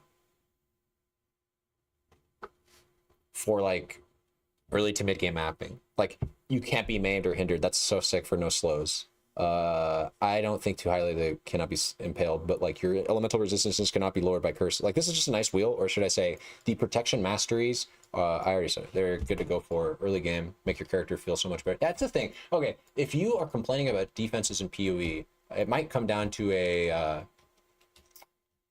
I don't want to be cringe and say you're not investing enough into them, because that's what everybody would say, and it's true, but it's just like it's not as productive to tell somebody that, as opposed to say something along the lines of you're not willing to make enough sacrifices. Yeah, I mean, that's just effectively saying the same thing. You need to get more invested. You need to give up a little bit more damage. It's really easy to get super tanky if you just, especially if you know where to look in the right areas. Flasks, if you're stacking, if you have 2 flasks that give you the main defensive layer, either armor or evasion, like if you have 2 flasks dedicated to that, you can get a crap ton of just base floor of it. Like if we just do the calculations real quick. Can I do the calculations real quick?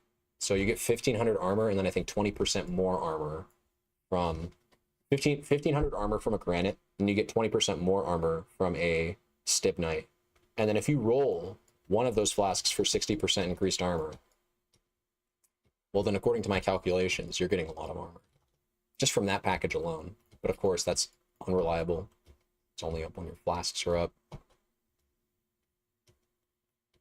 Unless you have Mage Blood, just get a Mage Blood forehead.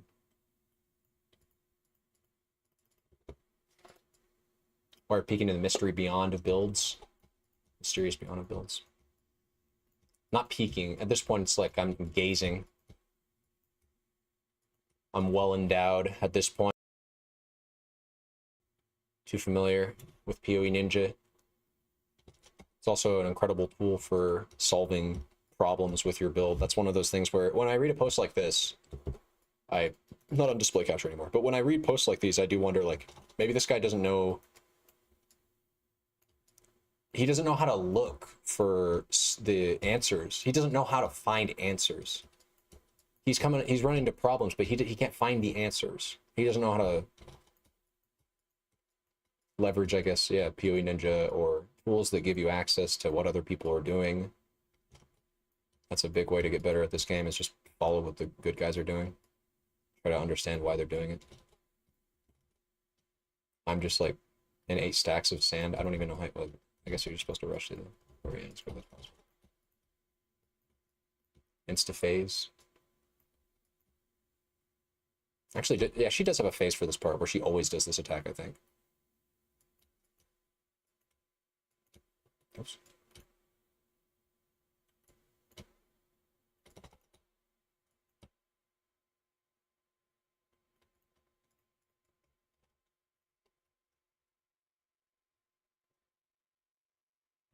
Oh, the code.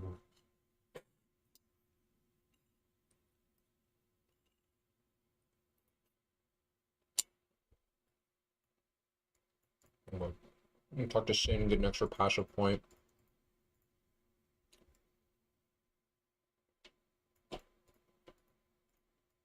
Or wait, not Sin. Talk to Irasha.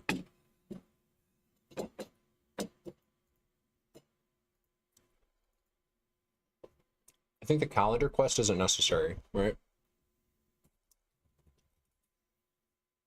I think it is. Right, we're in Act 9. Yeah. We only get 1 passive from this. No, we get 2, right? Shikari and...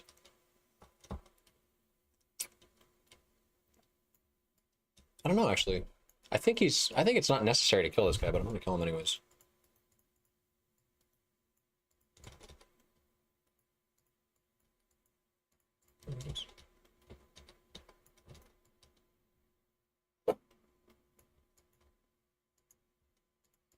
Okay. Do I have enough headphone battery? Can we equip them again? Oh no, don't die, don't die. Oh no. Can't stand still, because every time you move is when your damage comes out, and every time you move, you go to a new pack. What is this? Oh, I accidentally played the video, the YouTube video of that armor stacking.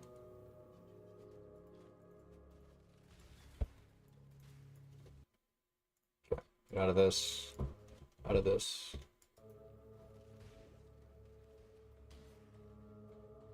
The mysterious beyond. The void. The forbidden knowledge. The fabled treasures. The pobs. Oh no. Where did I say I was going after this? Tree-wise. We got this. Could get the inversion mastery. I'm a fan.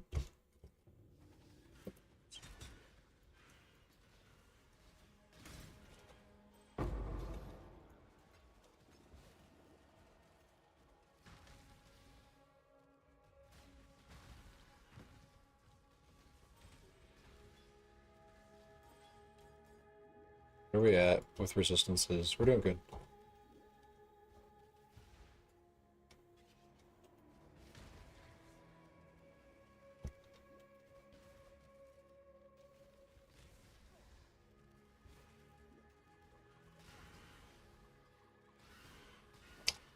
Oh, nice.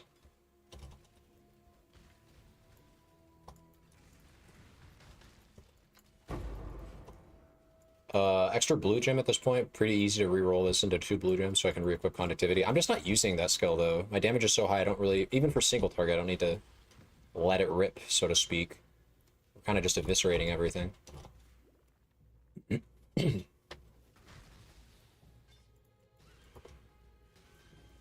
Damage, no.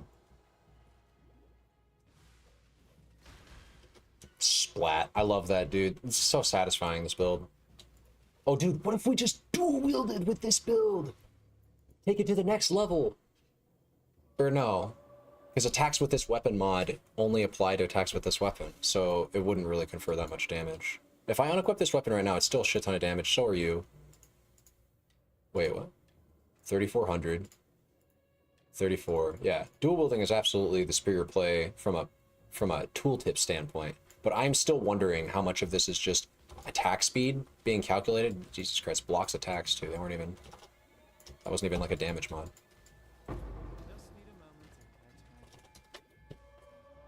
How much of my build is just attack speed or whatever, scaling my damage, which is kind of irrelevant because I don't self-cast it, and attack speed isn't the stat that my build uses to cast mines, it's throw speed. But again, if you look at the rate at which the mines fire, I think that is impacted by attack speed. So as quickly as, and detonation speed as well. I think as quickly as my mines hit the ground, they are able to detonate, and that's contributing to a very smooth playstyle, I believe, where I don't have to wait a half a second or whatever it is for the mines to actually activate. Yeah, I think that's what's happening, actually. Because it does feel like the mines just, they pop instantly. When I throw, as instantly as I throw them, they're like, and it's not even this quick on my other character. I can only assume that this is because I have, or I'm dual wielding. Yeah, that's probably it. I'm dual wielding. That's giving me attack speed. I have the same number of frenzy charges as that build does. So, insofar as that's concerned, I've got the same attack speed. Yeah, kind of a goated stat actually. For increasing the build's feel goodness. Making your damage a lot more instant when you're at the appropriate range. I don't know why I keep walking through this. That's just kind of like derp mode. I think the correct way is this. I don't know why I'm walking over here. I guess at this point we're committed. Maybe it's not.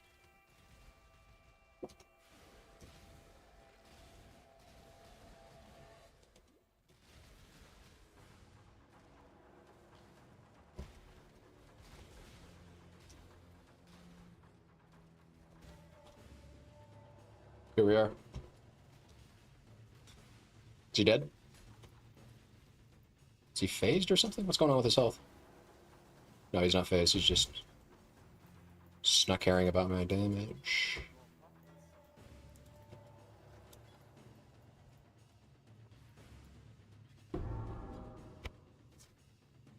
No.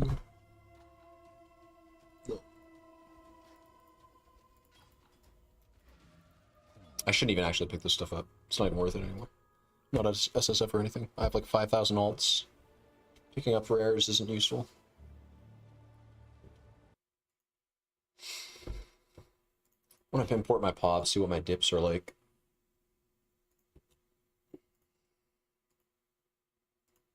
Skills, power siphon, including full DPS, trace. 55k? Okay. Okay.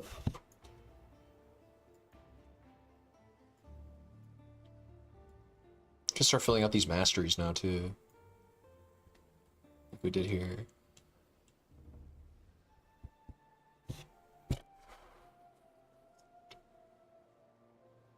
%, increased evasion from equipped body armor. That's quite a lot of evasion, I believe. Rainstone.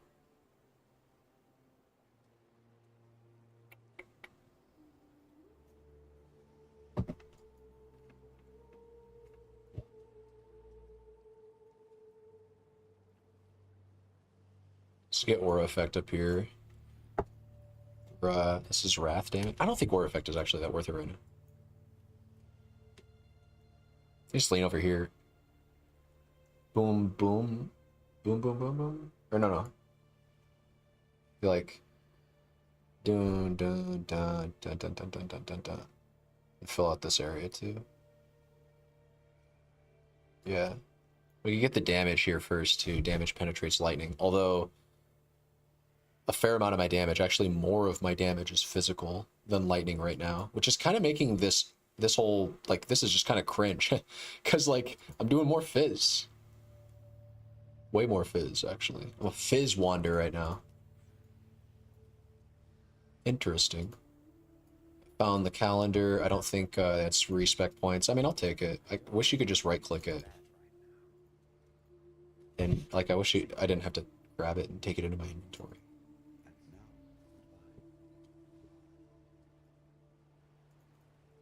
Cool.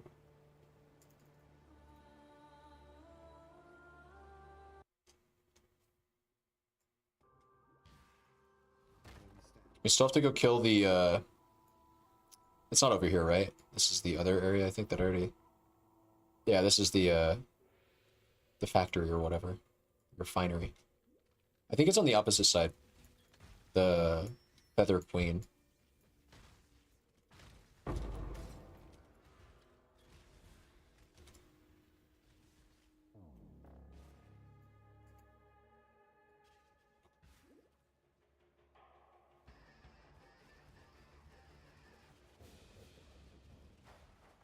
I hate that, when they can kind of dodge my attack. By just moving away.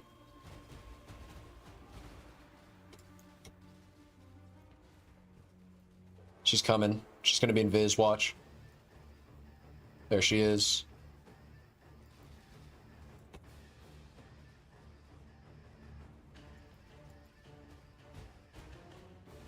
I'm gonna check my crit without the diamond flask. Okay, we need it for crit cap. Sick. Before we go back and get that passive, I'm gonna go hop into the belly of the beast. 1700 life. I'd really like to get Grace on my character now, but there's no shot that's happening anytime soon. I just want to scale my evasion and pick up Wind Dancer. That would make me feel super tanky for very little investment, since I'm literally right there. I could grab it right now and feel really good. Probably all the way up until max, honestly, with Grace and Wind Dancer. And like probably 80% chance to evade in level 68 content. We could do it. Replace our Purity of Elements at the point at which we get... yeah, we'll go Ascend, and then get Freeze Immune, and then check our gear out, see if we can't move some things around, and then grab this Mastery, grab Polymath, and get a shit ton of damage, a shit ton of survivability, and just be in such good shape. Holy crap. The power boost that I'm gonna Super Saiyan. Just one word. 2 words. It's 1 word.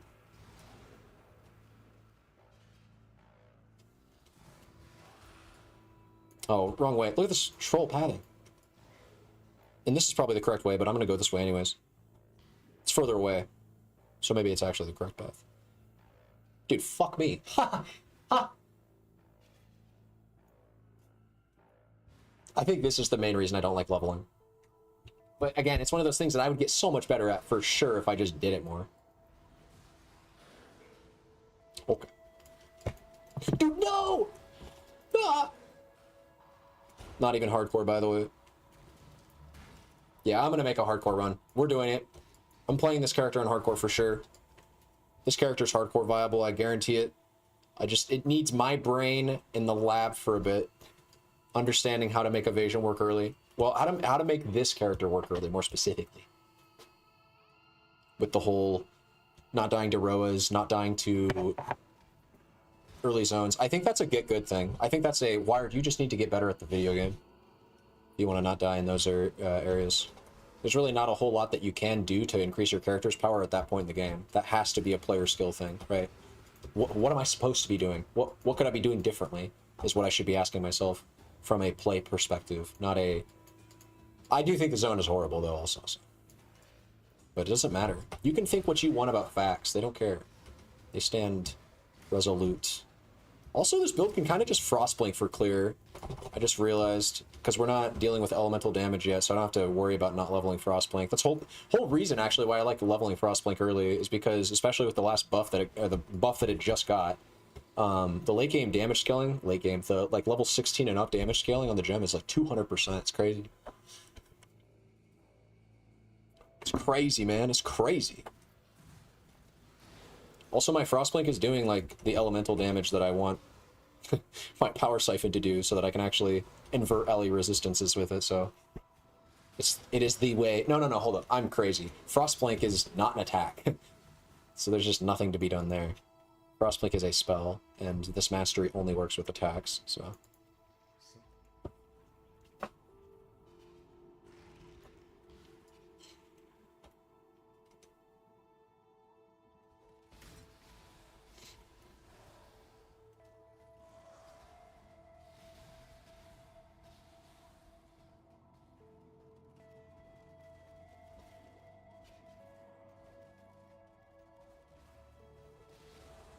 Just need a moment to catch my breath.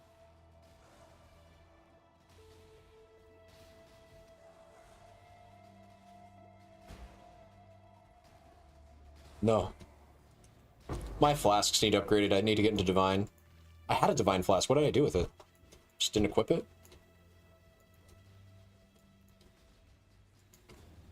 I feel like he should just die. Oh no, I think he gets phased too. But still, I think my damage was kind of lacking here. I think I was going to go up here and into the Mine Wheel, but then what did I do instead? No, I was right. Here, up. Here. Don't get here. Up here. I wanted to get the mana nodes. That's what I wanted to get, yeah. Let me get the mana nodes first. For play. For feel. We will ascend after this. Ascending has finally become something that is like 100%. Well, no, it's finally become useful.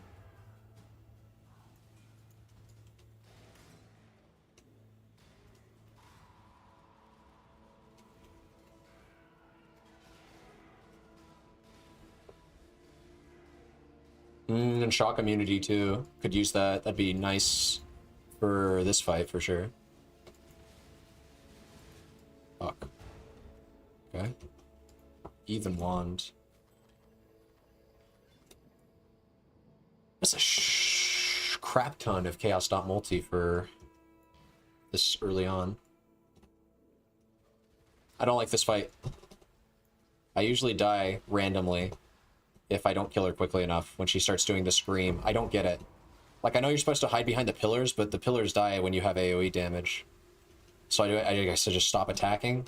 But the whole point is that you kill her before she does that move, so just it's a DPS check. There are mechanics that can be played to, but I think for the most part it's just kind of like a have more damage. Okay, don't do your scream. Yeah, she's gonna do it now. I can't find the pillars. I'm just dead. Imagine if I was DPSing that entire time. The pillars all died because my AoE damage killed them all. Yep, there they are. And that's what you're supposed to do. You're supposed to just sit there and keep dipsing her. Ignore mechanics. They will betray you.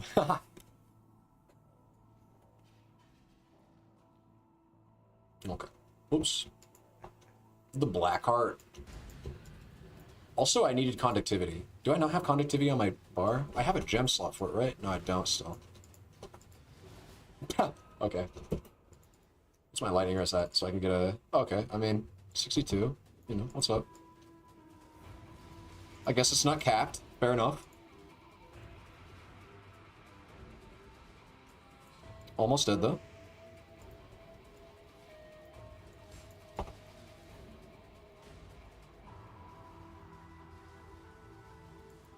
Sick.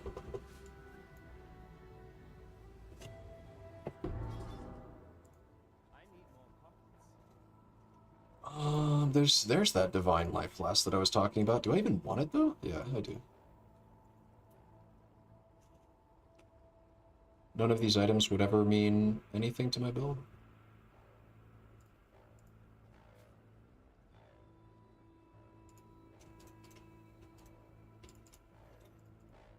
Wait. I should probably look to upgrade my boots soon. even though the move speed is very, very good. Like, imagine this character moving here without, like, although I feel like I'm slowed, but no, I don't think I'm slowed, actually. This is just base Poe move speed. Sail to Riath. Alright, Act 10. Let's do it. I should also check the amount of time we've been playing. I think it's probably 10 hours at this point, with yesterday in mind. I was spending some of that AFK, though. Yeah, 10 hours, 30 minutes. Not even done with the campaign. Cringe.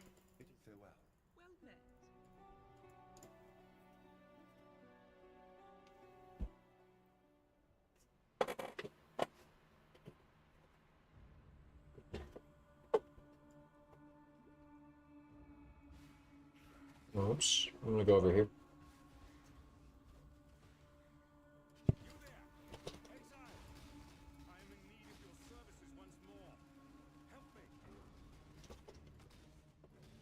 Just need a moment to catch my breath. Are you a saboteur or an assassin? I am a shadow. I still haven't ascended. I'm level 66. I really need to do that, don't I? Good question, though. I will be going trickster. Sorry, I guess I didn't actually really answer your question because you were wondering what I was going to be doing. Plan is to go trickster. We're going to take one step ahead, and then I guess I could just immediately send afterwards for Swift Killer.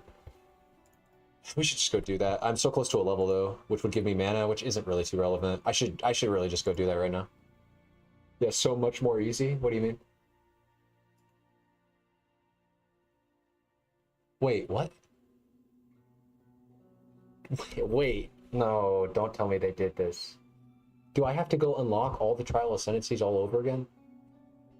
Did they like change the way that works for different characters? No. Really? Labyrinth PoE. Wiki. If you're checking anything related to PoE, guys, remember, check the wiki. Don't check the fandom. Okay. The Lord's Labyrinth. You go to version history.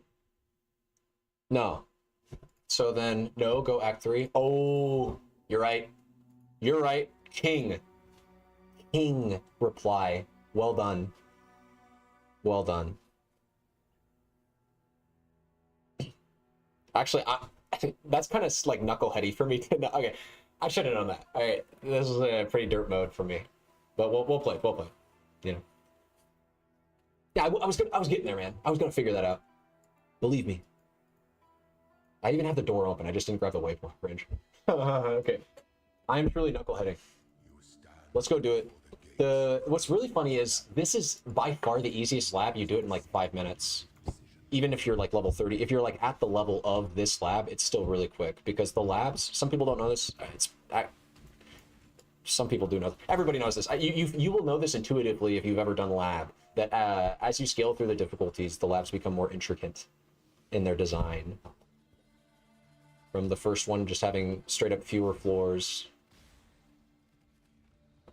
to also being less interwebbed or whatever. General advice for doing lab is just go up and to the right and you're good. You'll find the door. Oh, whoops, don't do this. I wanted to stand here and go down. So he's level 30 and I'm level 66. How quickly do you think he dies?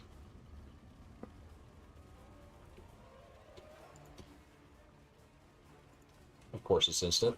Oh, it wasn't even instant. I didn't have my charges, though, to be fair. We've established my damage is, like, probably a tenth of it's probably literally a tenth of itself without charges. Check this out. 89? 4K? Okay. And so that was double, but it was way more than that, because, well, first of all, this is just tooltip. Second of all, let's see with all charges. I'm probably at a third of my damage without my charges. Is your gear any special? So I tried my absolute best to make sure that playing this character on, recreating this character for SSF, or not for SSF, this is not SSF, although I haven't made any trades yet.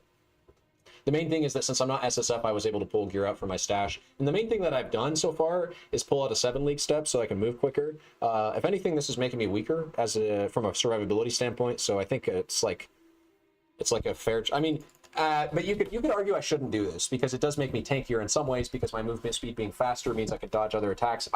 You can feel however you want about this. Just know that immediately after I get done with this character, I'm going to make a new character on SSF. So you'll get the full SSF experience from my channel, from Wired G-Tars. Eventually, I will play this character hardcore even, trying to make it work on early configurations. I'm very impressed with the damage, and I just need to figure out a way to get the survivability to a point where it's acceptable early game. And also, I think the damage early game was piss poor pre-level 31 before you have charge mines, but then when you get charge mines, the damage is great. And actually, I think the damage is probably great even up until you get charge mines. I was just having this goofy Pepega problem where I wasn't upgrading my weapons because my loot filter was still on my old character on Uber Strict Plus. So I wasn't seeing rares that drop on the ground, which means I wasn't unidentifying level appropriate equipment. And when you do that, you have a tendency to fall behind when it comes to your gear. And falling behind your gear doesn't really matter too much for spellcaster builds. Or I'll put it this way. It matters far less for spellcaster builds than it does for attack builds, generally speaking. And this build is an attack build because we are using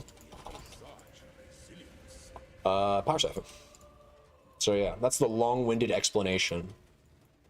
Only one of your lessons was completed,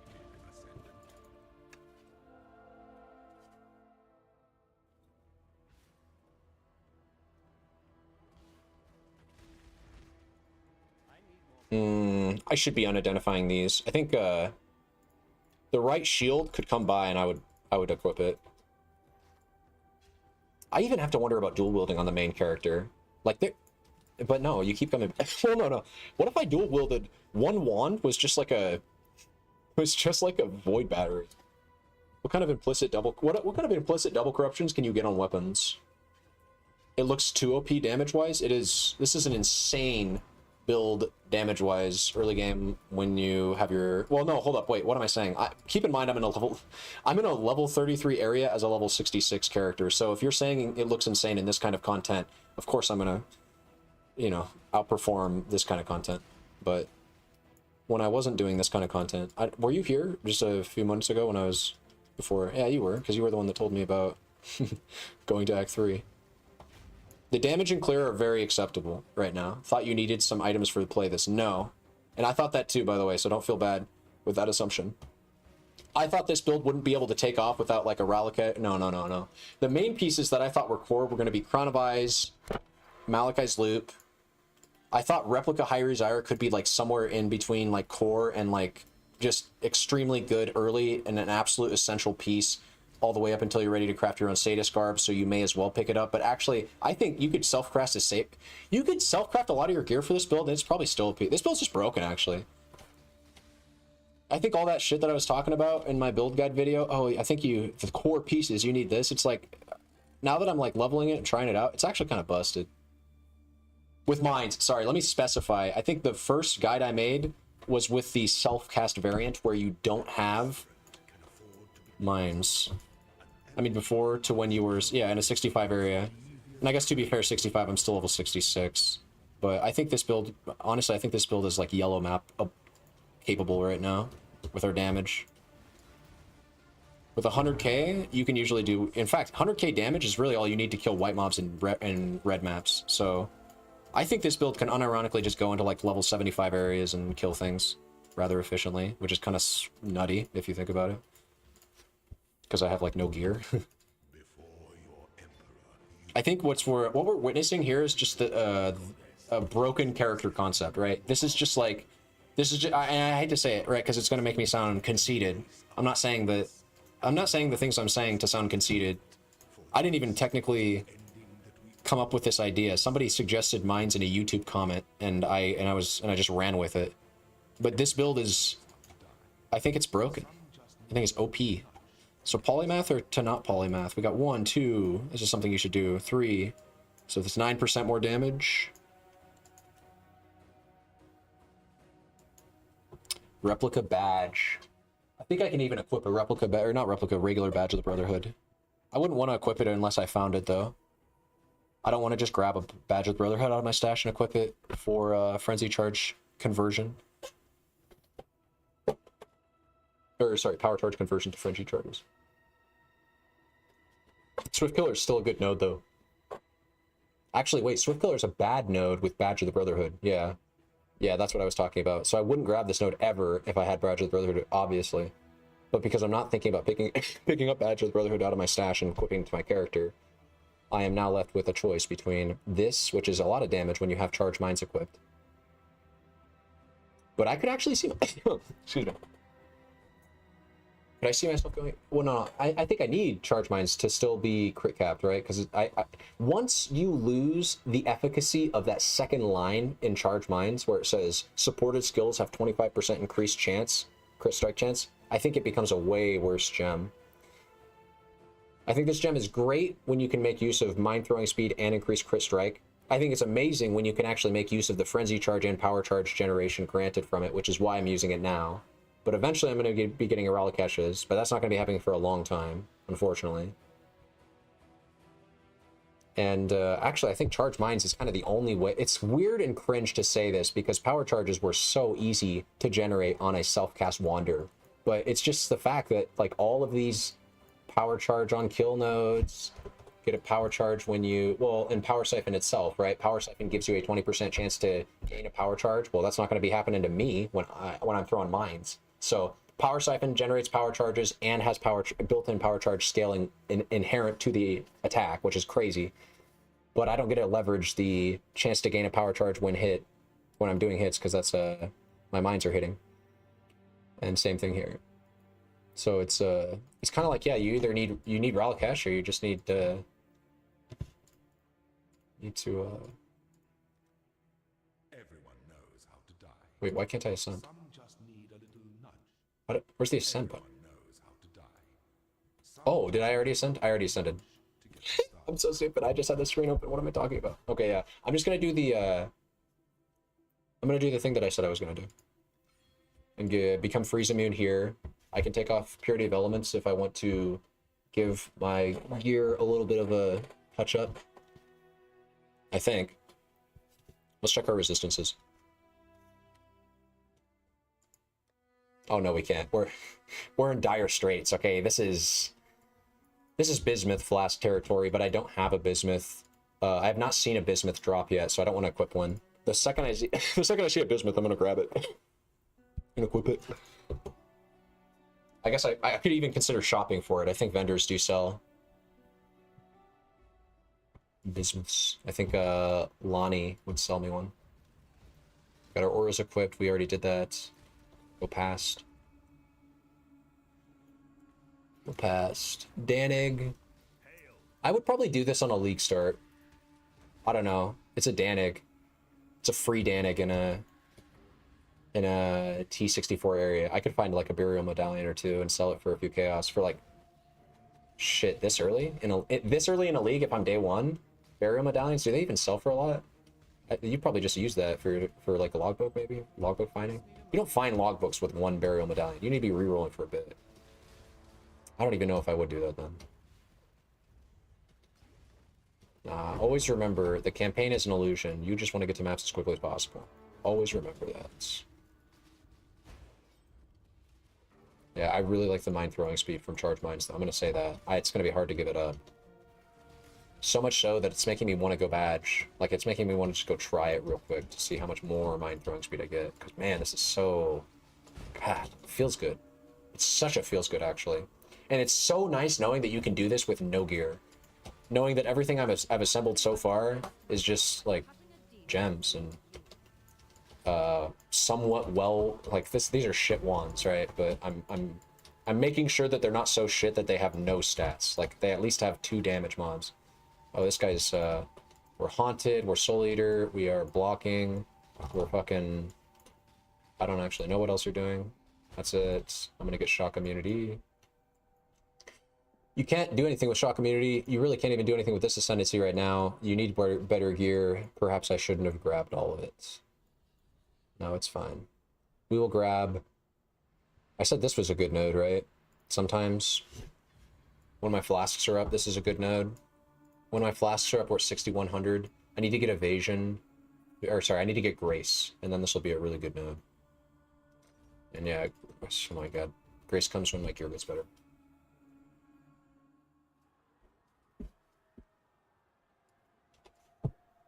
We are at the Ravage Square. We need to not actually go back there. We just need to go find a place and go inside of it. Well, the Reliquary, the control docks, I think they're over here. What is, we're charged out. Yeah, when we're charged out, we just, yeah, okay, sweet. We one-shot everything when we charged out, except for, I guess, unique monsters. It's really just that rev-up time, which Ralakesh also solves. There's the ossuary, I think. It's over here. No, this is Atula, I think. Normally he's right here, but I haven't done the event to spawn him yet. So this is like a super min-max, maybe even not necessary to worry about thing that I'm about to say. But if I can keep this zone open, this instance available throughout the entirety of this act, basically, if I can be speedy enough to where this instant... Oh, wait, am I wasting my time? Because this is the control block entrance, but I think I have to... Maybe I do have to go back and talk to this guy or something. I'm like going to areas that are not necessary yet.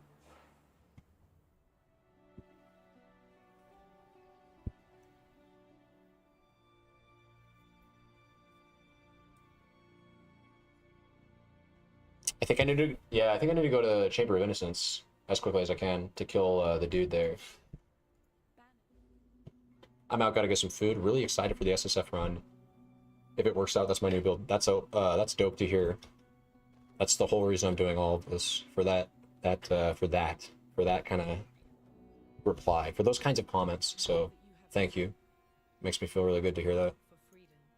I want people to have a good experience playing a build that I created. That's the high I'm chasing right now. That's 11% attack speed. I could equip that and get my phasing accomplished. We said we needed this to get crit capped, but I'm gonna take the sacrifice, you know? I'm gonna take that 10% less chance to crit. We'll cap or crit some other way. I'm sure of it. I mean, for Christ's sake, we're playing power charge mines. We get so much crit. We could even just go into the mine wheels here. It's so far away though. To like go down 3 points just to start getting into it. Wait, what did I say I need to do? I already talked to the homies. Yeah, I guess we just need to go back in. Where's my portal? It's right over here.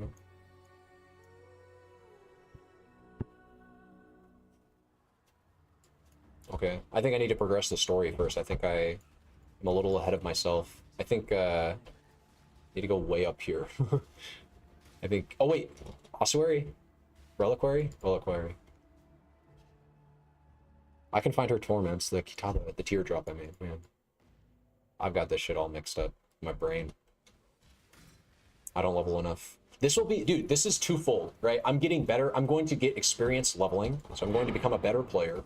And we're kind of crafting out the build, you know?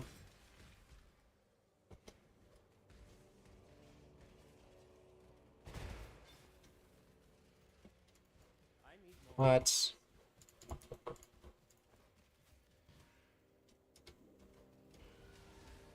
Damn, this feels so good.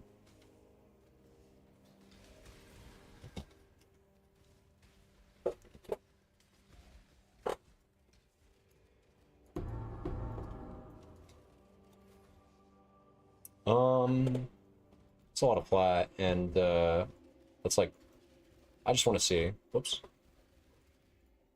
No, still like, it's not as big of a damage loss, but I want to get off these Dodries as soon as possible because I'm trying to get some sort.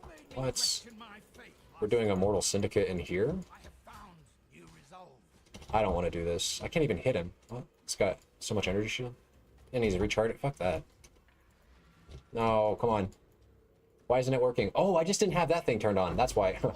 That's where all your damage was. You just didn't have, you know, your damage going. To be honest, that was incredibly obvious. I don't know how I didn't... How do you not notice your projectile's not going off, you know?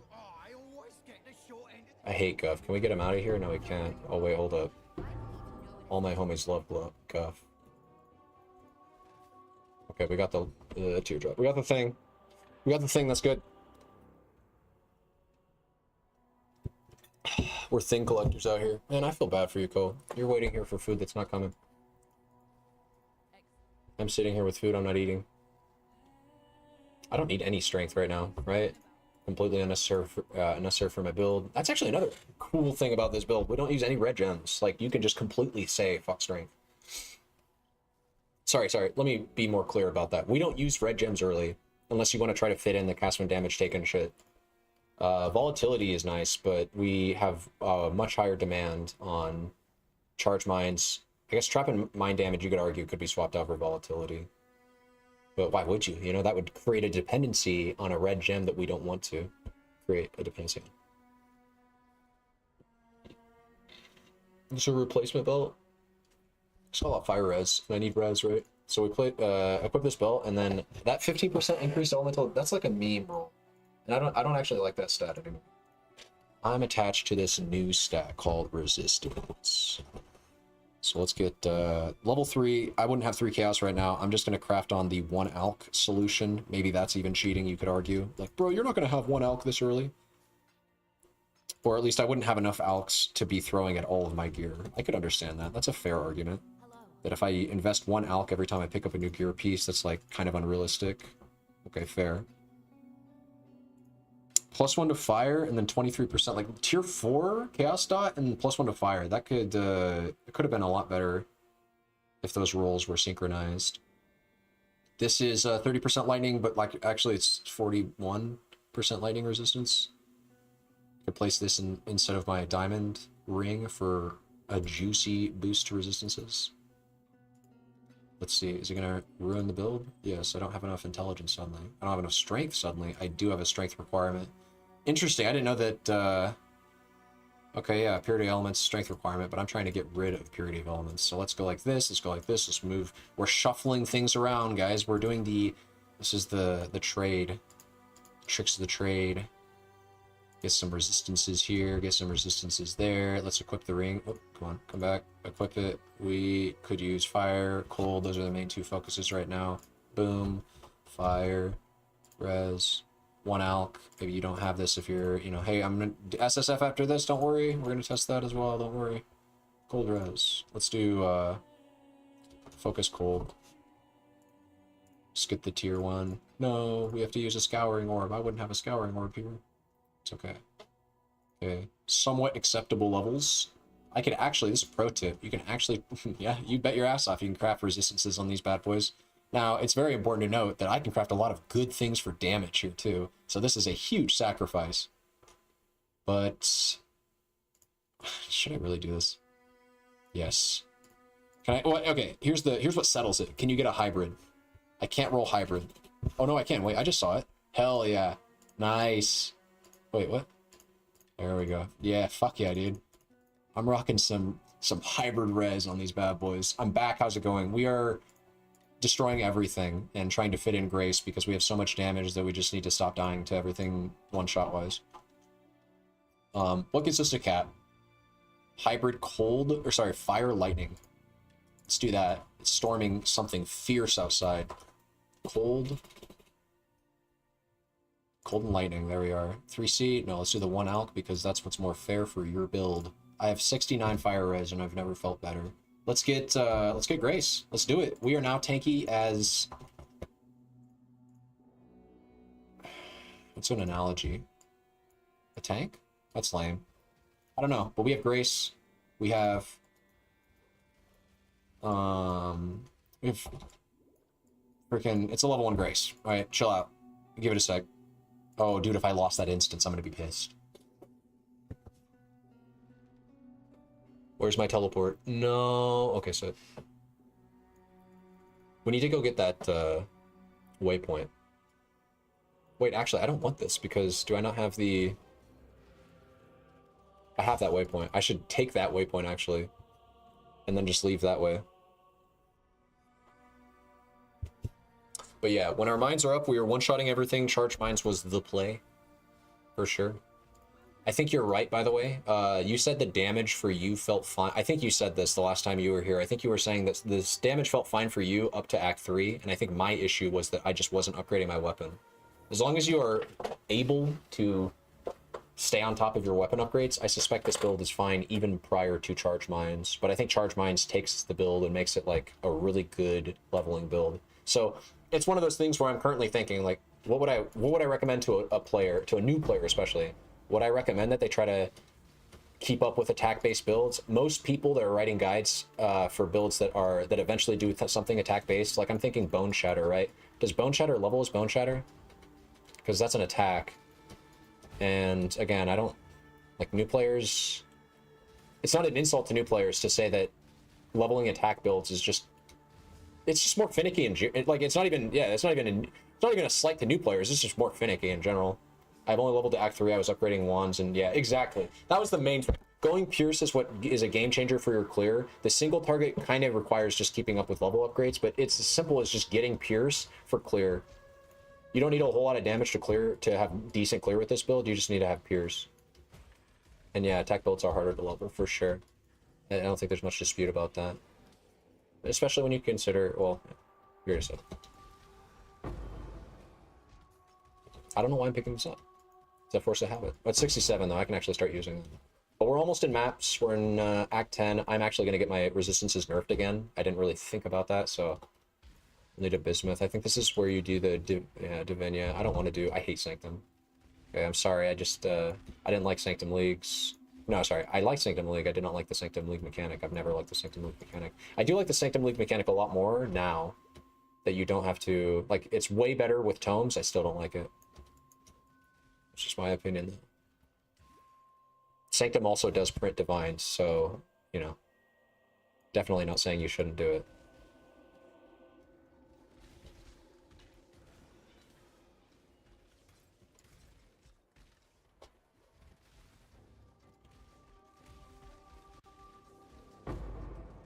Sick.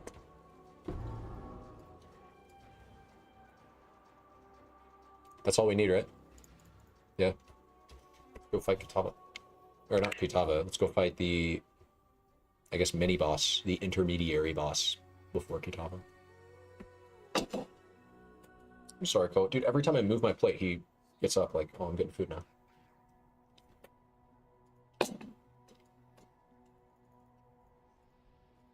Hmm.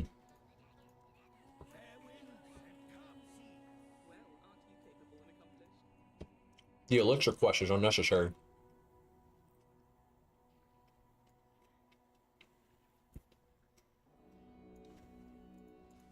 It's just respect points. I waste my time.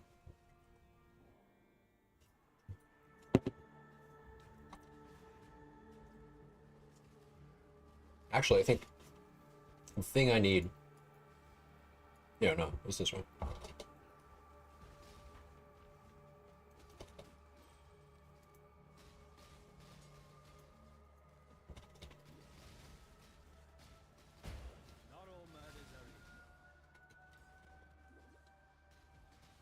The torch quartz. Oh no! I just spilled so much water.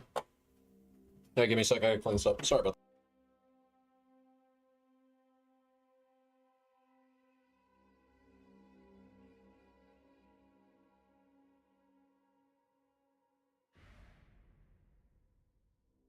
Weird. Sanctum is the reason I found your build. I was playing a power charge stacker to farm Sanctum and it was not so tanky. I was looking into other builds to swap to and then I found you. That's actually kind of hilarious. I think the build is okay for Sanctum. It's range, so I think it kind of just inherently gets points for that, and it does a lot of damage. The problem I'd have with it is Sanctum has, and I've actually tried it a few times in Sanctum, it has a lot of corridors, and I do genuinely think that this build does not, it plays like a lot worse in areas where your mines can get stuck behind things. Because when Power Siphon gets cast and it hits a wall, it feels super bad. And it's pretty easy for it to get stuck on walls if it's placed too close to them. And Sanctum, oh, one second. I'm also just bad at Sanctum, so that's a, like, I don't play it. I don't particularly enjoy it. It's not my cup of tea is a better way to put it. I think this build would probably perform much better in Sanctum if you just found somebody that was like better at Sanctum that played it. I think there's that other guy that somebody mentioned in my YouTube comments, Quatric, and DS Lily is also playing it. Maybe they have been having success with Sanctum in a way that I have not. One sec.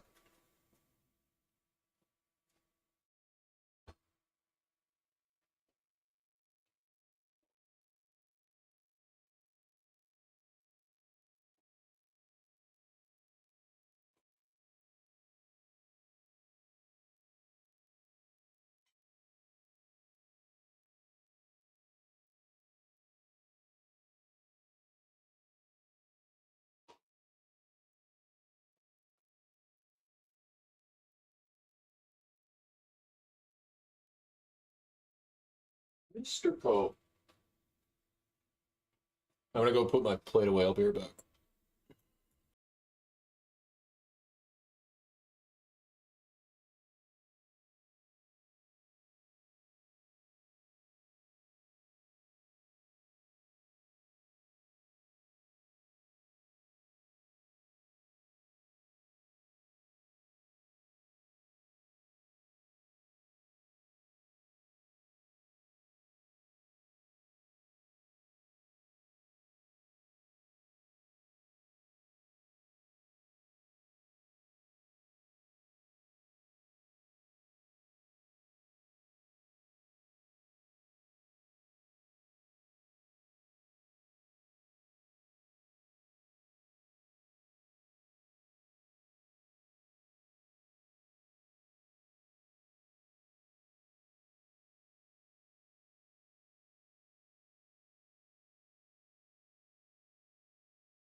Right back.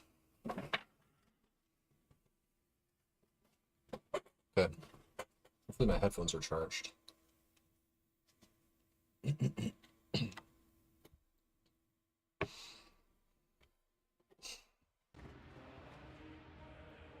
also kind of funny because when you're saying that you found me because of my power siphon build, if you're talking about the original power siphon build before the mines transition, I would say that build really struggled to clear Sanctum. Self-casting things that, I guess self-casting things that are not summoned is kind of hard for Sanctum. Like Sanctum, my understanding of Sanctum is you really want like traps, mines, totems, minions oriented playstyle. Because you kind of want to just like throw your things on the ground and let them do their stuff while you dodge. It's like more important than ever to not necessarily be tanky, but be nimble or like be evasive. Like and I'm not even talking about evasive like having an evasion, obviously. I'm talking about like just straight up not letting things touch you. So being able to just move. Well, I mean, yeah, that's just how Po works, of course, is if you are not moving constantly, you're going to take damage. And being able to move is a luxury that's afforded by a lot of totem or mine builds. Well, I was not looking for a Sanctum build. I just wanted to play something that was not brands. Oh, I see. Actually, even brands, right? I've only played a little bit of brands on a Hierophant that I was leveling prior to Necropolis because I was just testing Hierophant builds because I really thought I was gonna, be playing Templar this league. It's kind of funny. I rolled Assassin. It was really caught between two ferns. I was like, do I just stay with Hex Blast leveling? Because they nerfed like everything. They nerfed so many things. I was genuinely scared at League Start. I was like, I do not know what to play. All of my builds suck. Everything I know how to put together is terrible except for Hex Blast. And I just rolled another Hex Blast, but I'm happy because that meant that I could switch to Trickster. And I've been very happy with Trickster. I'm loving Trickster. I like Saboteur. Saboteur is my previous favorite Ascendancy, I think. I just love I love Born in the Shadows.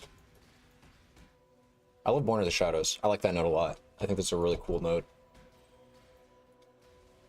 Also, Saboteur has a lot of nice quality of life. They get built-in immune to shock and ignite. That's so nice for solving shock.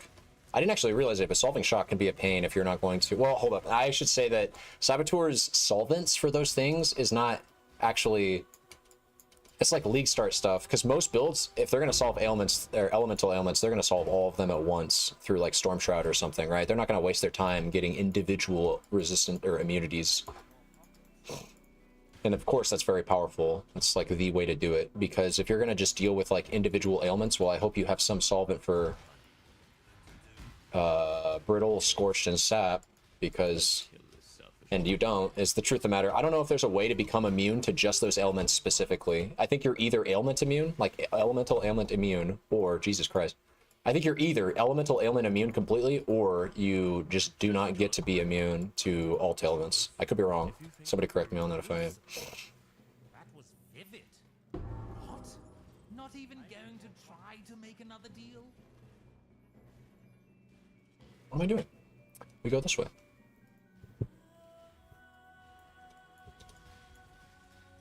damage is kind of starting to slip, but then again, I don't have your charges. When you don't have your charges, the build sucks. Am I going the right way though? Feels like I'm going backwards. Yeah, you're supposed to go up and to the left. Whoops. Looking at chat.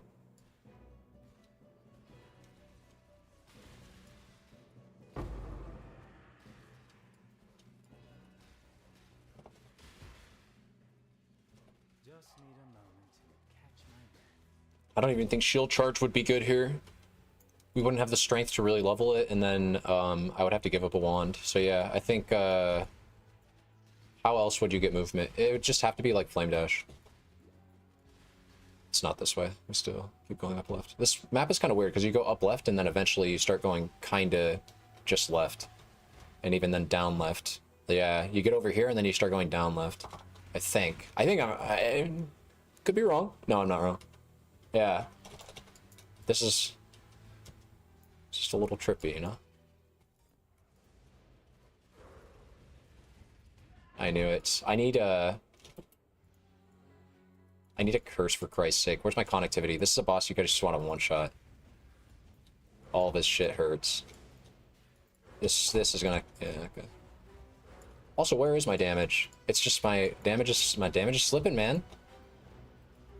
This ain't acceptable anymore. Gotta upgrade. Oof, that dot.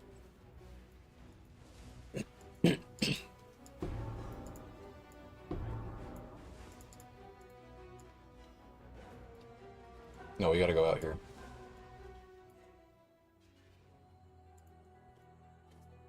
Go back, and then, yeah, I think Utula spawns now? I can't remember.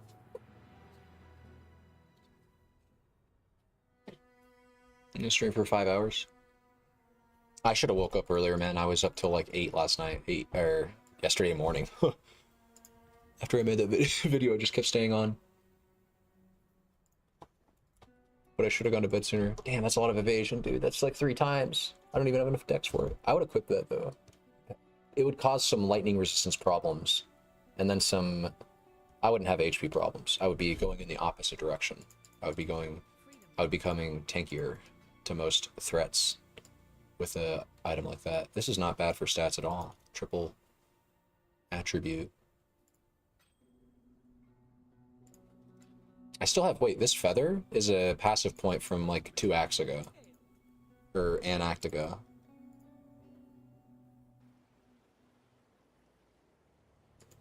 Let's make Tasuni the Emperor this time.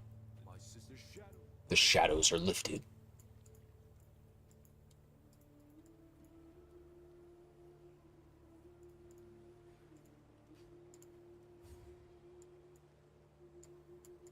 Yeah. Okay. You can go get Polymath too at any time. It's officially becoming value. Let's do one more check of these. We could just do it at the end.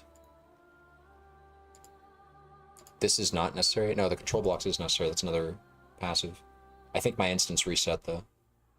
Say it isn't so. Sag. Utula is going to be there too. I go kill her or him or it. Whatever. Actually, I don't know. And plus, it's not necessary, so fuck Utula. We just want the control blocks. What's that? Oh.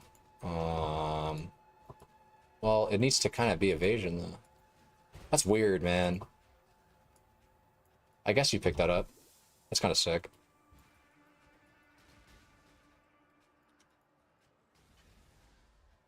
Oh my god, I can't click. My mouse accuracy. Leaves something to be desired. Damn, this is so cozy. That is not our place. This is our place down here.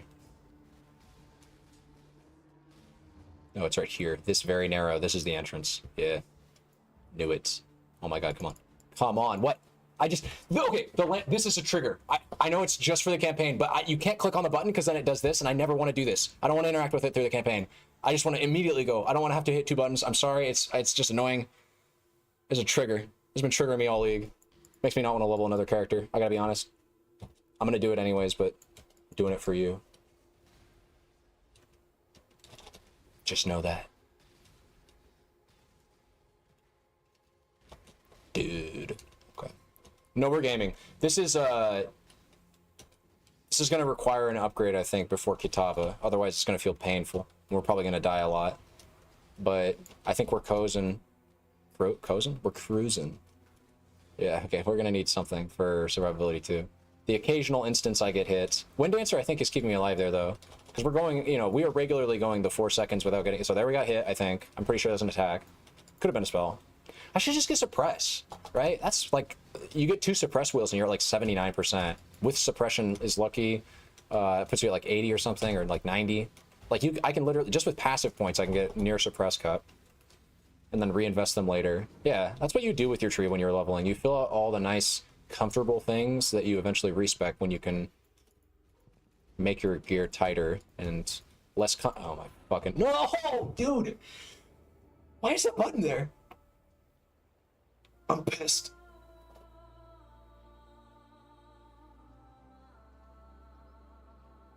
I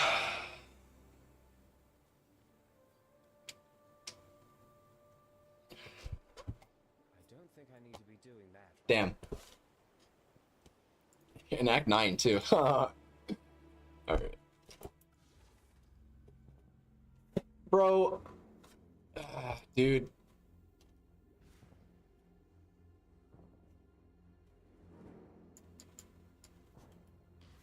We should get... Dread Banner wouldn't even help there. That wasn't a resistance problem. I think that was a suppression problem, right?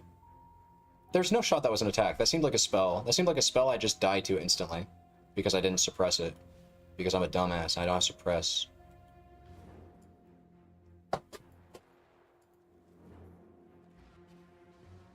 Show me enemy. No? There she is. No, that was what killed me. I think it's a degen or something. Maybe it killed me quickly and didn't... I don't know. But that will one-shot me. Pretty sure. Oh my god. Okay, it won't... It doesn't one-shot. Jesus. Can I just stand down here? No.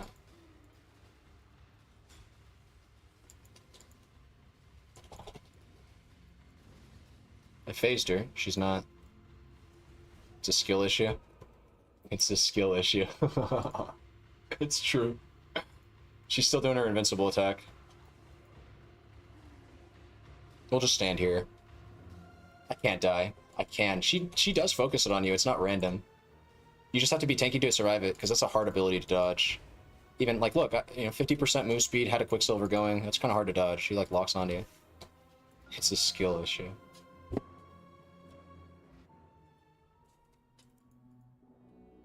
Nice. Give me them passives. Okay. I said I was going up here, right? Are we doing that?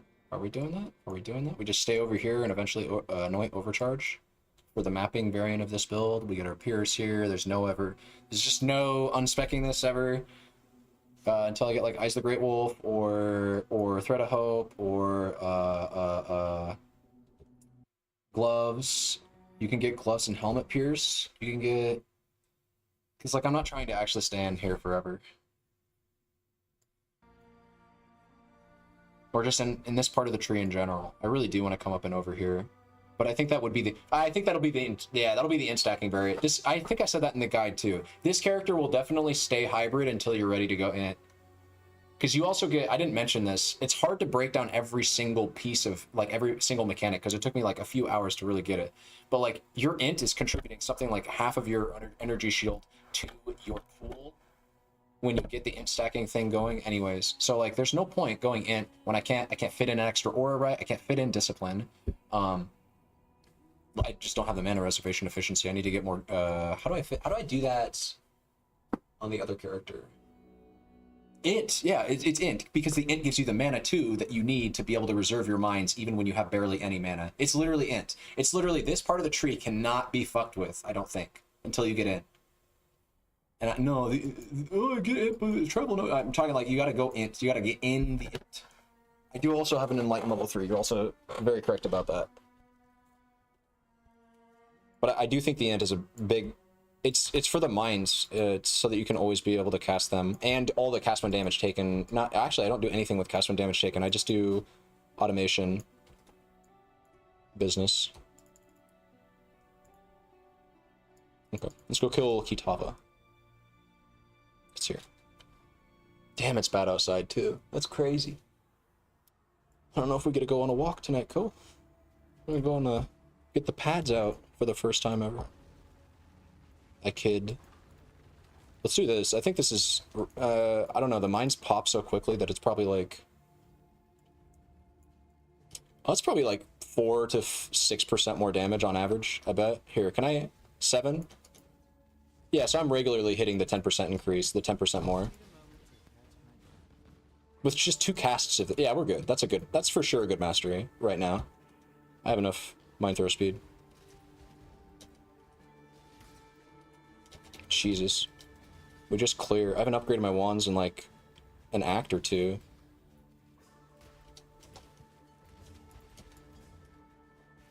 Just rips through shit. Everything.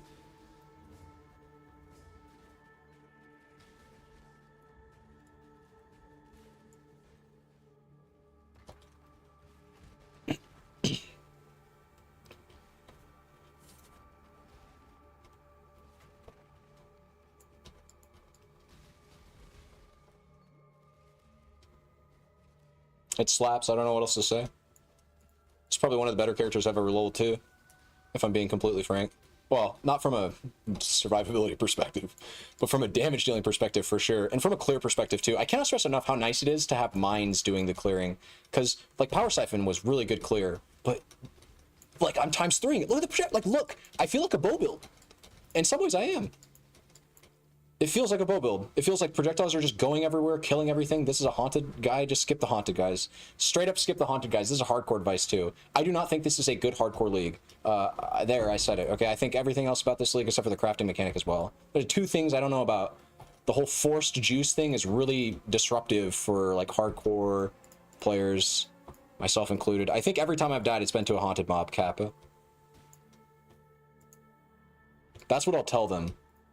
That's the story I will tell them. This has to be better, right? 3 to 33 lightning has to be better than 100% spell. Let's check it. 9k? 8k. Damn, that's crazy. Dude, wait, do I actually make that recommendation? You should equip Dodri's... What are they called? You should equip Dodri's gloves early game for a massive damage boot. I mean, it is. Straight up 100% increased spell damage. And plus, with the Crown of Eyes, that's actually nuts. Comes with no downside. I will recommend that, for sure. Dodri's tenure. Dope gloves. Who am I kidding? I'm going to, when I'm writing this all out, I'm going to have research in front of me. There's not going to be any need to worry about inefficient uniques. We're going to pop things. We're going to play with things. We'll find all the leveling gear that's necessary. This is another haunted mod. No, this is just a yellow with nothing resistant or antagonistic. I think my damage is starting to slip a bit. I should look into upgrading the weapon.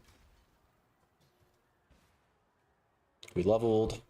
I said mine nodes, right? I think I said mine nodes. I think it is mine nodes. At least the pen node, because that's sick. 10% pen. Well, but it's not sick actually right now, because I'm not doing anything with my... Bro, most of my damage is fizz. Look at that shit. It's literally double. I have double the... Yeah, okay, anyways. Actually, it's kind of making me question this wheel right now. Yeah. We need to get more lightning damage. It's this weapon. And this weapon too, to a certain extent.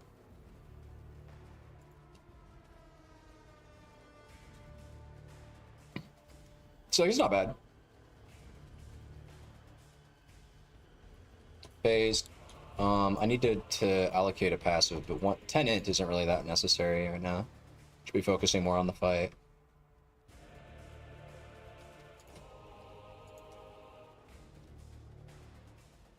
Oh, that's right. I wasted my cluster mines. Cluster traps. Dodge that. Okay, this is not the other variant.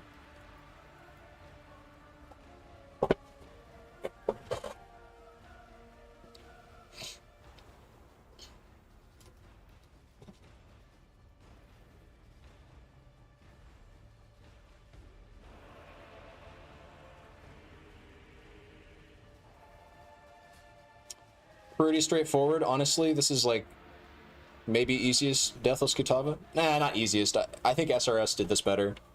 SRS's damages when I played that shit 2-3 leagues ago, that was kind of insane.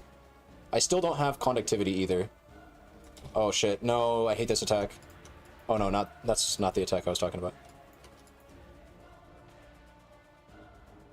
It would be Sniper's Mark, actually. Yeah, for sure, at this point, since I took the Elemental Hit Mastery. This is the attack I hate. Because I think you always get burned, yeah. Or no, I guess I'm not. There's like a very specific area. Let me wait for the degens. Don't stand in the shit. Throw the cluster traps. Unload your bullshit. And Deathless Kitava. Very safe Deathless Kitava, too. Hardcore viable. That is quite a beefy helmet that I can't craft resistances on. I could craft life. To give up that much cold res, though, I don't think it's worth it. Also, do we have a stats issue? No. That's a fair amount of ES, though. I don't really use my ES right now, though. If I switch to this chest, then we have a different story going on. Okay. Campaign complete. We go into maps immediately, or should I just run it back on solo cell phone? Try to figure out the early game survivability issues. I want to play early maps. I want to see what goes. I want to see how this build fucks with 68 maps. Whites, yellows. Let's do that. Let's go through it.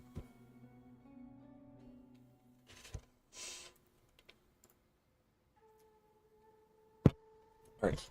Let us do a new experiment. So we go to PoE Ninja. I go to monitor capture. I said I go to monitor capture. What? I think I was on monitor capture and then I turned it off. Okay. Let's check out items. So Crown of Eyes. And here's how I'm going to do my shopping for this character. I'm going to say that I have 5C because I'm pretty sure I had 5. I picked up around 5C at the just leveling through the campaign. There was at least like 3 chaos that I remember drop. So I'm going to say I have 5C right now to spend however I want. That's it. Only 5 chaos. What do I spend that on? Crown of Eyes. How much was this at the start of the league? Because I want to make sure that I'm not, you know, this is 120 days. Is this counting? I just want the current league. April, March. When did the league drop? Hold up. I can't do this. Google searches. Google loves to dock me. When did Necrop drop? When did Necrop drop? March 29th. So yeah, this is day 1. Really? Dude, wait. No way. You're telling me Crown of Ice is literally a 1C unique on day 1? Is that true? Can you verify that? Yo, does anybody know how much this is on League Start? This isn't right, right? There's no shot Crown of Ice is literally a 2-1C unique on League Start. But that's what this, I mean, really? And then it spikes here for some reason? This is really a 1C unique on League Start. That's so, what? What else? Wait, hold up. Yeah, Malachi's loot. Malachi's loot, what? What? I click it? Okay. On League Start, also 1C? No shot. Is something weird happening here? This league, when charge stacking, I guess it's because it's all gated behind Ralakesh, is what people were thinking, right? Malachi's you don't really do until you get this. And then Crown of Eyes, I guess there's just, like, wanding isn't that popular? That's the only thing I can think of. You obviously do not need a... Okay, I'm just gonna... Fair enough, right? The challenge, I said I'm gonna have 5C to spend right now for myself. I think that's fair. So let's pull up trade. Crown of Eyes. Let's just say I only get to buy a Crown of Eyes, actually. Make it even more fair, because, what, this is 2C. I'll buy it for, actually... What was the price that it said listed on PoE Ninja on day 1? Day 1, it said it was 2C. I'm just going to say it's 2C and buy it for 2C. I'll buy it for 3C and just call it that. It doesn't actually matter if it's the only item that I'm buying. Let's just slap on a Crown of Eyes. I should be able to afford this if it's day 1 Necropolis and I picked up the 3 items that I found. I can't color it, though. No, I can. I'll say I have a few chromatics. Chromatics are very valuable early game. I might not have enough.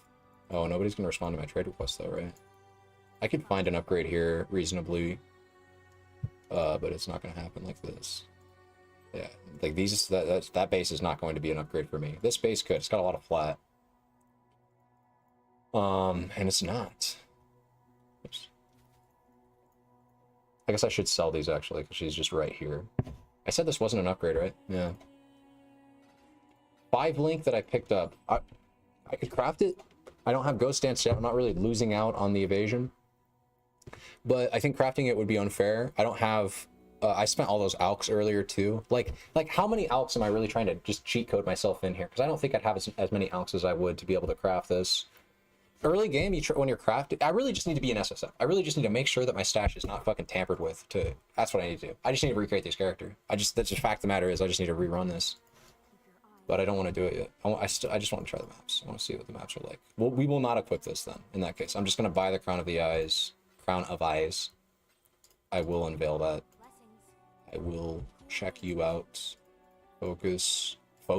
Shock. You don't need shock. You do lightning damage. That's also probably why my shocks are not as powerful. My damage is not all lightning right now. Actually, fizz conversion to lightning would be a dope stat. If I could get like, well, I'd need like 100%, but that would be a really sick stat. Okay, I'm gonna use the restroom. I'll be right back. Ooh, I have an evasion roll on this that's getting rid of itself. Let's Og. Reduced effect. That's poo-poo. I made it worse. I have to re-roll the attack speed. Crap. CB. Crit strike. I mean, that's cool, I guess. I don't think I need it, though, now. That's a lot of armor that I don't need. That's a really good... Oh, this is an unfair flask, too. No, it's only level 60. There we go.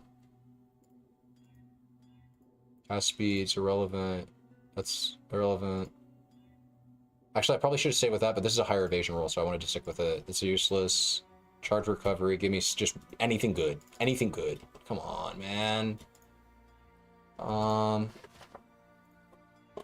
Hey. What's up? What's up, baby? It's usable. Max charges, max charges, max charges. Yeah, it's kind of cringe, but whatever. It's the worst of the increased charges. I'm gonna use the restroom real quick. This site lets you look over the price over different leagues. Wait. Really?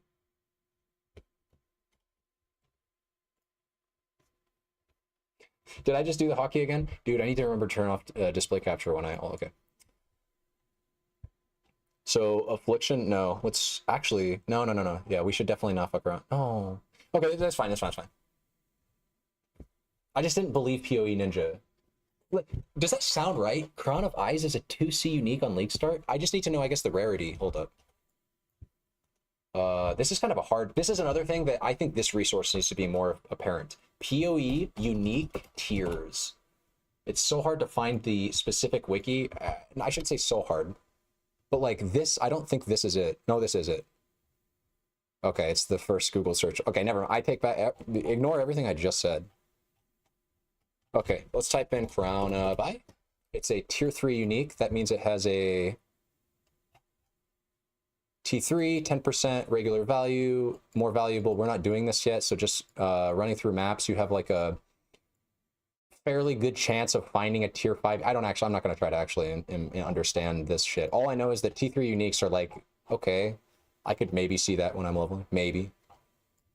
Somebody could see that too. I guess I can see why it's only 2C. Let's check the actual... Wait, what did the thing say? Yeah. Your resource, if I go to unique items, unique unique armors. Is there a search function? Crown of Eyes, Crown of Eye, name, Crown of Eyes, 5.4. I should assume, I feel like I should assume this. Like, on League Start, Crown of Eyes is the premier do something with wand attacks item. It's been that way since like the beginning of this game, right? Crown of Ice has been unique in this game for a very long time. I'm trying to think of other builds, because I was even thinking this earlier. Crown of Eyes is not just a wander item too. I'm sitting here, I'm trying to like rationalize how much I should expect to have to pay for this item on League Start. The truth is, I won't know until another league happens. So I probably shouldn't worry about this too much. I'm just going to call it a 5C unique. I think that's fair. It's more fair to call it a 5C unique than a 1C unique. I really don't want to seem like I'm lying to anybody. This was the buff that made it goated. No, this wasn't, because this I mean, it was already goated for this. It was always goated for, it was always known for being able to do this, but then they implemented this in other areas on the tree and just made Crown of Eyes better at doing it, which I guess technically is a buff. Okay. Actually, I think that was the league they buffed Wanding, like, as an archetype too. I could be wrong. I seem to remember there being a league where Wanders were pretty, how would you say, like, prevalent?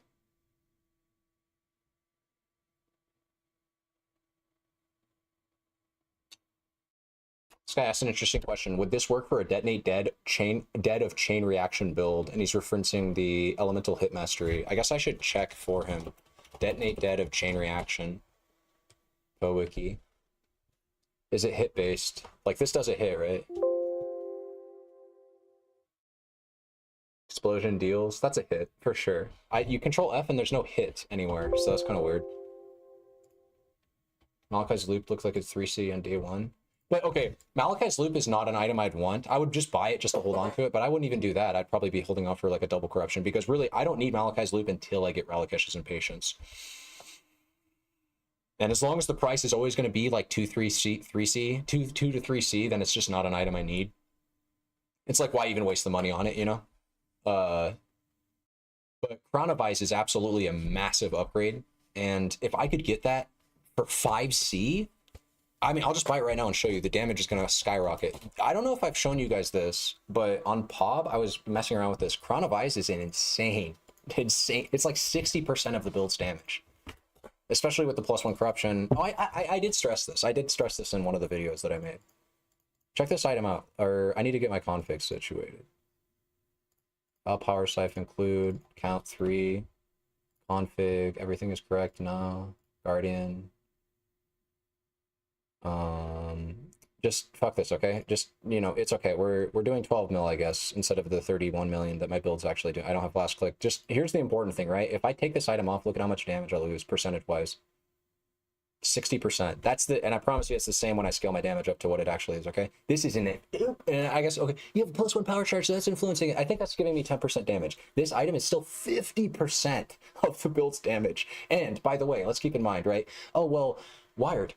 Most of that is the spell damage that you're getting from the wand that you crafted, and you're getting that from your intelligence. So you don't really need Crown of Eyes until you go instack, right? No. Spell damage, like, look, I can get 100% spell damage, and so I'm converting that into 150% increased damage with Crown of Eyes from freaking Dodri's Tenure. From the wands that you equip, you can get spell damage. Spell damage is actually a plentiful stat if you just, like, want to pick it up. Spell damage. How am I getting it on the tree? Am I? Yeah, you're getting it from your power charges. Literally from this node right here. We want to turn our spell damage into increased damage for sure. Can I demonstrate this even here? I think I can. Check this out. So if you click calcs, you can see how much like where your pools are that you're getting your damage from if you hover over it. Let's go to Val Power Siphon. Let's see 100%, 1000% increased damage. Hover over it. Look at that. Go find. So 214% increased damage that's coming from Malachi's Loop, absolutely nutty, but that only works with Ralikesh, right? Do not try Malachi's Loop without Ralikesh's Impatience. You will be in for a world of hurt. Transfiguration of Soul, that's you know, 3 golden oils. You're not going to have that. Don't worry about that. Or 2 golden oils and a silver, but either way, it's like I'm getting a shit ton of increased damage from my energy shield, which I'm getting a crap ton of increased energy shield from like Brandis Pact and the fact I'm CI. Don't worry about that. Don't worry about that. But you should worry about that though, because the main point of that is to say that all this, we're getting 200% increased spell damage, 100% increased spell damage, 100% increased attack damage, but it's actually, it's like 200% increased attack damage. Can I highlight these numbers? It's this 214 skill types attack value that's coming from Malachi's Loop, but that's what it's coming from is the 19.5% damage that I'm getting per power charge, 13% from here, and then an extra some number of percentage from the mastery, which actually I think that should be, yeah, it's right down here. So wait, why does it say 19.5%? Let me read this for a sec.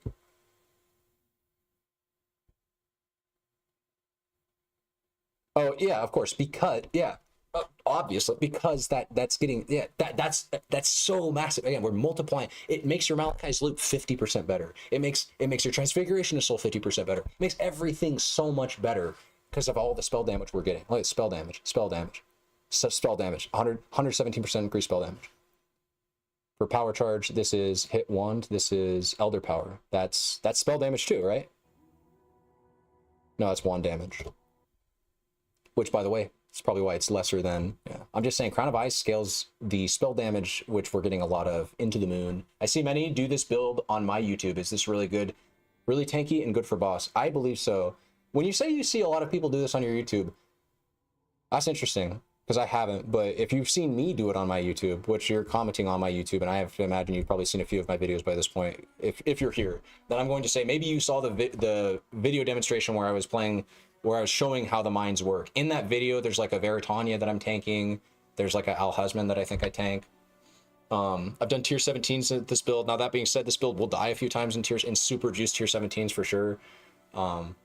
You know, I don't know any build really that can just handle tier 17 back to basics, 1000% increased map modifier effect. No, you know, the maps that are super juicy, 400%, 500% increased quant. I'm not actually sure what you do other than like go immortal armor stack or something similar to that kind of setup to survive that content. But this build, not this build right here, this, I'm actually quite squishy right now, but the end game version of this build, I guess you could say this character is respectably survivable. If I had my config going, I don't have anything checked here, but just with Immortal Call and even with Immortal Call and Enduring Cry down, we're still at like 60k max hit, which I think is very respectable. So, or 60k effective health pool, I should say. Can I actually, let's just demonstrate that instead of just saying it and not demonstrating that. So go to Enduring Cry, click that, go to Immortal Call, click that, and then let's go 54k. Let's get some config going. Power and I don't think I need to click these because they're Alakesh's, but sure. This right here. So I have Lunaris, I have Ralakesh, I have this is not, yeah, that's stupid. What's this? Is this increased evasion? This is nothing. Okay, so yeah, about 58k max hit. This is without our buffs up, obviously with wait, oh no, what did I just do?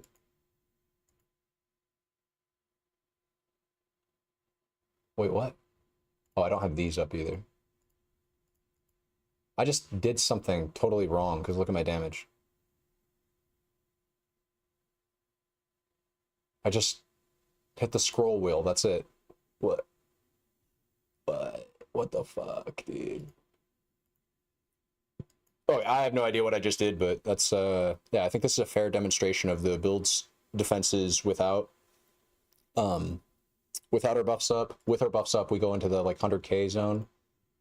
Now, I mean, okay, I'll say this, because again, the tier 17 map meta is like weird right now. This build is softcore. This build is softcore tanky. Yeah, that's a good way of putting it. We're a softcore tanky build. You can do this build and pretty much never die in tier 16s as long as you don't, basically, as long as you don't like cast Val Power Siphon in a reflect map. So just like don't like I personally, just to reduce the chance of habit, I would recommend not getting Val Power Siphon. So just pay for a regular 21 power siphon. Just don't even get the Val version, so you remove temptation, or take it off your skill bar, because you do not want to click that button in a reflect map accidentally and kill yourself. That's one way that I killed myself. How else do I kill myself in tier 16s when I'm farming them? Click every crazy altar mod, like the ones that give you 100% reduced fire resistance. Yeah, you could die with that. If you click the altar mod, okay, if you click really stupid altar mod, this build is good if you're just like a little bit aware. You can get away with a lot of stupid altars. You can get away with a lot of stupid shit. We're reasonably tanky. It's not, I'm going to play this in hardcore. I don't know if it's, hardcore viable. I don't know if it's hardcore viable. I don't think it's hardcore viable. But that also depends on what you define as hardcore viable. I think this build is very cozy, is the best way I can describe it. I keep coming back to that. Is this build tanky? This build is cozy. You play this build and you're just going to feel nice and at home, you know? Build's got your back. We're Trickster. We got a shit ton of regen. We got a shit ton of damage mitigated. We're building into our intelligence. You know, we got a big ass pool of health. We got suppress up the ass. Not right now, but eventually we get that package together. Feels nice, you know. I love that. Just that playing a CI build, having your entire health pool be regenerable, and especially if you're able to do things with playing CI. So like Spellbreaker Spellbreaker plus Wicked Ward is an incredible defensive package. That's what a lot of hardcore players are doing. That plus Zealot's Oath with Enduring Cry, and your health pool just like doesn't move when you're tanking damage. It's kind of crazy. It's absurd, actually. You got Wind Dancer if you're still over here. When we go to the in-stacking variant, we're gonna stretch over here and have to drop Wind Dancer, unfortunately. I think this build is reasonably survivable, yes, to answer your question. Now, if I start doing white maps, I'm gonna start getting white Keurig missions, which is kind of whatever. But that's where we're at. We need to get conductivity. No, we need to get Sniper's Mark. Snipers. Hell yeah. And I also probably want to go... Is it just up, actually? Is it like, respec this, go 1, 2, quing, 3, 4, quing. No, 5. It's 3, 4, 5. Ouch. But we'd want this. Yeah. Okay. Okay. Quit stalling, Wired. Get into a map. Okay. I've got you, man. Let's put that on first. Let's do some shit-ass maps.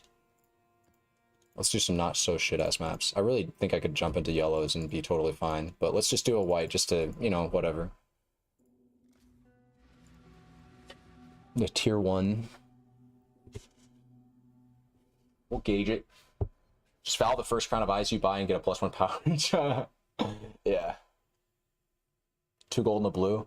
Okay, yeah. It's still, Tranquility of Mind is not what I would consider. I actually should be thinking about Anoints right now. I haven't done my first Blight, so it would be unfair for me to Anoint. But when you get into maps is when you're going to start regularly seeing Blight. And in my opinion, when you should start thinking about like, okay, I want to get a decent amulet so I can get an Anoint and kind of keep it, right? Because Anoint is free real estate on your character. It's a free notable that's really broken. This build, really broken. What can we do with a free Anoint? Let's just think about this for a second. We could, what is intuition actually? Like, there's some really cheap defensive things that you can get. You don't have to get the, you know, like, we don't have to get overcharged first. That's all I'm trying to say. Life nodes are usually very expensive. Every single life node has like either a silver or a gold, so we're not fucking around with them. I just want to get nice, cheap, efficient damage or survivability. That's silver, 2 opalescence. Nope, we're not fucking around with this entire wheel. Fuck that. This is going to be, yep, a gold oil. Not fucking with that. Cheap anointments. I almost... wait. Pob has our back, actually. I think. Tree. Import, actually. Passives. Still on display capture, by the way. Long shot. That's a great idea. Absolutely great idea. The question is... Opalescent, though. How much are opalescents on League Start? Are they 10C? Because you're 100% right. I was thinking that, too. I've been wanting to scale projectile distance with damage with this build for a long time, but yeah, like long shot's a great way to do it. What do I want to do? I want to go to Po Ninja, and I want to check opalescence on day 1. These are going to be expensive. As I understand it, blight oils tend to go down in price significantly over time. So it starts at 10C. No, I'm actually capping hard. What is this? I don't know. I'm not going to consider this. I'm just going to say 7C, and then it goes up to 10. Interesting. Your first 7C, buy an opalescent? Question mark. Gain damage as they travel first. So that's exactly what we're going for. You actually want to get slower proj, right? You want them to move slower so they scale up even further. Is that how that works, or is it like every distance is calculated per like does the distance scale proportional to the damage, or is it actually more beneficial to get your projectiles moving slower with a node like Longshot? I'm not sure. It also takes a Crimson too. I think those are 5C. I don't know. Longshot's kind of expensive. 15C at League Start, you could buy. That's like your Crown of Eyes. I also don't have good recovery. Jesus Christ. There's something terribly wrong right now. My defense is, yeah, I forgot to deal with this. Okay, I want a Bismuth. That's what I want. I want Wise Oak. How much is Wise Oak at League Start? Wise Oak. Said Wise Oak, and then show me the Wise Oak at League Start. This used to be really expensive. Now it's okay. Nice. Yeah, let's do that. Okay, wait. Oh, but Wise Oak has a pretty irrelevant damage roll. I mean, it's 3% more damage. I'm not gonna I'm not gonna like break the bank over getting a perfect one. They're probably not even that much more expensive. Just gonna keep Poe Trade open. I don't know why I don't keep a tab. Let's do the Wise Oak. I have one on my other character, and it is equipped, so it would require a logout. Technically we should go for the highest roll. It's 2C. That's perfect. That's so good. This is nice. We can solve so many problems just getting one of these and slapping it on, and just leaving it there for the rest of the game probably. Until you get like well, Taste of Hate would obviously be way better from a survivability standpoint, and wait, actually, with the amount of wait, Taste of Hate for this build right now is quite considerable from the damage perspective too. I'm getting a shit ton of fizz as extra cold, and hey, I'm doing a lot of, oh wait, hold up, sorry, 1 second, I'm sorry, bro, I'm sorry, dude, what kind of fucking hideout design is this? What was it, 2C did we say? 3C? Just take 20C, have it, sure. I should honestly be giving him a divine, you know what I'm saying?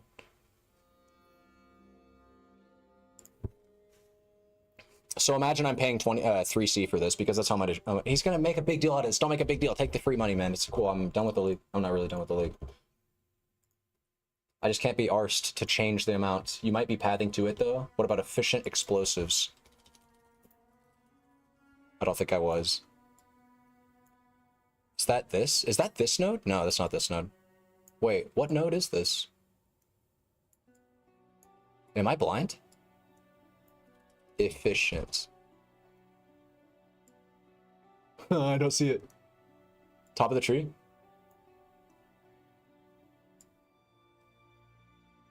Holy shit. Oh. No. Wait, well, no, you're right. This, yes, you're right. Because look at how cheap that is. You're right. Now, there's an argument. You're only saving 3 passive points, but bro, that's that's a lot of passives for this build. Also, we need to get precision. Precision needs to, let's see, mana check. We're totally fine, bro. We're totally fine. Where's that other precision? You know what I'm saying? Where are we looking? Precision. Give me a level 20. I'll equip it. I can't equip it. Just requires, I've got dex satiated because of my pathing. Yeah, I really like this pathing. I actually think,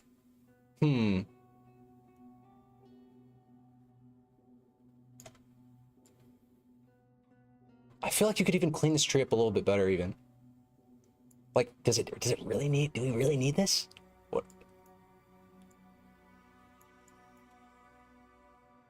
What if I just went down here and just went like this? Like, whoop, and then go like this. Get more dex, lose a lot of flat damage though. But am I having a damage problem? I don't know. I shouldn't assume that I don't want damage.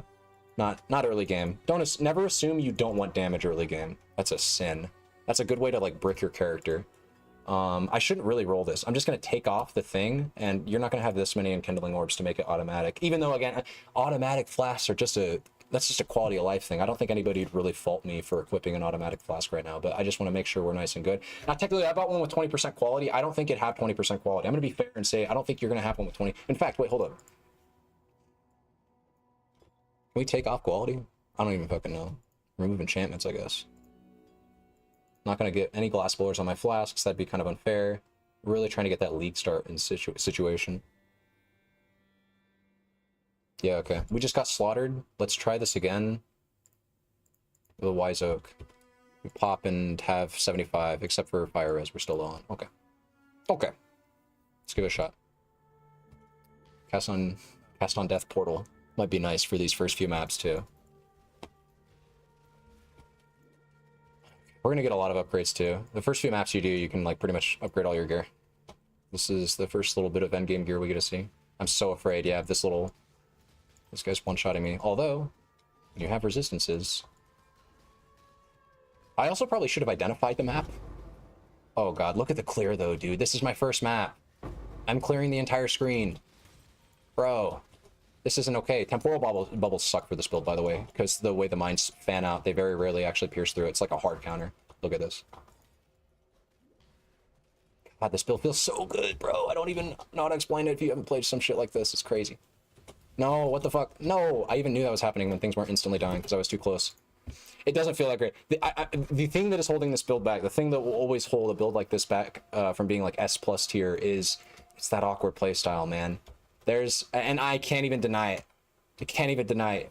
This is an incredibly good build, but that the fact that you can have moments where you dud out and are not dealing any damage because I was just a little bit too close to my mobs, to the enemy, and they just killed me instantly.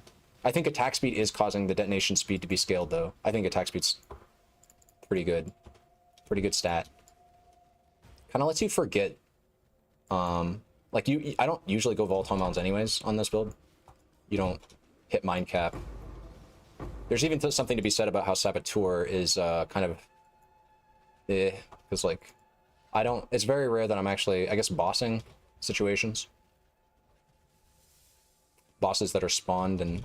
See, I knew it. I was like, I'm too close to not exploding. I'm probably about to die, and then I instantly die. Try to go back.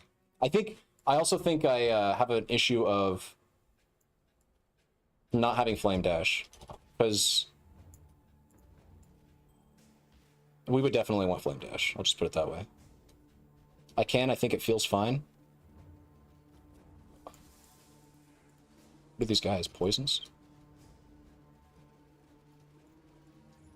You think it feels fine? Wait, in reference to what?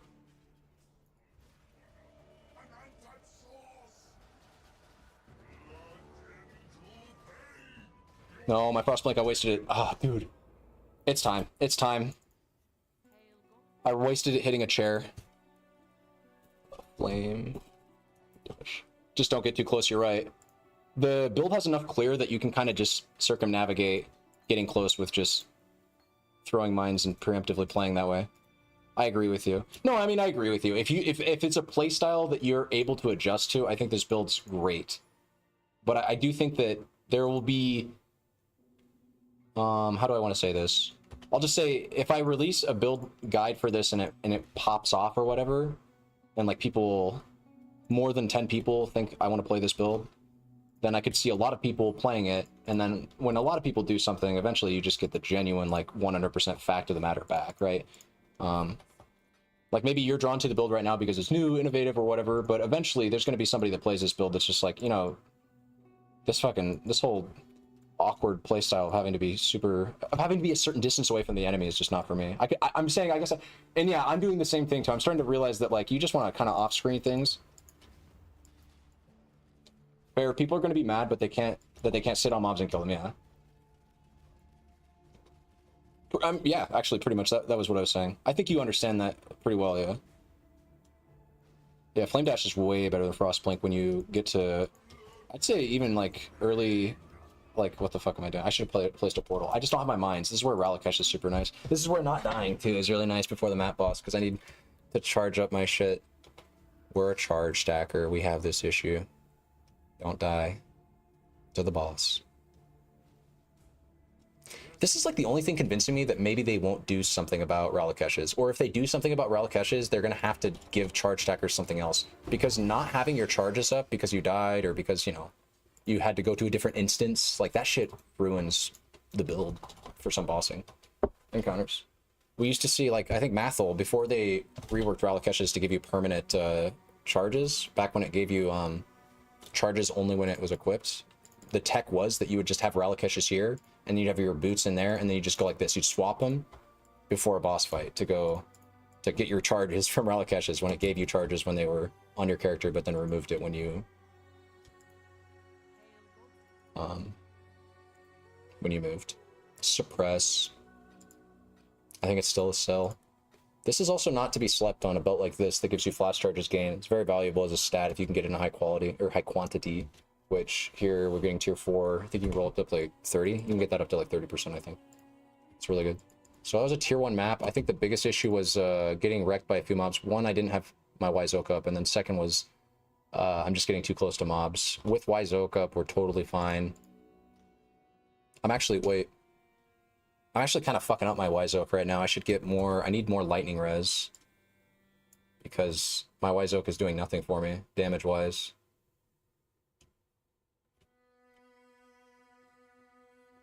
Yikes. That's sad. Cold and lightning. Stick lightning res right here. Let's do tier 2 again. Now we have a cold res problem, but now we don't have a cold res problem. Okay, sick. Already looked at these. Yeah, we should sell. Boom. Okay, let's do another map. Let's jump up to tier 4, even though that map we just rolled was kind of scary. And okay, here, I will do myself the courtesy of actually unidentifying maps. I'm not going to go so suicidal into them face first. So Reflect Fizz can be scary if you... Never mind, nothing we do is Fizz. Whoops. Used to be scary for the build. Before I transitioned to Mines, Reflect Fizz was a really annoying mod. I hated it. But now we have no complications with it whatsoever. Period of Elements we don't need anymore. This is the map we're running. I do not have this on. That'll get me killed. Okay, I am expecting 0 deaths. Oh, I don't have conductivity. That's, or not conductivity, Sniper's Mark on my character, but I should. Yeah, what? Actually, I feel like I prefer to have curses on T, but whatever.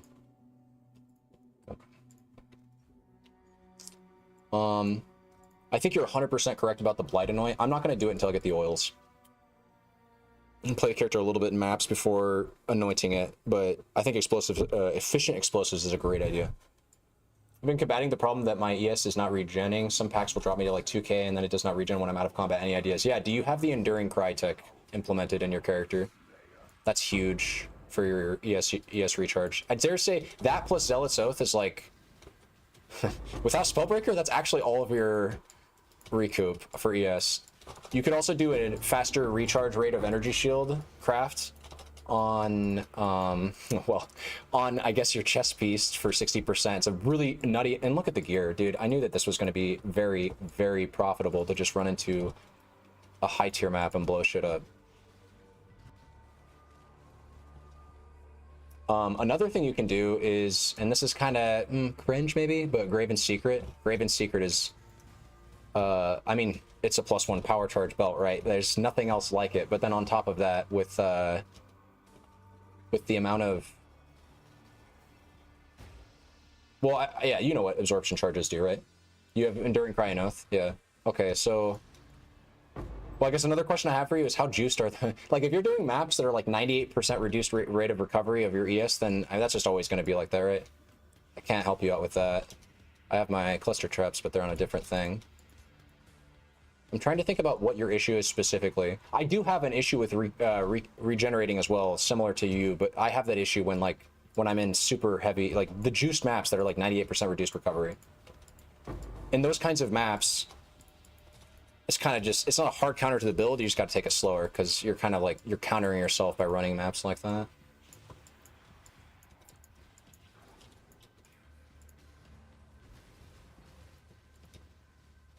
But I think the main way my build deals with recovery is I just don't get hit, actually. Fuck. I get evade cap. Are you evade cap? That's another huge element to the build. Evade cap is important for 2 reasons. One, obviously, we talked about this earlier. Maybe you weren't here. Evade cap is one of those things that it's unlike other defensive mechanics. Evade cap is exponential returns, not diminishing. The closer and closer you get to evade cap, the better and better it is for your character. Give an example. If you are at 90% chance to evade, getting that extra 5% chance to evade to get to a cap, to get to evade cap, is effectively like doubling your chance to evade against that mob type, right? That's a huge layer of defense when you think about it, because Energy Shield needs you to not be taking damage for you to gain it, and evasion is obviously how you don't take it. You're not evade cap, that's a big element. Suppress cap, that's, well, but okay, actually I would just say, and so far as the just suppression discussion goes for recoup, I would say just taking this wheel for instinct, giving you the Energy Shield back on spell suppression. That can be useful as like especially a tech solution. Some spells in this game, I think of like Exarch as a prime example. They have like a Blazing Salvo type spell that does a bunch of it is a multi-hit ability, and for those, having any amount of like recoup when you take damage, or recover when you take damage, or when you suppress spell damage, can actually be a hard counter. You're not taking instinct? Okay, that is probably it then. What are you taking? You're taking Inveterate, aren't you? Are you still down here on your tree? Wait, can I see your paw real quick? I want to see what you're doing. You said you practice Nimbus too. I'm kind of interested to see how you... Oh, dude, another thing. These maps are giga juiced. These maps are way harder than my... Yeah, because we share an atlas. Why? Why do I share an atlas, man? Okay. No, it makes sense, because SSF is if you don't want to share an atlas. This is the reason that I'm, like, make no mistake, I am juicing the ever-living Jesus out of these maps. Okay. So it would be way, way easier for you at league start than what I'm doing. You'd also be getting less loot, though, to be fair. So I should really, yeah. You know what? Actually, I just realized everything I'm doing right now is completely pointless because it's just not realistic. I shouldn't be getting this much loot, and there's no changing that. I just should be picking up items. But then that begs the question, what do you want to do then to keep this, to continue this project? Should I just take out an entire Atlas tree, completely unspec it? I guess I could do that. I don't know. I think it's time to just go to SSF. We got to level 70. We died like 100 times, 62. I could probably reduce that by 75% if I play better, and knowing the information I know now, I kind of want to just go re-roll it. I said I'd do that tomorrow if I re-rolled, but I could see myself doing it, starting it tonight actually. This is a good chess piece. You could roll an extra resistance on. That's a good chess, dude. How do I get dex? Cringe, but I do it. Just take a dex node. Take a traveling dex node. I'm going up there anyways, you know? Kappa. I'm not even going up there. I should just spec it and say sure. I shouldn't even be thinking about it. Just grab it. Go get a different 4-link. Go 4-link it. Wait, what? Oh, huh. I'm still Sag. Wait.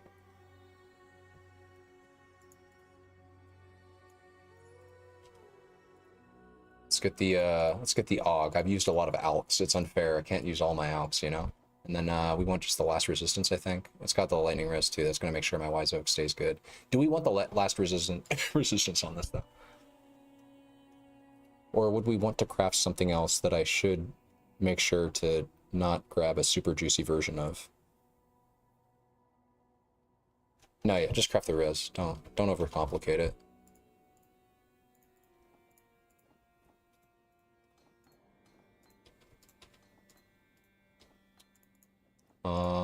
Wait. Jewel. 4-link.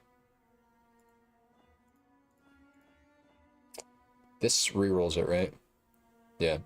Man, Orb of Bindings are so specific. I wish you could use them on existing rare items to just give them the 4-link and the sockets. That would be really cool. That would be a really cool buff to Orbs of Binding in the early game. Hell, that would probably make Harbinger like a way better... Oh shit, I need the colors.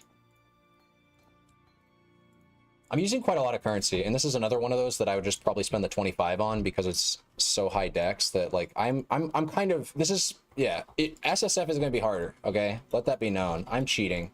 There's some cheating going on here. You wouldn't have 50 chromes at the start of your league, and I don't think you'd spend the currency on them to recolor a chest that's just like okay, that's very mid, a very mid chest like that, just to get a slightly cozier play style. I don't know what I don't know what I'm really doing here if I'm not just going to reroll SSF. Should I just go roll up red map Kappa? Still on, let's go D&D here. Put this up. Awesome.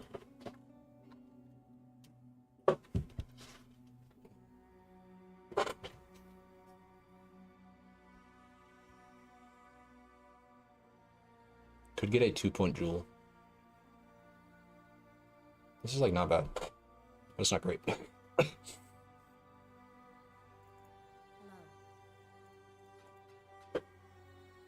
Yeah, no.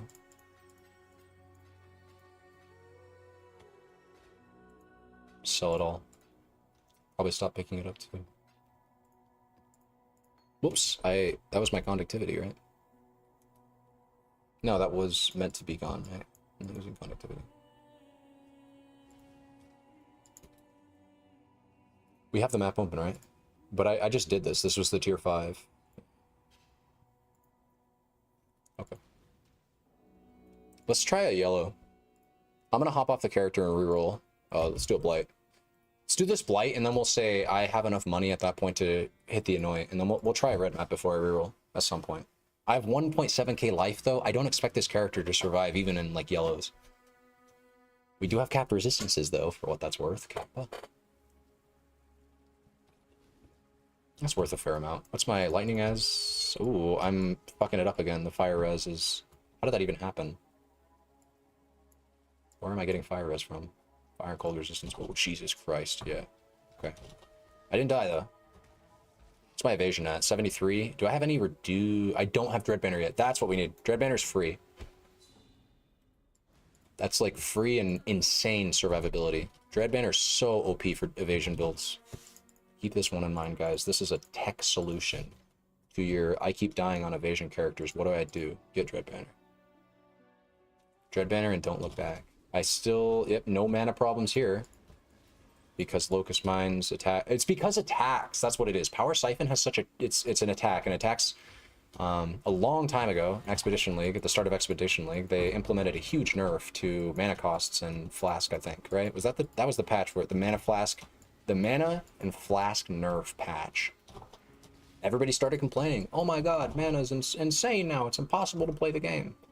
But actually, no.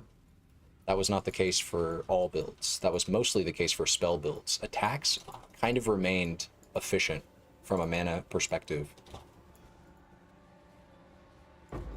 So when we're using an attack like Power Siphon, and we're equipping it with all these gem links, it's not, you know, costing me 100 per cast, it's actually costing me 7.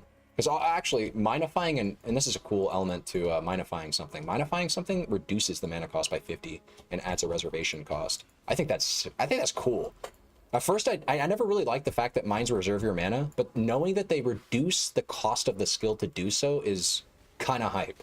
That's actually really hype when you consider that I'm getting 3 times the damage and a mana cost reducer from Locust.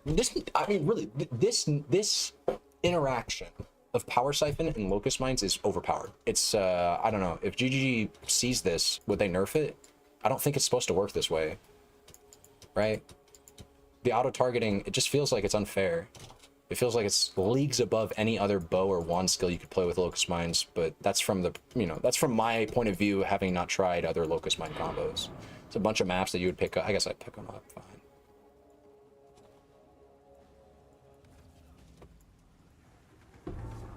Character does feel really good to level, though. I am pleasantly surprised. Well, I'll wait. I'll reserve more judgment until I play SSF, but I'm thinking the characters feels good. Feels really good. You're substantiating that too, Kuker, which is giving me hope.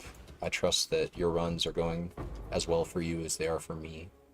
I guess I should pick these up. I don't have any Eldritch currency. That could be an upgrade. Actually, I should be, you know, picking everything up, really.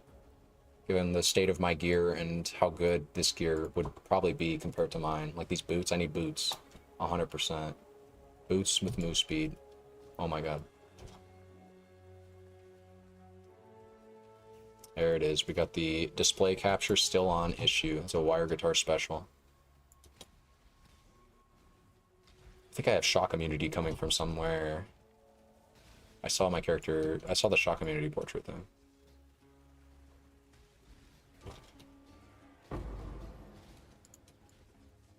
Oh, did I not update my titles? The stream titles say. Oh, these are the bosses. Okay, I should probably mark one of them. I should probably put cluster traps out. I think I missed my cluster traps. That's cringe. What is going on? Okay. That wasn't the boss either. 4-link. Wand. I wish you could like search items on the ground. That's great. That doesn't make any sense. 6 links, 6 sockets we don't need. Where's my wand? I thought I picked up a wand. Okay. Oh, this is the boss, that's right. It's just like a multi-boss. I'm gonna die here, I think. To a spike. It's not true. I didn't die to the spike. Are they all dead? Yeah, they are. Demon's Wand. Superior Prophecy Wand. You can really spend a lot of time looking at loot on the ground, so... Oh my god, what was it? I don't even know. See, I know what a bad league start feels like. I do too. Tried playing Crackling Lance when it first came out. That was really bad. Wait, was it? Crackling Lance? I'm trying to remember. Wasn't that the, That was one of the 2 lightning gems that got released in Calandra League, right? I thought that was broken on League Start, wasn't it? Then they immediately nerfed it after the league, right?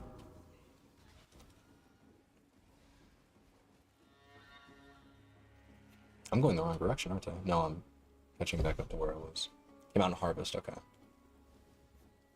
I was thinking of a different. There was a lightning skill that got released in Calandra. There's two, I think. One of them,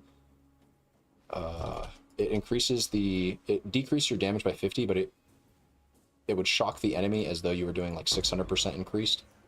And then another one was just broken, but I guess it wasn't Crackling Lights. Maybe it got buffed then. I'm not sure. Tanky rares. Never mind. So much the 6 sockets. It's really just my Atlas tree. I need to do SSF run up at this point. I'm not getting like comparable loot. Yeah, this character's fun, but I'm actually gonna do it. Okay. We actually have to delete one of the heroes, one of the champions. One of our champions must fall. Probably this one. This was a League Start test for, I think, Necropolis. Ball Lightning Totems, I think? Ball Lightning Totem. Not terrible, but like definitely not this build. That's for sure. Let's do, let's do it. Create a new Necropolis homie. Solo cell found. Ruthless kidding. Here we go. Hello. Hello, I am hello. I mean, the skill was fine, but I had no idea what I was doing. Okay, fair. Did you join around Harvest? Cooker Blooker? Mr. Cookerhead? Also, wait, I didn't... Okay, okay, sweet. The notification goes away. I don't even want to get that. I want to do full... Oh, I need to pick this up. I want to do full, like, everything as though from the perspective of solo siphon. No influence whatsoever. I want the full League Start experience here. Okay, that makes a lot more sense then. If it was your first build ever and you joined... Yeah, it was your first build ever and you just, like, were doing whatever you could on Crackling Lance, then we gotta be a little bit fair here and say there's a good chance that you... Oh, it was your second or third leg. Okay, never mind then. Maybe Crackling Lance was just a bad skill then. I mean, fuck, I thought Power Siphon was a bad skill until I equipped Mines, though. Oh, I can't unequip? Oh, no, I can't. I'm crazy. I think that's actually the way that a lot of skills have to go. If, like, Selfcast just seems like such a meme. From my very baby perspective right now. I know there are Selfcast builds that do insane damage. You know, Armor Stacker that I looked at a video on was, like, immortal and doing hundreds of millions of DPS. I just don't... Why would you ever self-cast? Why would you ever want to just cast something yourself in this game? Leech, right? That's it? It's the main thing I can think of. There's a lot of other reasons. Like, there's a lot of things that you can do that'll say something like, when you do this, so it's like it doesn't work with totems, doesn't work with mines.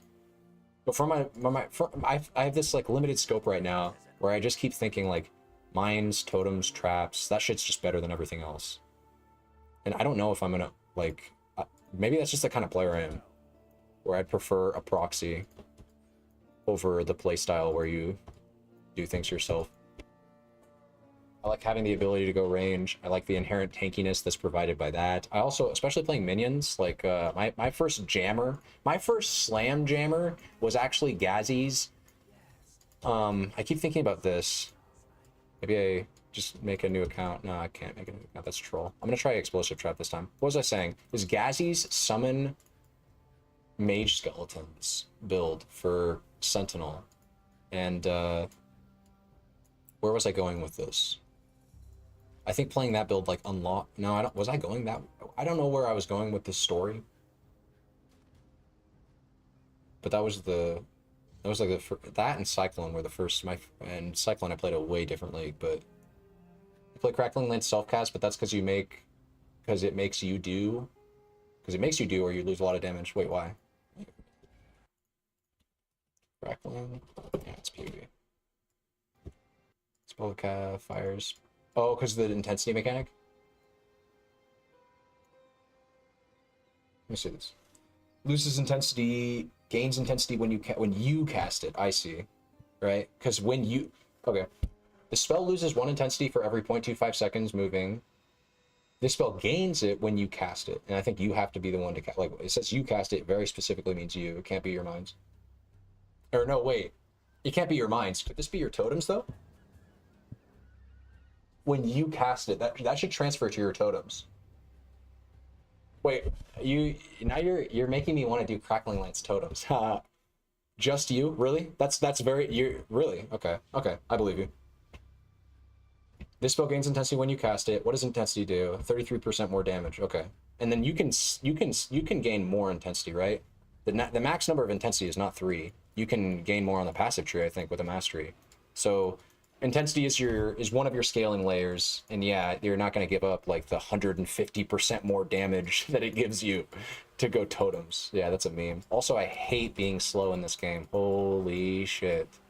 Holy shit. Maybe I only do this once and I just say this build can't do hardcore because fuck me. Now we just got 3% slower. But hey, I'm not dying, that's for sure. I'm equipping gear. In fact, you know what? Actually, I just decided I want to do this both at the same time. We're going to do the test for...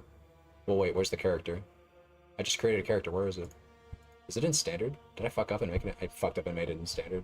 Okay, well, that's good. Then I have to do this anyways. No, it's not. It's just not showing... I see. Standard Necropolis and then SSF Necropolis. Okay. SSF Necropolis hardcore. Yeah. Then if we die, that way we don't have to worry about shit. Yeah. Including game bugs or internet lag. I like how they put that there. That's gotta make sure gotta make sure there's no complaints, right?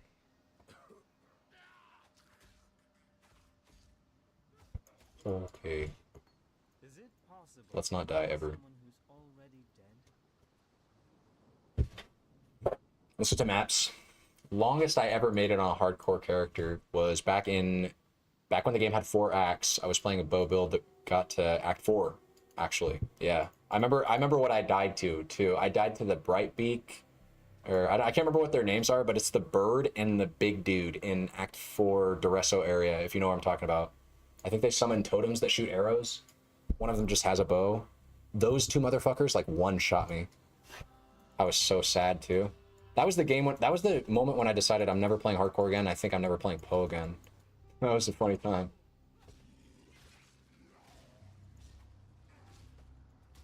Oh no, can't pivot. God. I think people are saying that... Well... Oh, I don't have the... I need this to you. Okay. What's I gonna say?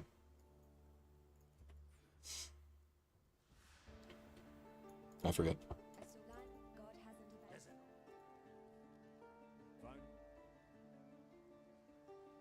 This is also kind of a range-based skill. For each remaining chain. Maybe this is the way. Cobra Lash.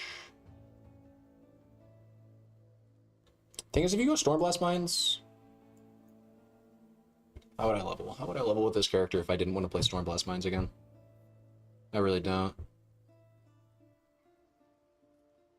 It would just be Explosive Trap, I think. Saboteur still works. Would you go through here?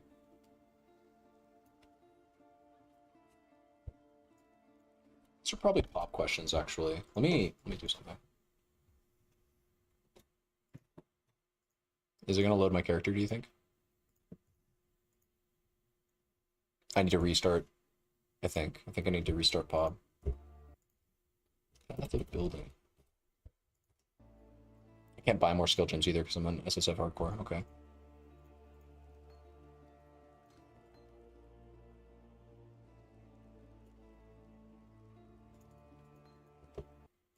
Okay. Imports. Sick. Okay. Now let's assume that you have the gem. How do I add gems? You go to the weapon, skills, Viper Strike. How would I, oh, you just do this. Okay, sweet. So let's assume I have Explosive Trap. Let's assume we're trying to level with this. It's not accurate at all. 644 damage is not my damage. What is going on?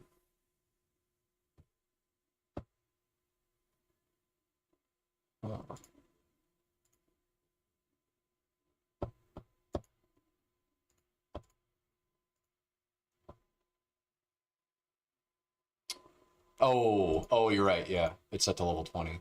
Okay, good call, good call. Okay, the question is, how do we path out? Show node power. Yep. Questionable. Nope. Wait, why? This is extra chaos, that's why. Okay. I'm not taking trap nodes. I don't I'm not assuming my regret count. It's just saboteur.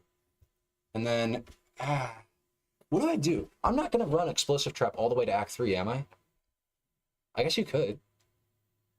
Explosive trap, I feel like explosive trap feels so much better. I do not like mines before you get automation. I refuse to play Stormblast Mine one more time. I will not ever play that skill without, like, I just can't play mines. Mines are so good, but they ruined them by removing left click mine thing, at least for early game. Automation with detonate mines is so, like, it's good. It's very good, actually. I think it feels better even than old left click. I like having the mines activate without me having to left click, but I have to get to level fucking 30 to get it. So I do not want to play mines early game. Until I get automation, I don't want to play with mines. Or at least until I get this mastery. I don't want to play mines. I will play traps. I will play traps. So I guess we just do that.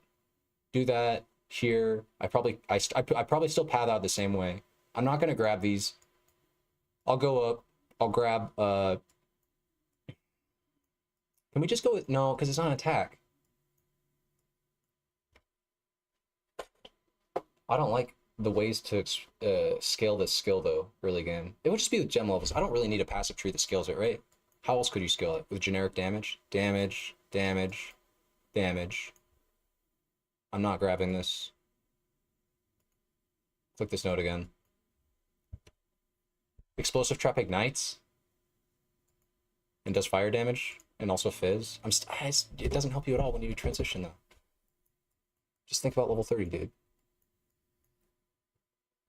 It's just a chore figuring out, like, if you don't want to level with mines, and I do not want to level with mines, quitter, just play. I do want to play mines. I don't want to level with mines. I am going to play locust mines. I feel like I need to. How do you play? I just don't know how you play mines without automation. You just push D. You just push. You're just walking around maps pushing D the entire time. I'm not quitting by saying that I don't want to play them until I get charged mines and automation. I mean, that's the most real. Let's be real. That's like the most realistic version of this build too, right? Like, how am I going to come out here saying, yeah, guys, this is such a great skill. You can league start that. You can equip these gems as early as level 12, and I recommend you do it. And all you got to do is just push D the entire fucking, like, no. I need to elucidate my my thoughts on this by showing you my webcam. Okay, you need to see my facial expressions here. Nobody is going to want to sit there and push D while they're running through their campaign. What?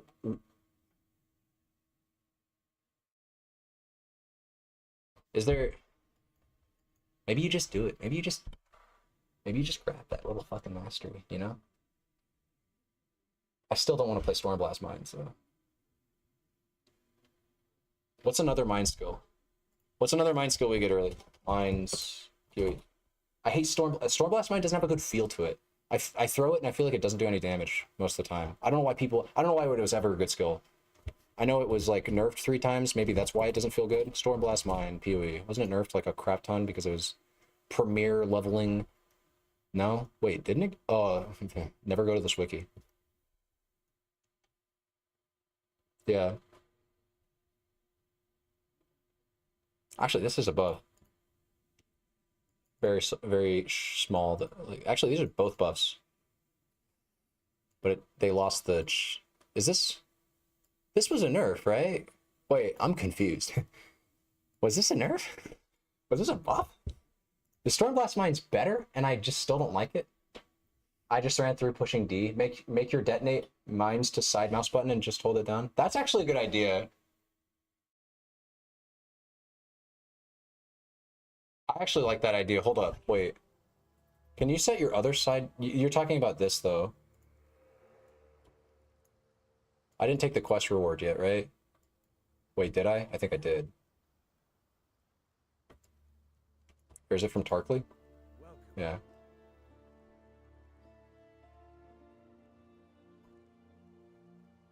Hold up. Because I also have to have... I guess I just equipped this. Man.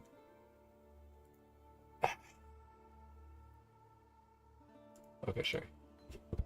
Farewell. You do this. Neither of these are giving damage. Stormblast my skills with spell damage? Spell, so yeah. Spell damage, wand, elemental. It's also elemental. So... Wool? Doesn't matter. I'm in hardcore, so we're just gonna focus on survivability. Sure, I see a lot of affixes. I see 3 life. I'm gonna take 3 life, Kappa. Let's sell this garbage. And I should actually be, like, you know, again, we're playing hardcore, so I should probably take it super seriously. Let's actually, like, look for items and shit. So another wand would increase my damage. If I can equip it, I don't have the items for it. You want to sell your alteration shards. This is just, like, pro tips or whatever. I'm not really that good at this game, but, you know. What the racers do, and they do this way quicker than I do, is they sell all their shit for scraps, and then they look for items with move speed in the boots section. It's probably the first thing they search. They also look for links on their items. They know what links they're looking for. They have a regex for this. In fact, the way they're even talking to NPCs is different, right? They're going like this, and then they're immediately I'm not good at doing it. I think I just did it, but I accidentally right-clicked.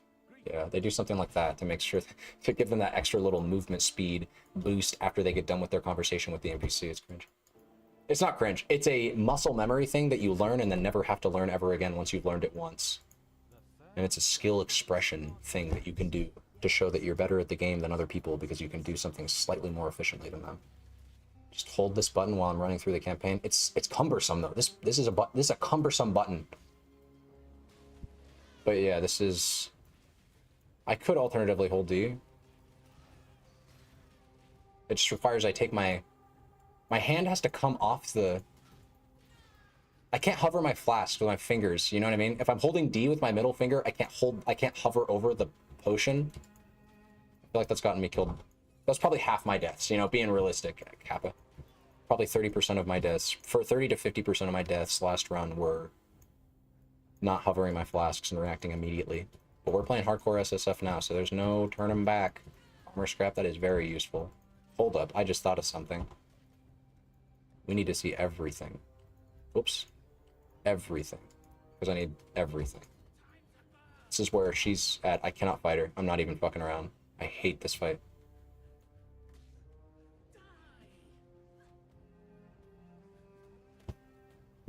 Tap it to spacebar. That's a good idea too, actually. In is what you... In is what you find... Why? In? Movement speed. Interesting, but I didn't know that. Thank you. It's in, and then you can use bar, right? You can use this thing, which is like a shift plus backspace, and then that's how you separate your searches. Or is it just a parenthesis like these, like with quotes? Is it quotes plus? I don't know how it goes. I'm gonna die in hardcore. Runner boots. Oh, okay. Wait, runner boots? But that would be the affix roll, right?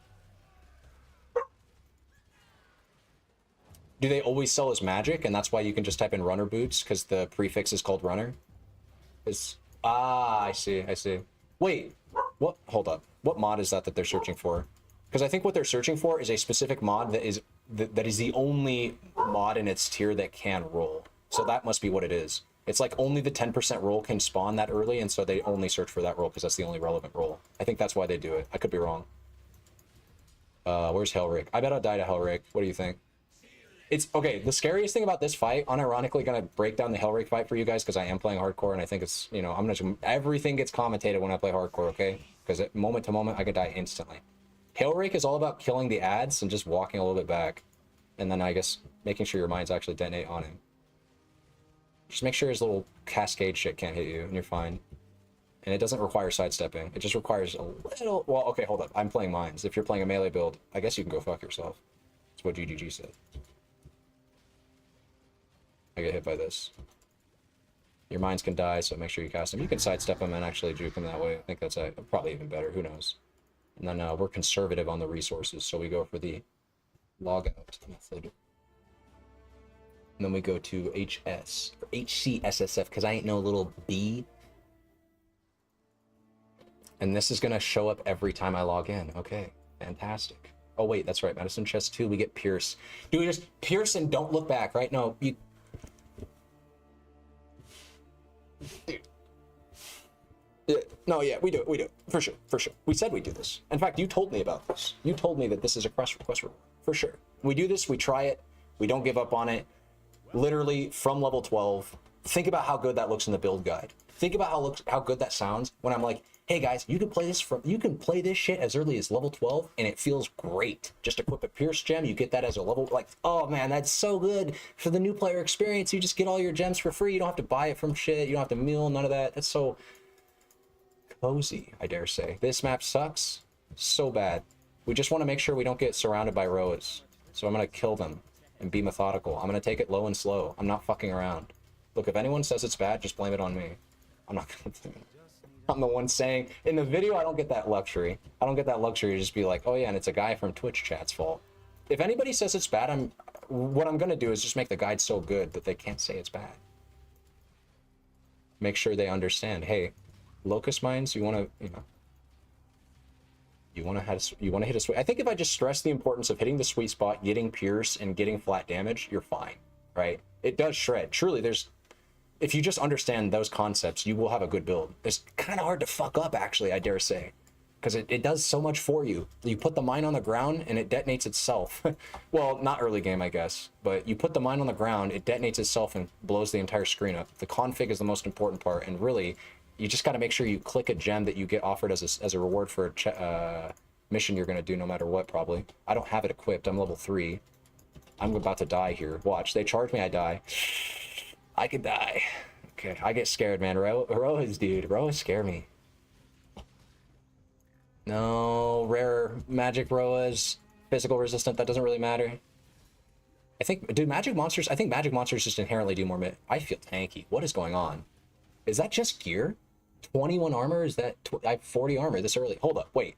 A little bit of a hardcore test. Literally hardcore, by the way. Hardcore viable. Hold up. Can you show me? Yo. This is what I'm talking about, guys. If you have any problems with survivability, whatsoever, you just go armor early game. Get determination. Fuck evasion. Literally, I could see determination being like good for this character early game because armor is so good through leveling. Determination, I killed himself on my reflect, right? my one reflect. Armor is a good stat early game. Mark my words. And when I say mark, I think everybody knows that, right? People should know that. I did Act 1 with Rolling Magma. I think that's probably better. How did you get it? You mealed it though, didn't you? I don't want to meal, but I could see me saying that for other people. Probably take your damage when it's offered too, by the way. That's a good idea. Hero is hitting us at once. That gets scary. Could die. Levels are 10% more damage. Ko came downstairs. Ko, is it still raining outside, my friend? Do you know? Do you know, Ko? I think I'm on a walk soon. What time is it? It's 10. I've been streaming for 6 hours. Man, I really wanted to stream for longer. I'm sorry. I meant to stream for longer. I meant to wake up earlier. But I woke up at 2. I was making that video. I think I'll skip making a video, go to bed early, and we'll just wake up tomorrow and stream for 10 hours. I'm trying to get footage.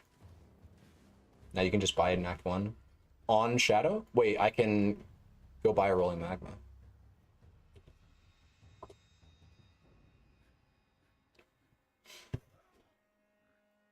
For an alt, right? It's like a feels better skill, I think, than Stormblast. I don't know. This shit sucks, you know? Well, it doesn't suck. It's not that bad. I just like Rolling Magma better. I'm used to Rolling Magma is what it is. I'm used to the skill. That's a 3-link.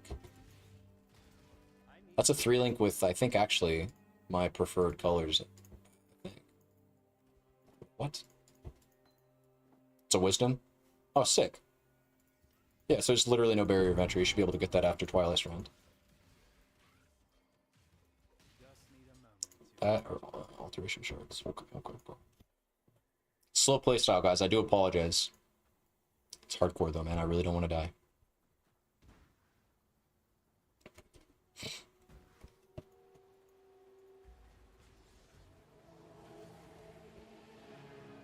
Buy it right now in town. We're gonna do that. I'm not gonna log out for it though. I'm gonna go to town like this. I also think leveling it at this point might be somewhat painful because it's always going to be a level behind. This is doing 11. That probably doesn't actually hurt that much. Honestly, rolling magma is so much better a skill in my opinion that it's worth whatever damage downgrade that I guess I technically confer. And look at that, we can throw poison on it. Although technically we could throw poison on the other skill. Okay, sick. We're in town. Or I mean, we're in the money is what I should have said. We're in. Where was I going with that? We're in the money, I think is the expression. Jesus. I was getting used to the throw speed, I guess. Oh, and these are fire and ignite. This is like literally the most antagonistic mob type I could have found. Whatever. Leveled up. With every death, I live a little bit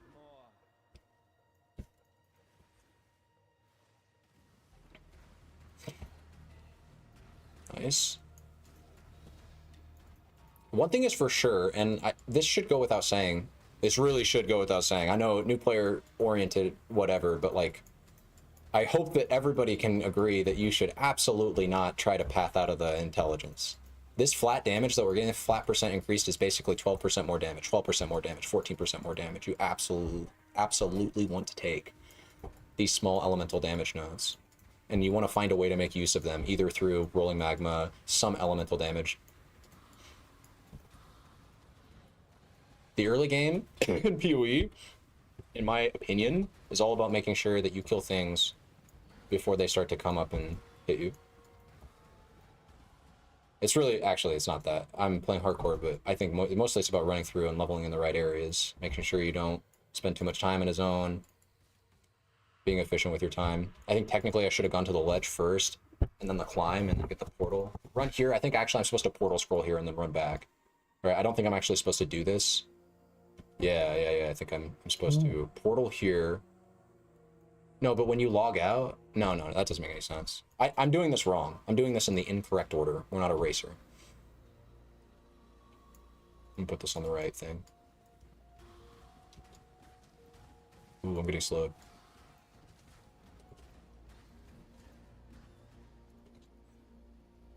Wrong way. I'm gonna die.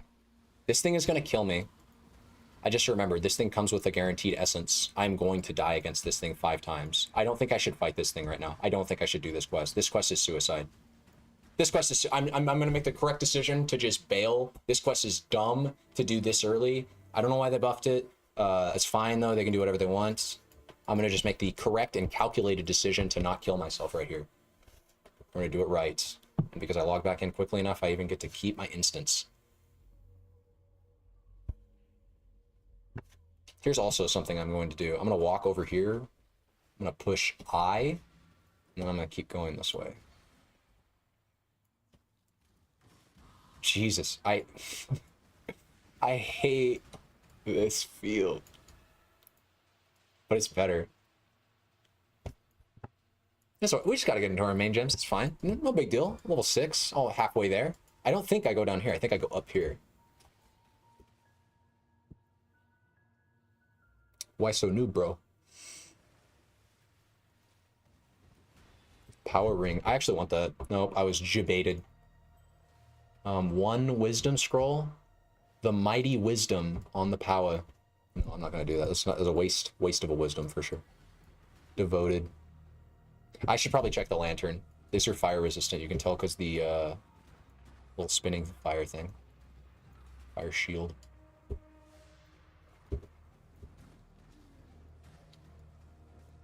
But they are magic, so they're... Oh, no. Don't get surrounded. Don't surround me, bro! No! I got desynced! It's not fair! I'm not dead. This build is hardcore viable. My PC is not. GGG's servers are not? I don't know. I'm gonna die to something stupid. I'm going to die to something very stupid. I can already tell. Let that be a bad omen. Let that be a sign.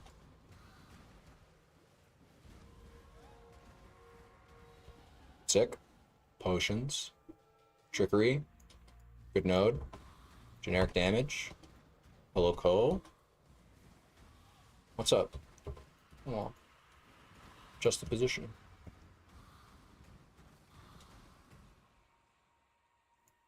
Deep size. I know, Ko. We'll go on a walk soon. You give me 6 minutes, Ko. We'll go at 10:30. I'm not gonna make you wait like last night. Well, I guess I am making you wait, but not that much. I don't think I kill this. I think it's a waste of time. We go here. Wait, I put that portal down, right? It's not showing up on the map. I think it... I mean, I remember putting the portal down, but it's not showing up on the map. But I think they don't show when you go far enough away. I don't know, but part of me thinks maybe I accidentally took it because I'm stupid. It's my only portal scroll. There's no shot I took it, right? It's still there. I didn't go in. I said I was gonna put it down and keep walking. It's still there. It'll be there when I get back. There's an upgrade on Magma Orb. Rolling Magma.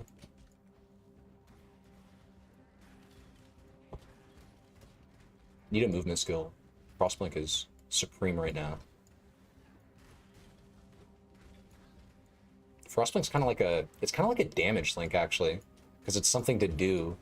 It's an instant cast ability that gives me free damage.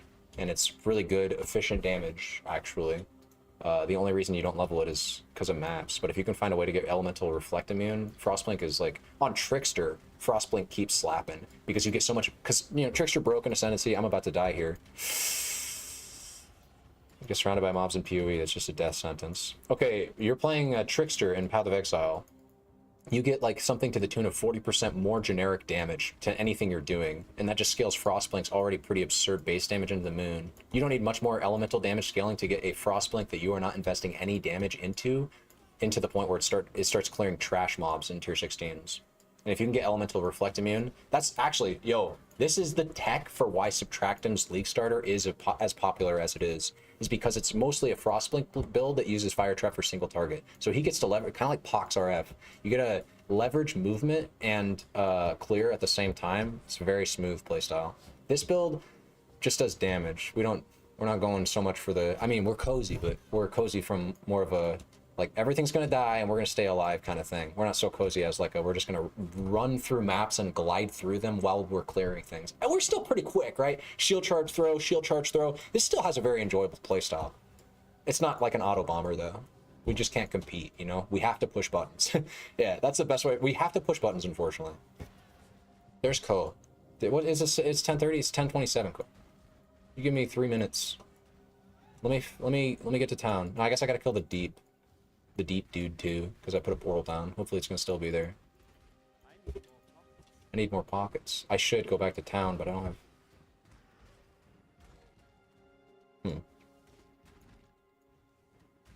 It's okay, we get waypoint over here, I think. Dodge Kadupu. Oh no, surrounded.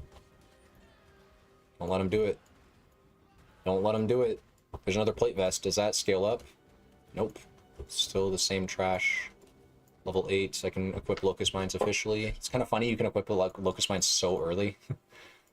It just feels like a gem that should... wait, I can't buy it. No, I can. Can I buy it from Lonnie? Can you get... No, not Lonnie. Can I get it from Nessa?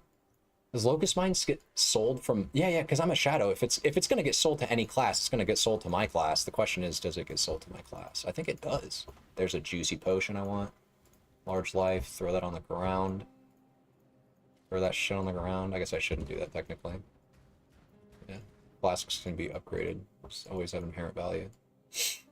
I need a movement skills like now. I need to find the waypoint really. I thought the waypoint was like right here. I think it is actually. Let me go back and check. I don't have a move skills. No. What the fuck? Sure that enduring card when you have solid stuff. Yeah, right? Because, hold up. What is going on? These mobs are like desyncing. I guess that's just what people are doing in hardcore. Let me check. This is life regeneration is applied to energy shield instead. What does enduring cry say? I didn't mean to open Steam. Enduring cry. Does it give regeneration or recovery? Dude, they need to delete the site. Somebody, I need to personally go on a vendetta. Yeah, regenerate. It should. 100% should. I've tested in a game too. It feels like it does. I guess Poe a kind of difficult game for me to feel really sure about anything, to be truthful with it. I'm just gonna say, to the best of my ability, I'm pretty sure it does. I got new comments I gotta respond to. Use anathema and reduce your number of power charges to 0 to get 0 curse. Well, yeah, I know that, but why would you even want to get to 0 curses is the question.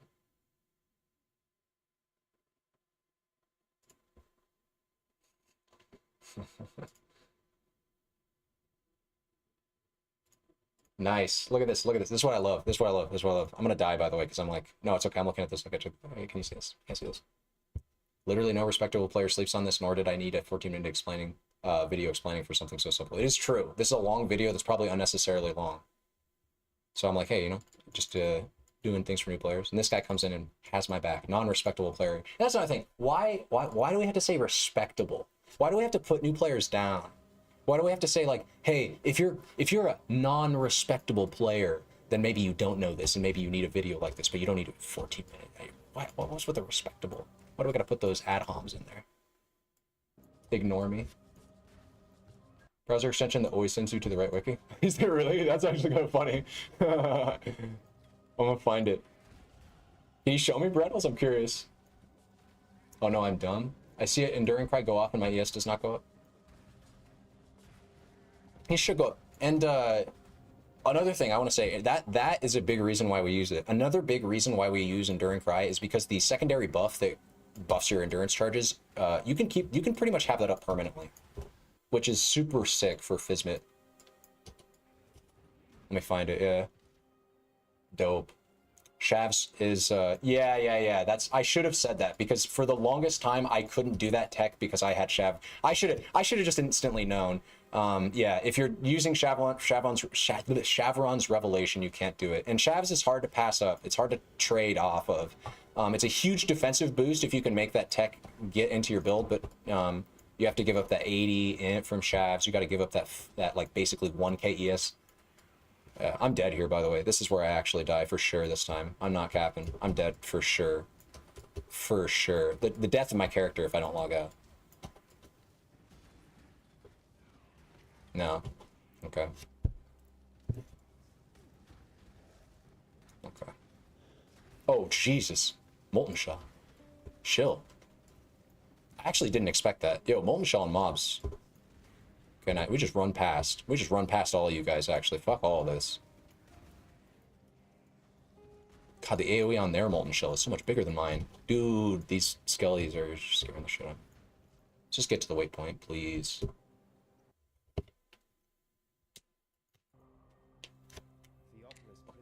Dude, that was the big issue you were having for sustain on your build. You just didn't know that Shavron's... I would not recommend Shavron's Revelation for the mine version of this character at all, actually. Because you can't leech, and so it just totally shits on, like, all of your...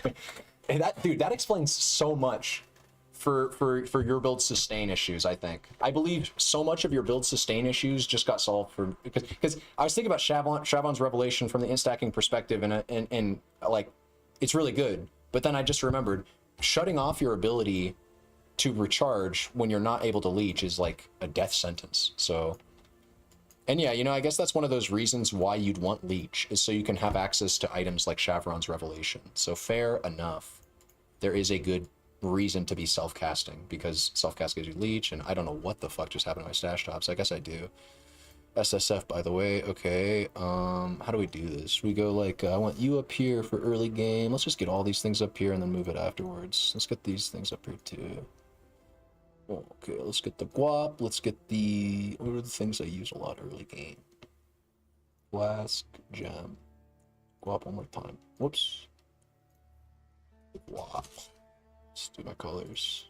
What's colors? Gold for the money. The money that I'm going to be making. I'm going to be dying soon in hardcore. Blue for the blue gems. Okay. We actually inspect our gear here. Let's meticulously go through it.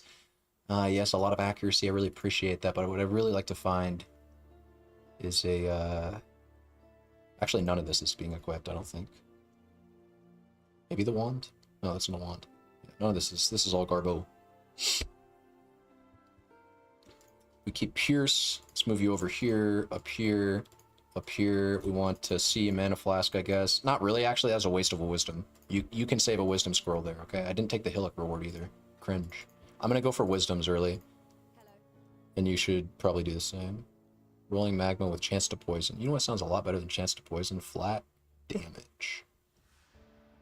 So, right, think about the Locust Mines transition. Does it really matter if I'm doing cold or lightning? Actually, in hardcore, you could absolutely make an argument that getting added cold, using it until I get a 3-link, and then getting that Locust Mines transition and keeping the added cold instead of the added lightning is actually way better. Because again, think about it, I'm not taking any specific elemental damage nodes on this tree, right? Even when we come up here, if I get like another Dodri's Tenure to drop and I just rush another wand damage node, I'm just getting generic damage. So if I scale cold damage instead of lightning, I can get a chill and freeze, which is going to be super. It's gonna be super nice for not dying in hardcore.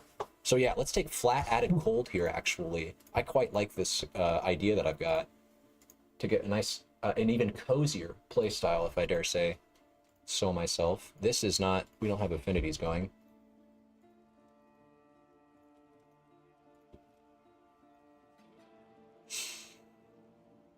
Okay, it's coming together, man. Wait. Yeah, these are not correct. Okay. Added cold and ice bite. Wait. Hello. What is ice bite again? Hold up. Hold up. I need to remind myself. Why do we have a difference between ice bite and hypothermia? Unless is ice bite's a weapon? Ice bite is a support gem. Yeah, like ice bite, hypothermia. So supports any skill you use to hit enemies yourself. So I literally can't use it. But let's read it anyways. I'm curious. Support skills have 15% chance to freeze, 69% chance to gain a frenzy. That's actually kind of cool. But no, I can't use this for sure.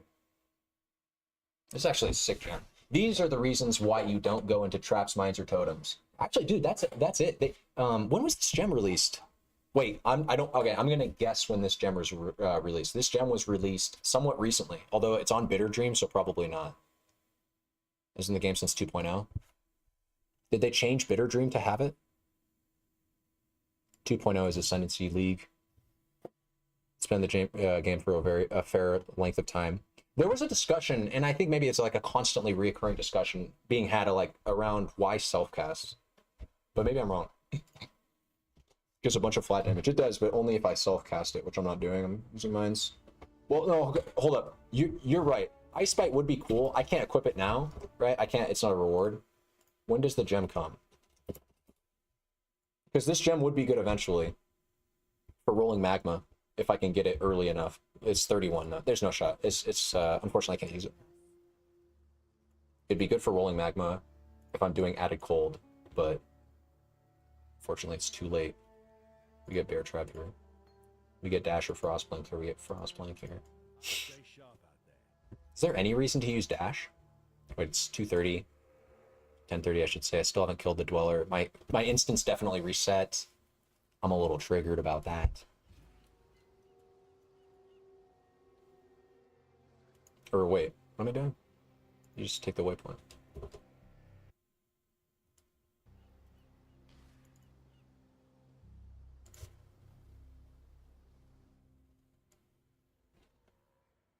The camera's weird. My instance didn't reset. It's pretty cool. Kind of like funkity aim there. I'm gonna actually grab this chain belt though. That's like 20 extra HP.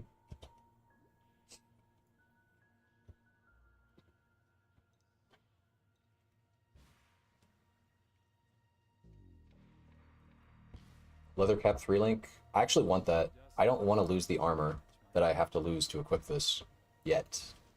But it's a 3-link green.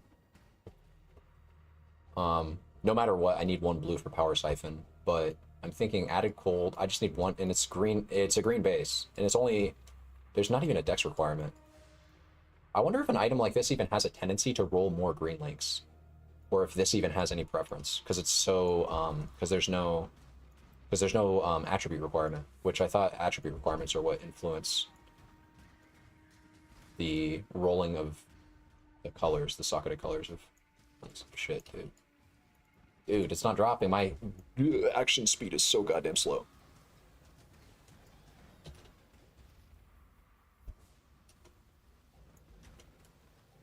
I'm gonna kill this guy and then I'm gonna log off, guys. We're gonna beat this. Oh, no, well, I'm going to either kill this guy, die. I'm going to either kill this guy or die, and then I'm gonna log. That's the sentence. Extra life. Did we gain a level? Maybe? Where's your magic friends? Just two? Two magic pack?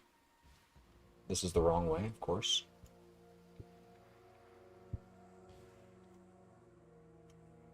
I think, is this one just down and to the right? Like here? Yeah, I think it's over here. These things inflict blind, which don't matter for spells. Do affect my evasion though.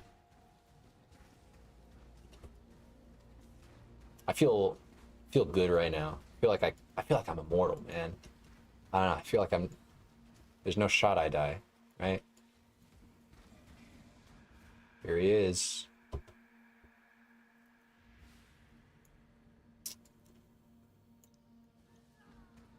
There's just like so many ways this can go wrong. I can cast this. Okay, sick. Let's get our mana back. I didn't mean to cast that twice. I don't have my movement skill on E. I want to slow him with the trap. Yeah, hell yeah. Slow him and kite him, you know? Blink back. Hey, bro, aren't you here? Like, how the fuck are you two places at once? Or is that one of your friends? It's just letting you die. Slow him. Ooh, the trap. You have to lead with the trap. No, what's going on?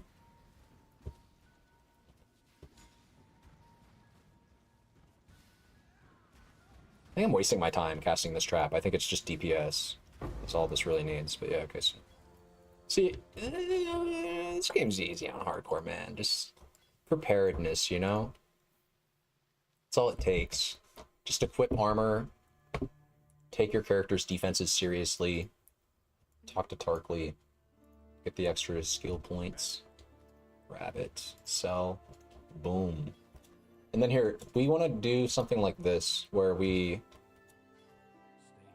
can I even buy one? I want to buy a chromatic and just test something, but I can't.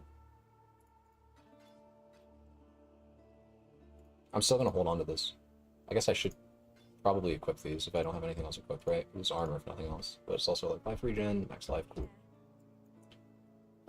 I shouldn't even be specing into these nodes if I'm going to be playing Rolling Magma. So let's think. Locust Mines is going to be doing something with Elemental. This is technically not a bad node. None of these nodes are really bad for like the what we're doing thing. I shouldn't have grabbed this node even though, if I'm going to be playing Rolling Magma until level 11 or 12. Maybe even longer. Where's Locust? No, I can afford it. It's one transmute. That's so troll. I sold my transmutes for wisdoms. I should sell this too. It's only one wisdom scroll. Okay. You can buy transmutes from her for sure. Wait, I have a chrome. Chrome. Or, no, sorry, transmute. Wait, what? I'm sorry. There are 7 what? 7 portal scrolls? Hello? Is that enough? For one transmute? Really? Okay. We're just gonna wait until one drops. No, wait, hold up. I said I was gonna go walk my dog. Okay, yes. I'm gonna go do that. I don't think I'll touch this character until I stream next. So rest assured that the journey of EFK, LSC, whatever, is we're gonna continue that tomorrow. I'm gonna make a video. I'm gonna go to bed. I'm tired as shit. I'm on like 6 hours. I love all of you. And yeah, take care, guys.